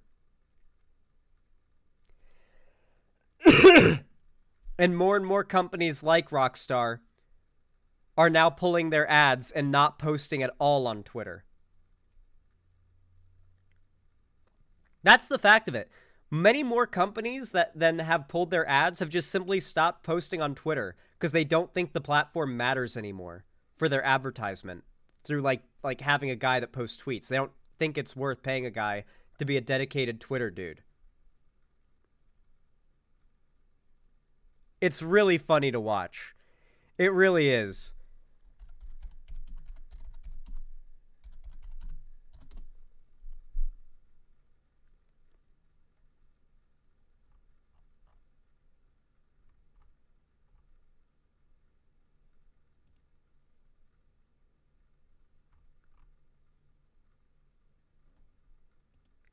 Let me see if I can find the tweet I'm thinking of. I believe I retweeted it. Yep, here it is. Twitter is limiting the reach of Rockstar Games' GTA 6 trailer post with the YouTube link. While you can view it directly, you can't see it if you're viewing a reply. It seems to be retaliation for posting the trailer video on Twitter, for not posting the trailer video on Twitter. Like, it literally, if you post the fucking trailer, it gets shown as unavailable by countless accounts. Dude. He's so fucking mad. And the fact that Elon is doing this is now, like, massive fucking news. People are talking about it, and it is not making him look good. You could argue it is making him look like a modern-day Jack Thompson. Isn't it funny how things end up going full circle in the end?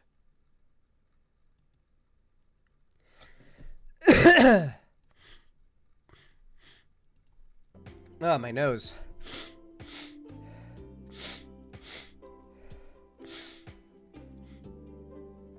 Okay, I can breathe. Nice. Okay.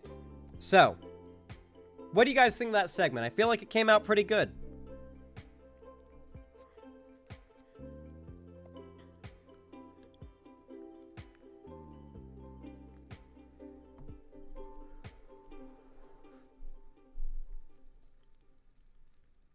Did you just escape a goat?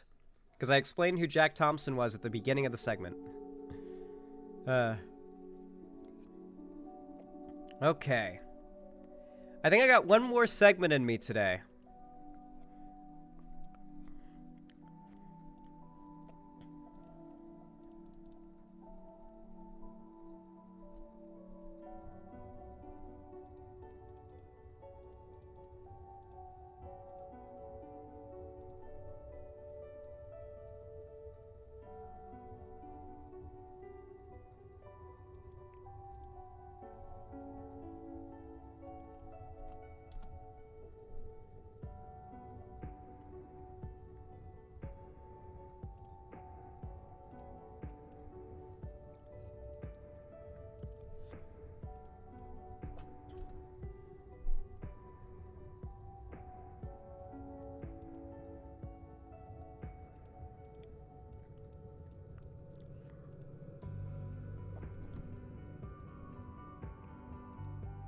Alright, everyone. You all know what to do when I say action, right? 3, 2, 1, action. Alright, everybody. So you know how everybody who's running the Daily Wire and acts as like their biggest mouthpieces, they're all failed media figures from like outside the sphere of politics, right? Whether they be failed directors, writers, actors, filmmakers, whatever it may be. They all were trying to be in mainstream media, failed, and then fell into politics, like right-wing politics grift, to try to, like, make something of themselves because they failed their first gig. This is very well known. Hell, the guy who is the co-founder of the Daily Wire, Jeremy Boring, very fitting name, is literally a failed director and screenwriter. So now that the Daily Wire has started to blow up enough that it's getting a whole lot of attention, like, and a lot of money, they're now looking to branch out their company into breaking back into mainstream media in the same, like, into the same realm that they previously failed out of. But now they've got the money and resources from being political right-wing demagogues, right? Here's the thing, though. Every attempt they've made so far at doing this has failed. The most recent one was a movie starring, I think, Ben Shapiro and Gina Carano that just completely fell flat. It made, like, I think $8 at the box office opening weekend. I'm not even exaggerating, by the way. It was, like, less than $100 it made on the box office opening weekend. Starring Gina Carano. Daily Wire's own fans thought the movie was woke in like, the reviews for it. It's actually crazy. Anyway, they're now looking to make a anti-woke Snow White starring Brett Cooper, the completely manufactured fake gamer girl lady they have doing pick-me content. And then they're now announcing that they are... Oh, they also have Bent Key, which is a children-targeted platform focused on making rip-off kids shows that are like... For example, they've got one that's about chinchillas that's a rip-off of Bluey. However, they have now recently announced a new movie, a mockumentary comedy that they're making called, well, I'll just go ahead and read the tweet to you guys. This is from Jeremy Boring himself on Twitter. Hollywood won't make a movie about how laughably absurd it is that we now allow grown men to call themselves women and then dominate women's sports. So we did. Introducing our first feature-length comedy, Lady Ballers. Available December 1st, only on Daily Wire Plus. This got 70,000 likes, by the way. Jesus Christ. I guess only under Elon's Twitter are these productions actually able to do anything. Let's take a look at this god-awful trailer. I haven't seen it yet. In a world where women's sports is being transformed, the Daily Wire calls foul with the most triggering comedy of the year. Oh god, this is cringe. This is gonna be just unpleasant to watch, dude.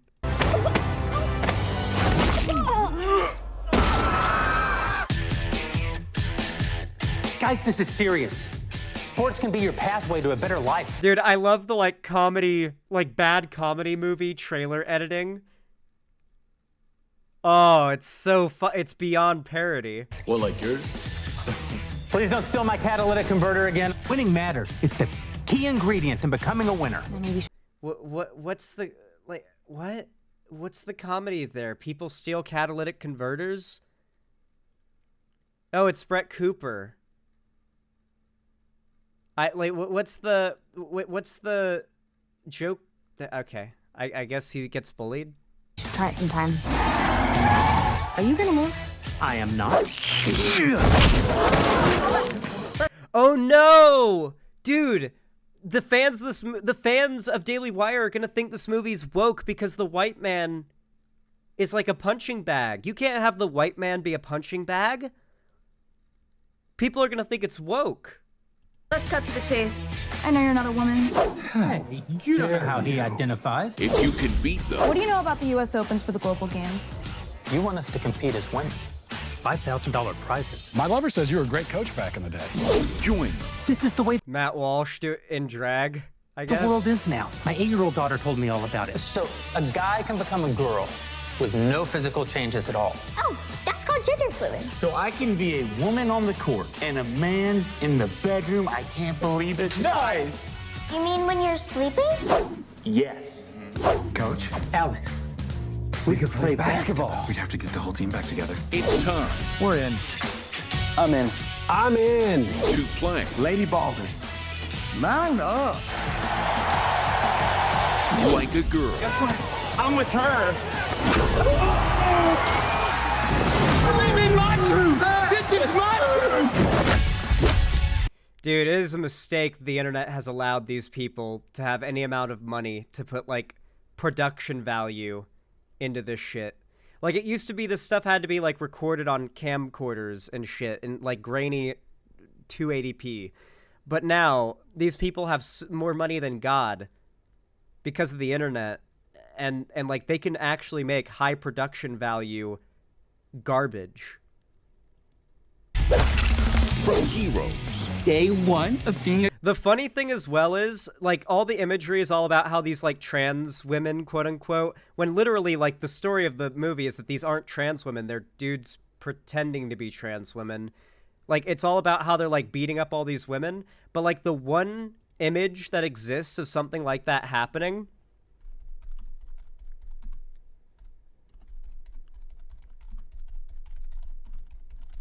The only image of something like that, and trust me, the right loves to share this image around. They absolutely fucking love to share around this image, but they don't like to honestly tell you who is who in the image. They don't tell you who is who in this image. The closest, this is like pretty evocative, right? Of the imagery of that trailer, you know? But what this is a trans man, as in this guy here, was assigned female at birth. This guy was born a girl and transitioned to be a guy and is forced, his name's Mac Beggs, yeah, and is forced to wrestle against girls because he's a trans guy. the only times where this imagery actually ends up happening is when the policies that the right are fighting for with a movie like this are put into place. So yes, this is a dude being forced to wrestle women because of transphobia. Let him wrestle dudes. He wants to wrestle dudes.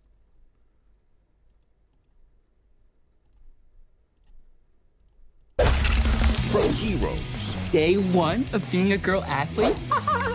I love being a girl. to sheep. Yeah, it is also no secret that this is literally just an entire movie based off of a South Park joke. Yes, this was already done by South Park. This was a South Park joke. But to be fair, the entire sense of humor of most Daily Wire fans is just South Park, so it's up their alley. We could dominate every woman's sport. Running, swimming, soccer. I said sport, Felix! It's ladies basketball, boys. Nobody watches. I love that. I love that. They can't even pretend like women's sports are super important and they need to be, like, the integrity has to be preserved in their propaganda movie about how women's sports are under attack. That's great. They can't even pretend. They can't even pretend. Because they have to be misogynistic too, right? Excuse me. Are these seats open? Never mind. Getting dunks.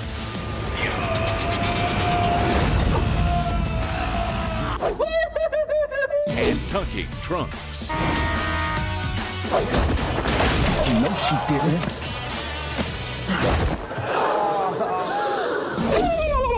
That's the biggest I've ever seen on a lady. I don't care. Lady ballers.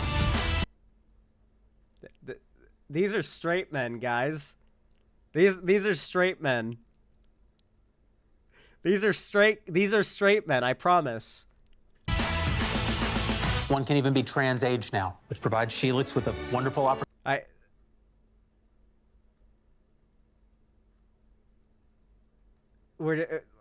I get that you hate trans people and you want to make a movie. It's all about, like, shitting on them and everything.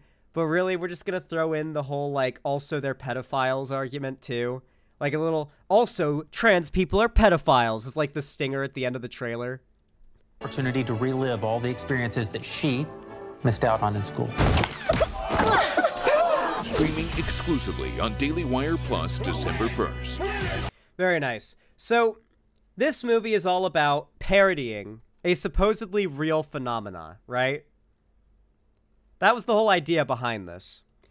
The funny thing about it, though, is Ben Shapiro kind of self-owned the entire movie recently in a clip that came out from an interview that he did. So this is him discussing the original plan for Lady Ballers. It was actually supposed to be an undercover documentary, but they had to make it a fictional comedy because, as it turns out, the entire premise is fiction.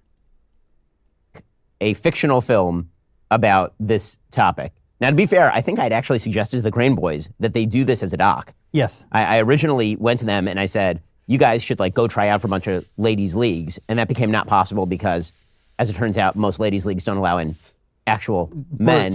And they weren't willing to go the full distance in terms of what it would require in order to, you know, the actual hormone treatments and everything to play in some of the ladies' leagues. But in any case. Why would he say this? Why in a million years would he just outright say this and admit that the original plan was to try to make a documentary about the phenomenon they made up, found out that the phenomenon they made up isn't real, and so they made a fictional movie to make fun of their made-up phenomenon, and then accidentally admitted, hold on a second, we couldn't make a documentary about the thing we claim exists because it doesn't exist. How fucking dumb can you be, dude? And this is not even the worst cell phone I've seen a Daily Wire host have live on a show, by the way. Hold on.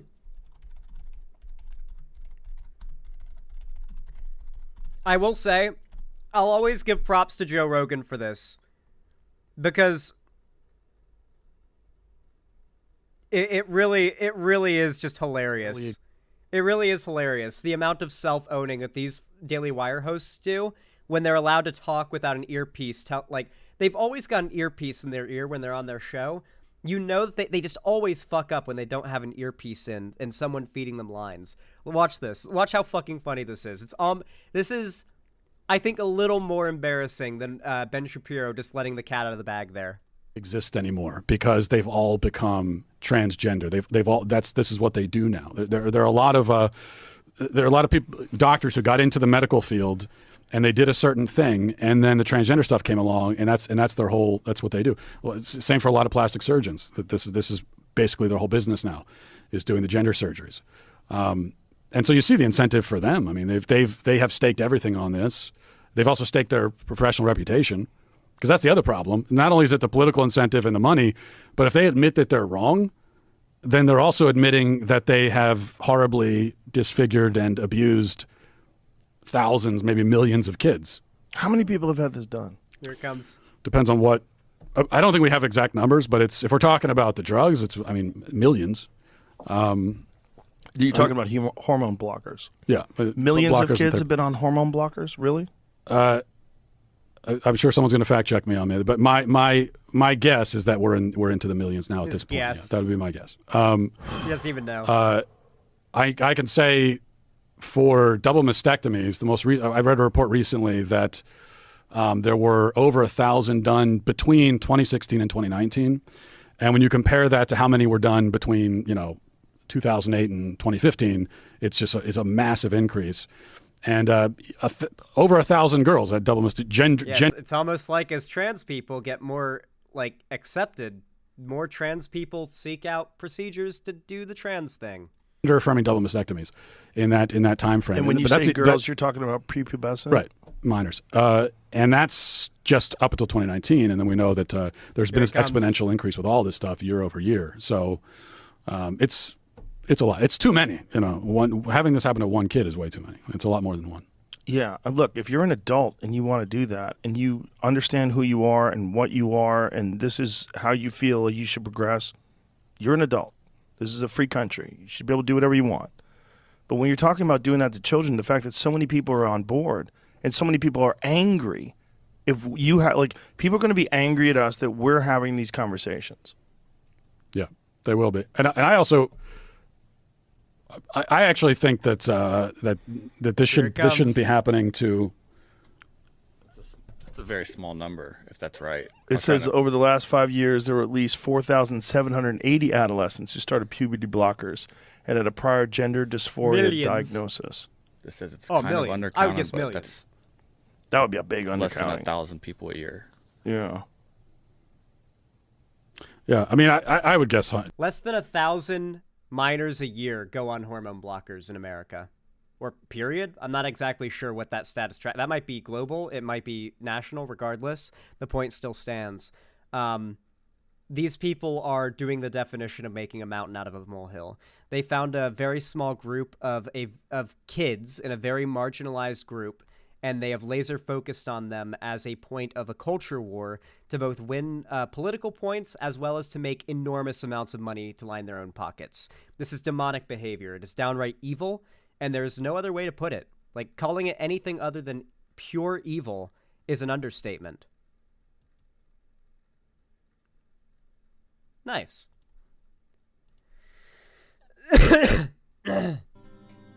Ooh.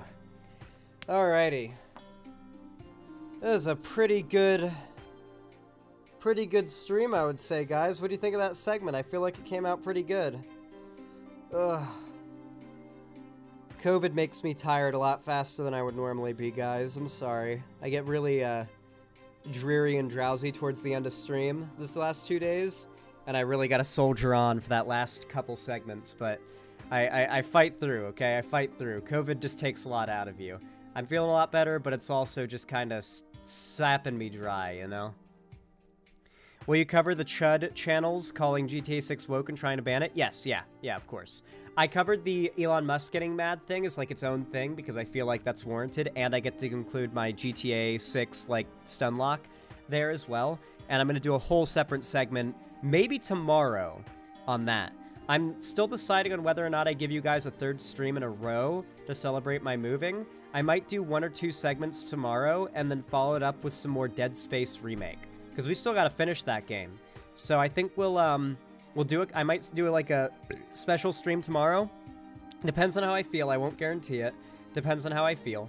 And I'm gonna try to finish a bit more Dead Space. So yeah, keep an eye out for that, guys. Midnight Kitty Boy, thank you for the 3 tier 1 gifted subs. I really appreciate that. Thank you so much. The $15 really helps. I really, really appreciate it. I hope pizza with no cheese, cookie, and artism all really appreciate it. Thank you. Said, welcome back, Zan. Oh, thank you, Midnight Kitty Boy. I really appreciate it. It's good to have you back.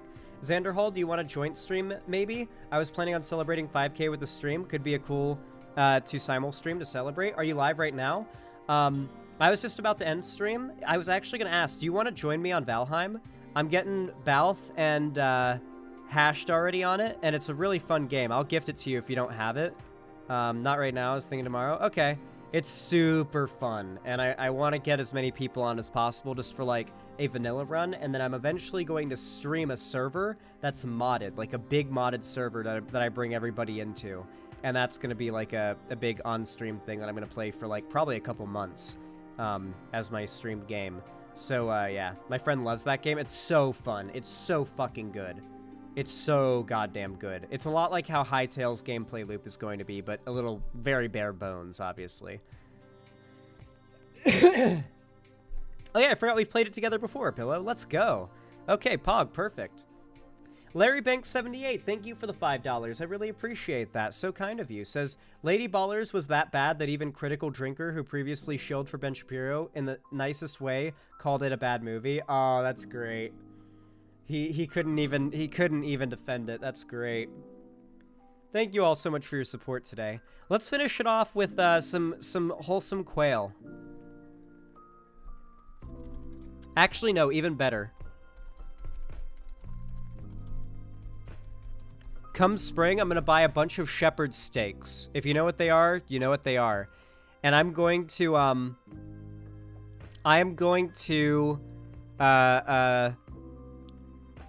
stick them in the ground and hang hummingbird feeders from them and put up a bunch of hummingbird-friendly potted plants in the backyard. I've got a very good backyard for this, by the way. I can't wait to show it to you guys. And I plan to have this going on along with my quail. I've already basically achieved this before back in California, if you guys remember. Look at this. These are hummingbirds.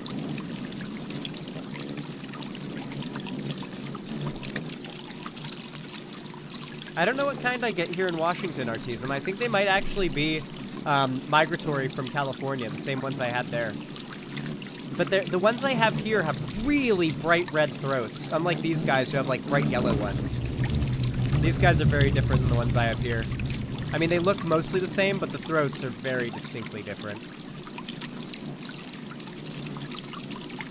Thank you, Delancer.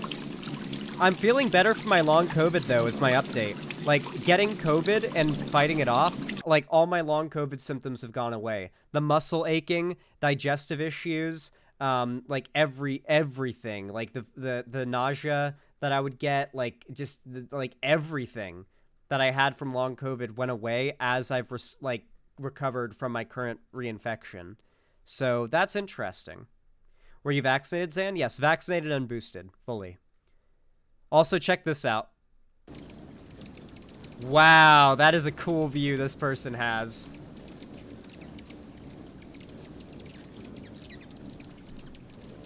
These guys look more like the ones I have.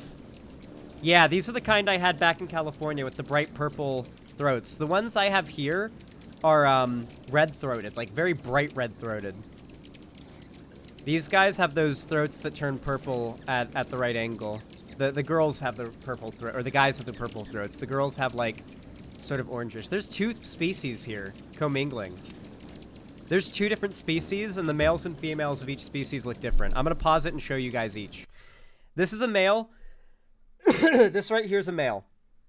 And this is a male of like, the species that has these, orange gorgettes. You just can't see its gorgette is orange, because the angle you're seeing it at makes it look black. this... Let me see if I can find... Yeah, this one? Maybe... Hold on. Let me see if I can spot one. This one is a female of that species right here. This one's a female of that species. This one right here is actually a better example. You can see the glowing purple. This one is a male of the species that I had back in California, the ruby-throated. And, I mean, any of these females could be one of them. Let me see. I think this is a female of that species, of the ruby-throated ones. I think this one right here. So there's a mix of 4 different looking types of hummingbirds here. Are they costas and ruby-throated? The purple ones are costas. Okay. Yeah, they're hard to ID on video. Because, like, the throats are different colors depending on the angle of the light. They're really aggressive. They fight each other like crazy, so getting them to commingle like this is so hard. Like, 2 hummingbirds do not like to share a feeder, much less more than 2. This takes years and years of getting the hummingbirds where you are to like you, which is why I'm glad I've got years to do that where I am now.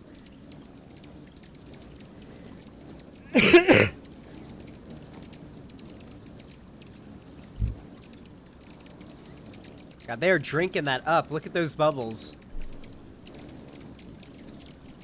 They're getting their last, like, late-night feed in before they go out into torpor for the night. I really like birds. They're cool. Anyway, I feel like that was a cool palate cleanser from the stream. I will see if I can talk to Keffels in private. I don't know how things are going to go. I'm not going to make any promises. That's the most I'll say. But overall today, I think it's been a pretty good stream. Thank you all so much for coming out. I really appreciate your support. I feel like it was pretty productive with content production. Whoa, neat lighting. Thank you, Punk Corpse. And yeah, with all that said, I think this is where I'm going to wrap things up. Thank you all so much for watching. I love you all very much. And as always, have a good one.